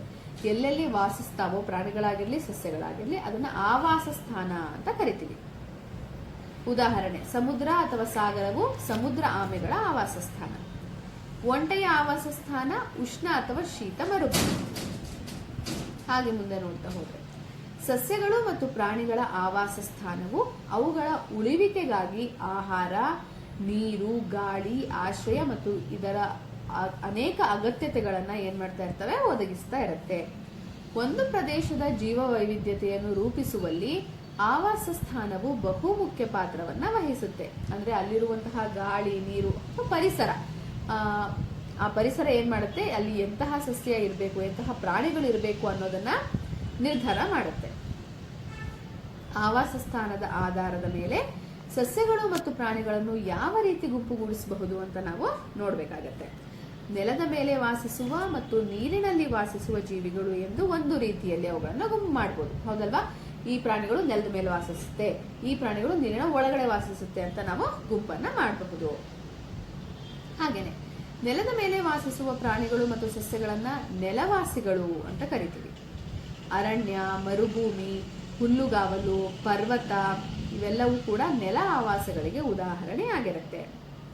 ನೆಕ್ಸ್ಟ್, ನೀರಿನಲ್ಲಿ ವಾಸಿಸುವ ಸಸ್ಯಗಳು ಮತ್ತು ಪ್ರಾಣಿಗಳನ್ನ ಜಲವಾಸಿ ಎನ್ನುವರು. ನೀರು ಅಂದ್ರೆ ಜಲ, ಸೊ ನೀರು ಒಳಗಡೆ ಇರುವಂತಹ ಅಥವಾ ನೀರ್ ಮೇಲೆ ಇರುವಂತಹ ಪ್ರಾಣಿಗಳು ಮತ್ತೆ ಸಸ್ಯಗಳನ್ನ ನಾವು ಜಲವಾಸಿಗಳು ಅಂತ ಕರಿತೀವಿ. ಸೊ ಕೊಳಗಳು, ಸರೋವರಗಳು, ನದಿಗಳು, ಸಾಗರಗಳು ಈ ಜಲ ಆವಾಸಕ್ಕೆ ಕೆಲವು ಉದಾಹರಣೆಗಳು. ಕಪ್ಪೆಯಂತಹ ಕೆಲವು ಪ್ರಾಣಿಗಳು ನೀರಿನಲ್ಲಿ ಮತ್ತು ನೆಲದ ಮೇಲೆ ಎರಡರಲ್ಲೂ ಕೂಡ ವಾಸಿಸಬಹುದು. ಇವುಗಳನ್ನ ಉಭಯವಾಸಿಗಳು ಅಂತ ಕರಿತೀವಿ. ಕಪ್ಪೆಗಳಾಗಿರ್ಲಿ, ಆಮೆಗಳು ಮತ್ತೆ ಮೊಸಳೆಗಳು ಇವೆರಡೂ ಕೂಡ ಏನ್ ಮಾಡ್ತವೆ, ನೀರಲ್ಲೂ ವಾಸಿಸ್ತವೆ, ಹಾಗೆ ಭೂಮಿ ಮೇಲೂ ಕೂಡ, ನೆಲದ ಮೇಲೂ ಕೂಡ ವಾಸಿಸ್ತವೆ. ಅದಕ್ಕೋಸ್ಕರ ಇದನ್ನ ಉಭಯವಾಸಿಗಳು, ಆಂಫಿಬಿಯನ್ಸ್ ಅಂತ ಕರಿತೀವಿ. ಒಂದು ಪ್ರಾಣಿ ಅಥವಾ ಸಸ್ಯದ ಆವಾಸ ಸ್ಥಾನಕ್ಕೆ ಹಾನಿ ಉಂಟಾದರೆ ಏನಾಗುತ್ತದೆ? ಅಕಸ್ಮಾತ್ ಏನಾದ್ರೂ ಒಂದ್ ಸಸ್ಯ ಆಗಿರ್ಲಿ, ಒಂದ್ ಪ್ರಾಣಿ ಆಗಿರ್ಲಿ, ಅಲ್ಲಿ ತೊಂದರೆ ಉಂಟಾಗ್ತಾ ಇದೆ ಅಂತಂದ್ರೆ ಏನಾಗತ್ತೆ? ಮೇಕೆಗೆ ತಿನ್ನಲು ಹುಲ್ಲು ಸಿಗದಿದ್ದರೆ ಏನಾಗುತ್ತೆ? ಹುಲ್ಲೇ ಸಿಗ್ತಾ ಇಲ್ಲ ಮೇಕೆಗೆ, ಅವಾಗ ಆಬ್ವಿಯಸ್ಲಿ ಅದು ಬದುಕೋಕೆ ಸಾಧ್ಯ ಇಲ್ಲ. ನೀರಿಲ್ಲದೆ ಮೀನು ಬದುಕಬಹುದೇ? ನೀರೇ ಇಲ್ಲ ಅಂದ್ಮೇಲೆ ಅಲ್ಲಿ ಮೀನು ಇರೋದಕ್ಕೆ ಸಾಧ್ಯನಾ? ಇಲ್ಲ. ಆವಾಸ ಸ್ಥಾನಗಳು ಹಾನಿಗೊಂಡಾಗ ಈ ಬದಲಾವಣೆಗಳು ಪದೇ ಪದೇ ಸಂಭವಿಸುತ್ತದೆ. ಸಸ್ಯಗಳು ಮತ್ತು ಪ್ರಾಣಿಗಳ ಆವಾಸ ಸ್ಥಾನಗಳ ಹಾನಿಯಿಂದಾಗಿ ಅವುಗಳ ನೆಲೆ, ವಾಸ, ಆಹಾರ ಮತ್ತು ಇತರ ಸಂಪನ್ಮೂಲ ನಷ್ಟವಾಗುತ್ತದೆ. ಸೊ ಅಕಸ್ಮಾತ್ ಏನಾದರೂ ಅದರ ಪರಿಸರಕ್ಕೆ ಏನಾದರೂ ಹಾನಿ ಆದರೆ ಸಸ್ಯಗಳು ಮತ್ತು ಪ್ರಾಣಿ ಎರಡಕ್ಕೂ ಕೂಡ ಏನಾಗ್ತಾ ಹೋಗುತ್ತೆ? ತೊಂದರೆ ಆಗ್ತಾ ಹೋಗುತ್ತೆ. ಆದ್ರಿಂದ ಜೀವ ವೈವಿಧ್ಯತೆಯ ನಷ್ಟಕ್ಕೆ ಕಾರಣವಾಗಬಹುದು. ಒಂದು ಕಡೆ, ಒಂದು ಪ್ರದೇಶದಲ್ಲಿ ಎಷ್ಟು ಸಸ್ಯ ಮತ್ತು ಪ್ರಾಣಿ ಇರುತ್ತಲ್ವಾ ವಿಶಿಷ್ಟವಾಗಿ, ಅಷ್ಟಕ್ಕೂ ಕೂಡ ಏನಾಗ್ಬೋದು? ನಷ್ಟ ಆಗಬಹುದು. ಬಂಗಾಳದ ಹುಲಿ, ಚಿರತೆ, ಹೆಬ್ಬಕಗಳ ಸಂಖ್ಯೆ ಭಾರತದಲ್ಲಿ ಮಾನವ ಚಟುವಟಿಕೆಯಿಂದ ಏನಾಗ್ತಾ ಹೋಗ್ತಾ ಇದೆ? ಕಡಿಮೆಯಾಗಿ ನಷ್ಟ ಆಗ್ತಾ ಹೋಗ್ತಿದೆ. ಆದ್ರಿಂದ ಭಾರತ ಸರ್ಕಾರವು ಜೀವ ವೈವಿಧ್ಯತೆಯನ್ನು ಸಂರಕ್ಷಿಸಲು ಹಲವಾರು ಯೋಜನೆಗಳನ್ನ ಇಟ್ಕೊಂಡಿದೆ. ಏನೇನದು? ಬಂಗಾಳದ ಹುಲಿಗಳ ಸಂಖ್ಯೆ ಇಳಿಕೆಯಾಗಿದ್ದರಿಂದ 1973ರಲ್ಲಿ ಅವುಗಳ ಸಂರಕ್ಷಣೆಗಾಗಿ ಹುಲಿ ಯೋಜನೆಯನ್ನ ಪ್ರಾರಂಭಿಸಲಾಯಿತು. ಚೀತಾ ಅಂದ್ರೆ ಚಿರತೆಯ ಸಂತತಿಯನ್ನ ಮರುಸ್ಥಾಪಿಸಲು 2022ರಲ್ಲಿ ಚೀತಾ ಪುನರ್ವಸತಿ ಯೋಜನೆಯನ್ನ ಪ್ರಾರಂಭಿಸಲಾಯಿತು. ಅದೇ ರೀತಿಯಾಗಿ ಮಹಾರಾಷ್ಟ್ರ, ರಾಜಸ್ಥಾನ, ಗುಜರಾತ್ಗಳಲ್ಲಿ ಹೆಬ್ಬಾಕ ಪಕ್ಷಿ ಆವಾಸಸ್ಥಾನವನ್ನು ರಕ್ಷಿಸಲು ಆ ಪ್ರದೇಶಗಳನ್ನು ಸಂರಕ್ಷಿತ ಪ್ರದೇಶ ಎಂದು ಘೋಷಿಸಲಾಗಿದೆ. ಸಾಂಪ್ರದಾಯಿಕ ಅರಣ್ಯಗಳ ರಕ್ಷಣೆ, ಪವಿತ್ರ ಉಪವನಗಳು. ಅಂದ್ರೆ ಪವಿತ್ರ ಉಪವನ ಅಂದ್ರೆ ಏನು ಅಂತ ನೋಡೋಣ ಇವಾಗ. ಅರಣ್ಯಗಳ ಅಬಾಧಿತ ಕಿರು ಪ್ರದೇಶಗಳನ್ನ ಪವಿತ್ರ ಉಪವನಗಳು ಅಂತ ಕರೀತಾರೆ. ಅಂದ್ರೆ ಅಲ್ಲಿ ಯಾರು ಹೋಗಬಾರ್ದು. ಆಮೇಲೆ ಅಲ್ಲಿ ಯಾವುದೇ ತರಹದ ಗಿಡ ಮರಗಳಿಗೆ ಹಾನಿ ಉಂಟು ಮಾಡೋದಾಗ್ಲಿ, ಕಡಿಯೋದಾಗ್ಲಿ, ಪ್ರಾಣಿಗಳನ್ನ ಬೇಟೆಯಾಗೋದಾಗ್ಲಿ ಮಾಡುವ ಹಾಗಿಲ್ಲ. ಅವುಗಳ ಗಾತ್ರವು ಚಿಕ್ಕದ್ರಿಂದ ದೊಡ್ಡದು ಕೂಡ ಇರಬಹುದು. ಭಾರತದೆಲ್ಲೆಡೆ ಪವಿತ್ರ ಉಪವನಗಳು ಕಂಡುಬರುತ್ತವೆ. ಅವು ಹಲವಾರು ಔಷಧೀಯ ಸಸ್ಯಗಳನ್ನು ಒಳಗೊಂಡಂತೆ ವಿವಿಧ ರೀತಿಯ ಸಸ್ಯ ಮತ್ತು ಪ್ರಾಣಿಗಳ ವಾಸನೆಲೆಯಾಗಿದೆ. ಸ್ಥಳೀಯ ಜನಸಮೂಹ ಇವುಗಳನ್ನು ರಕ್ಷಿಸುತ್ತವೆ ಮತ್ತು ಇಲ್ಲಿ ಯಾರೊಬ್ಬರು ಯಾವುದೇ ಪ್ರಾಣಿಗಳಿಗೆ ಹಾನಿ ಉಂಟು ಮಾಡುವಂತಿಲ್ಲ ಮತ್ತು ಈ ಉಪವನಗಳ ಮರಗಳನ್ನು ಕಡಿಯುವಂತಿಲ್ಲ ಅಥವಾ ತೊಂದರೆಯನ್ನ ಉಂಟು ಮಾಡುವಂತಿಲ್ಲ. ಸೊ ಈ ಪ್ರಾಣಿಗಳೇ ಆಗಿರ್ಲಿ, ಸಸ್ಯಗಳೇ ಆಗಿರ್ಲಿ, ಅವುಗಳು ಎಷ್ಟು ವೈವಿಧ್ಯವಾಗಿದೆ, ಹೌದಲ್ವಾ? ಅದೆಲ್ಲನ ಕಾಪಾಡ್ಕೊಳ್ಳೋದು ನಮ್ಮ ಜವಾಬ್ದಾರಿ. ಸಸ್ಯಗಳು ಮತ್ತು ಪ್ರಾಣಿಗಳು ಬದುಕಲು ಮತ್ತು ಅಭಿವೃದ್ಧಿ ಹೊಂದಲು ಸಹಾಯ ಮಾಡುವ ನಮ್ಮ ಗ್ರಹವು ಜೀವದಿಂದ ತುಂಬಿದೆ ಎಂದು ಖಚಿತಪಡಿಸಿಕೊಳ್ಳಲು ನಾವು ಜೀವ ವೈವಿಧ್ಯತೆಯನ್ನ ರಕ್ಷಿಸಬೇಕು. ಇದೆಲ್ಲವೂ ಕೂಡ ನಮ್ಮ ಪರಿಸರ ನಮಗೆ ಕೊಟ್ಟಿರುವಂತಹ ಕೊಡುಗೆ. ಆದ್ರಿಂದ ಇದನ್ನೆಲ್ಲ ಕಾಪಾಡ್ಕೊಂಡು ಹೋಗೋದು ಕೂಡ ನಮ್ಮ ಜವಾಬ್ದಾರಿ, ಹೌದಲ್ವಾ? ಸೊ ಈ ಪಾಠದಲ್ಲಿ ನೀವೇನೇನೆಲ್ಲ ತಿಳ್ಕೊಂಡ್ರಿ? ಜೀವ ವೈವಿಧ್ಯತೆ ಅಂದ್ರೆ ಏನು, ಆ ವೈವಿಧ್ಯತೆಯಲ್ಲಿ ಆ ಸಸ್ಯಗಳನ್ನ ನಾವು ಹೇಗೆ ಗುಂಪು ಮಾಡ್ತೀವಿ, ಪ್ರಾಣಿಗಳನ್ನ ಹೇಗೆ ಗುಂಪು ಮಾಡ್ತೀವಿ, ಸಸ್ಯಗಳನ್ನ ಗುಂಪು ಮಾಡಿದಾಗ ಹೇಗೆ ನಾವು 3 ವಿಧಗಳಾಗಿ ಗುಂಪು ಮಾಡಿದ್ವಿ, ಎಲೆಗಳಲ್ಲಿರುವ ನಾಳ ವಿನ್ಯಾಸ ತಿಳ್ಕೊಂಡ್ವಿ, ಬೇರಿನಲ್ಲಿರುವ ವಿಧಗಳನ್ನ ತಿಳ್ಕೊಂಡ್ವಿ. ಹೀಗೆ ಹಲವಷ್ಟು ಸಂಗತಿಗಳನ್ನ ನಾವು ಈ ಪಾಠದಲ್ಲಿ ತಿಳ್ಕೊಂಡು ಬಂದಿದ್ದೀವಿ, ಅದು ವಿಡಿಯೋ ಸಮೇತ. ಚಟುವಟಿಕೆಗಳನ್ನು ಕೂಡ ನಾವು ಮಾಡಿದ್ದೀವಿ. ಸೊ ಈ ವಿಡಿಯೋ ನಿಮ್ಮೆಲ್ರಿಗೂ ಸಹ ಇಷ್ಟ ಆಗಿದೆ ಅಂತ ಅಂದ್ಕೊಳ್ತೀನಿ. ಇಷ್ಟ ಆಗಿದೆ ದಯವಿಟ್ಟು ಲೈಕ್ ಮಾಡಿ, ಶೇರ್ ಮಾಡಿ. ಇನ್ನೂ ಹೆಚ್ಚು ಜನರಿಗೆ ಇದು ಹೆಲ್ಪ್ ಆಗುತ್ತೆ ಈ ವಿಡಿಯೋ ನೋಡಿ ಅನ್ನೋದಾದ್ರೆ ದಯವಿಟ್ಟು ಶೇರ್ ಮಾಡಿ. ನೀವು ಇನ್ನೂ ನಮ್ಮ ಚಾನಲನ್ನು ಸಬ್ಸ್ಕ್ರೈಬ್ ಮಾಡ್ಕೊಂಡಿಲ್ಲ ಅಂತಂದರೆ ಸಬ್ಸ್ಕ್ರೈಬ್ ಮಾಡ್ಕೊಳ್ಳಿ ಅಂತ ಹೇಳ್ತಾ ಧನ್ಯವಾದಗಳು.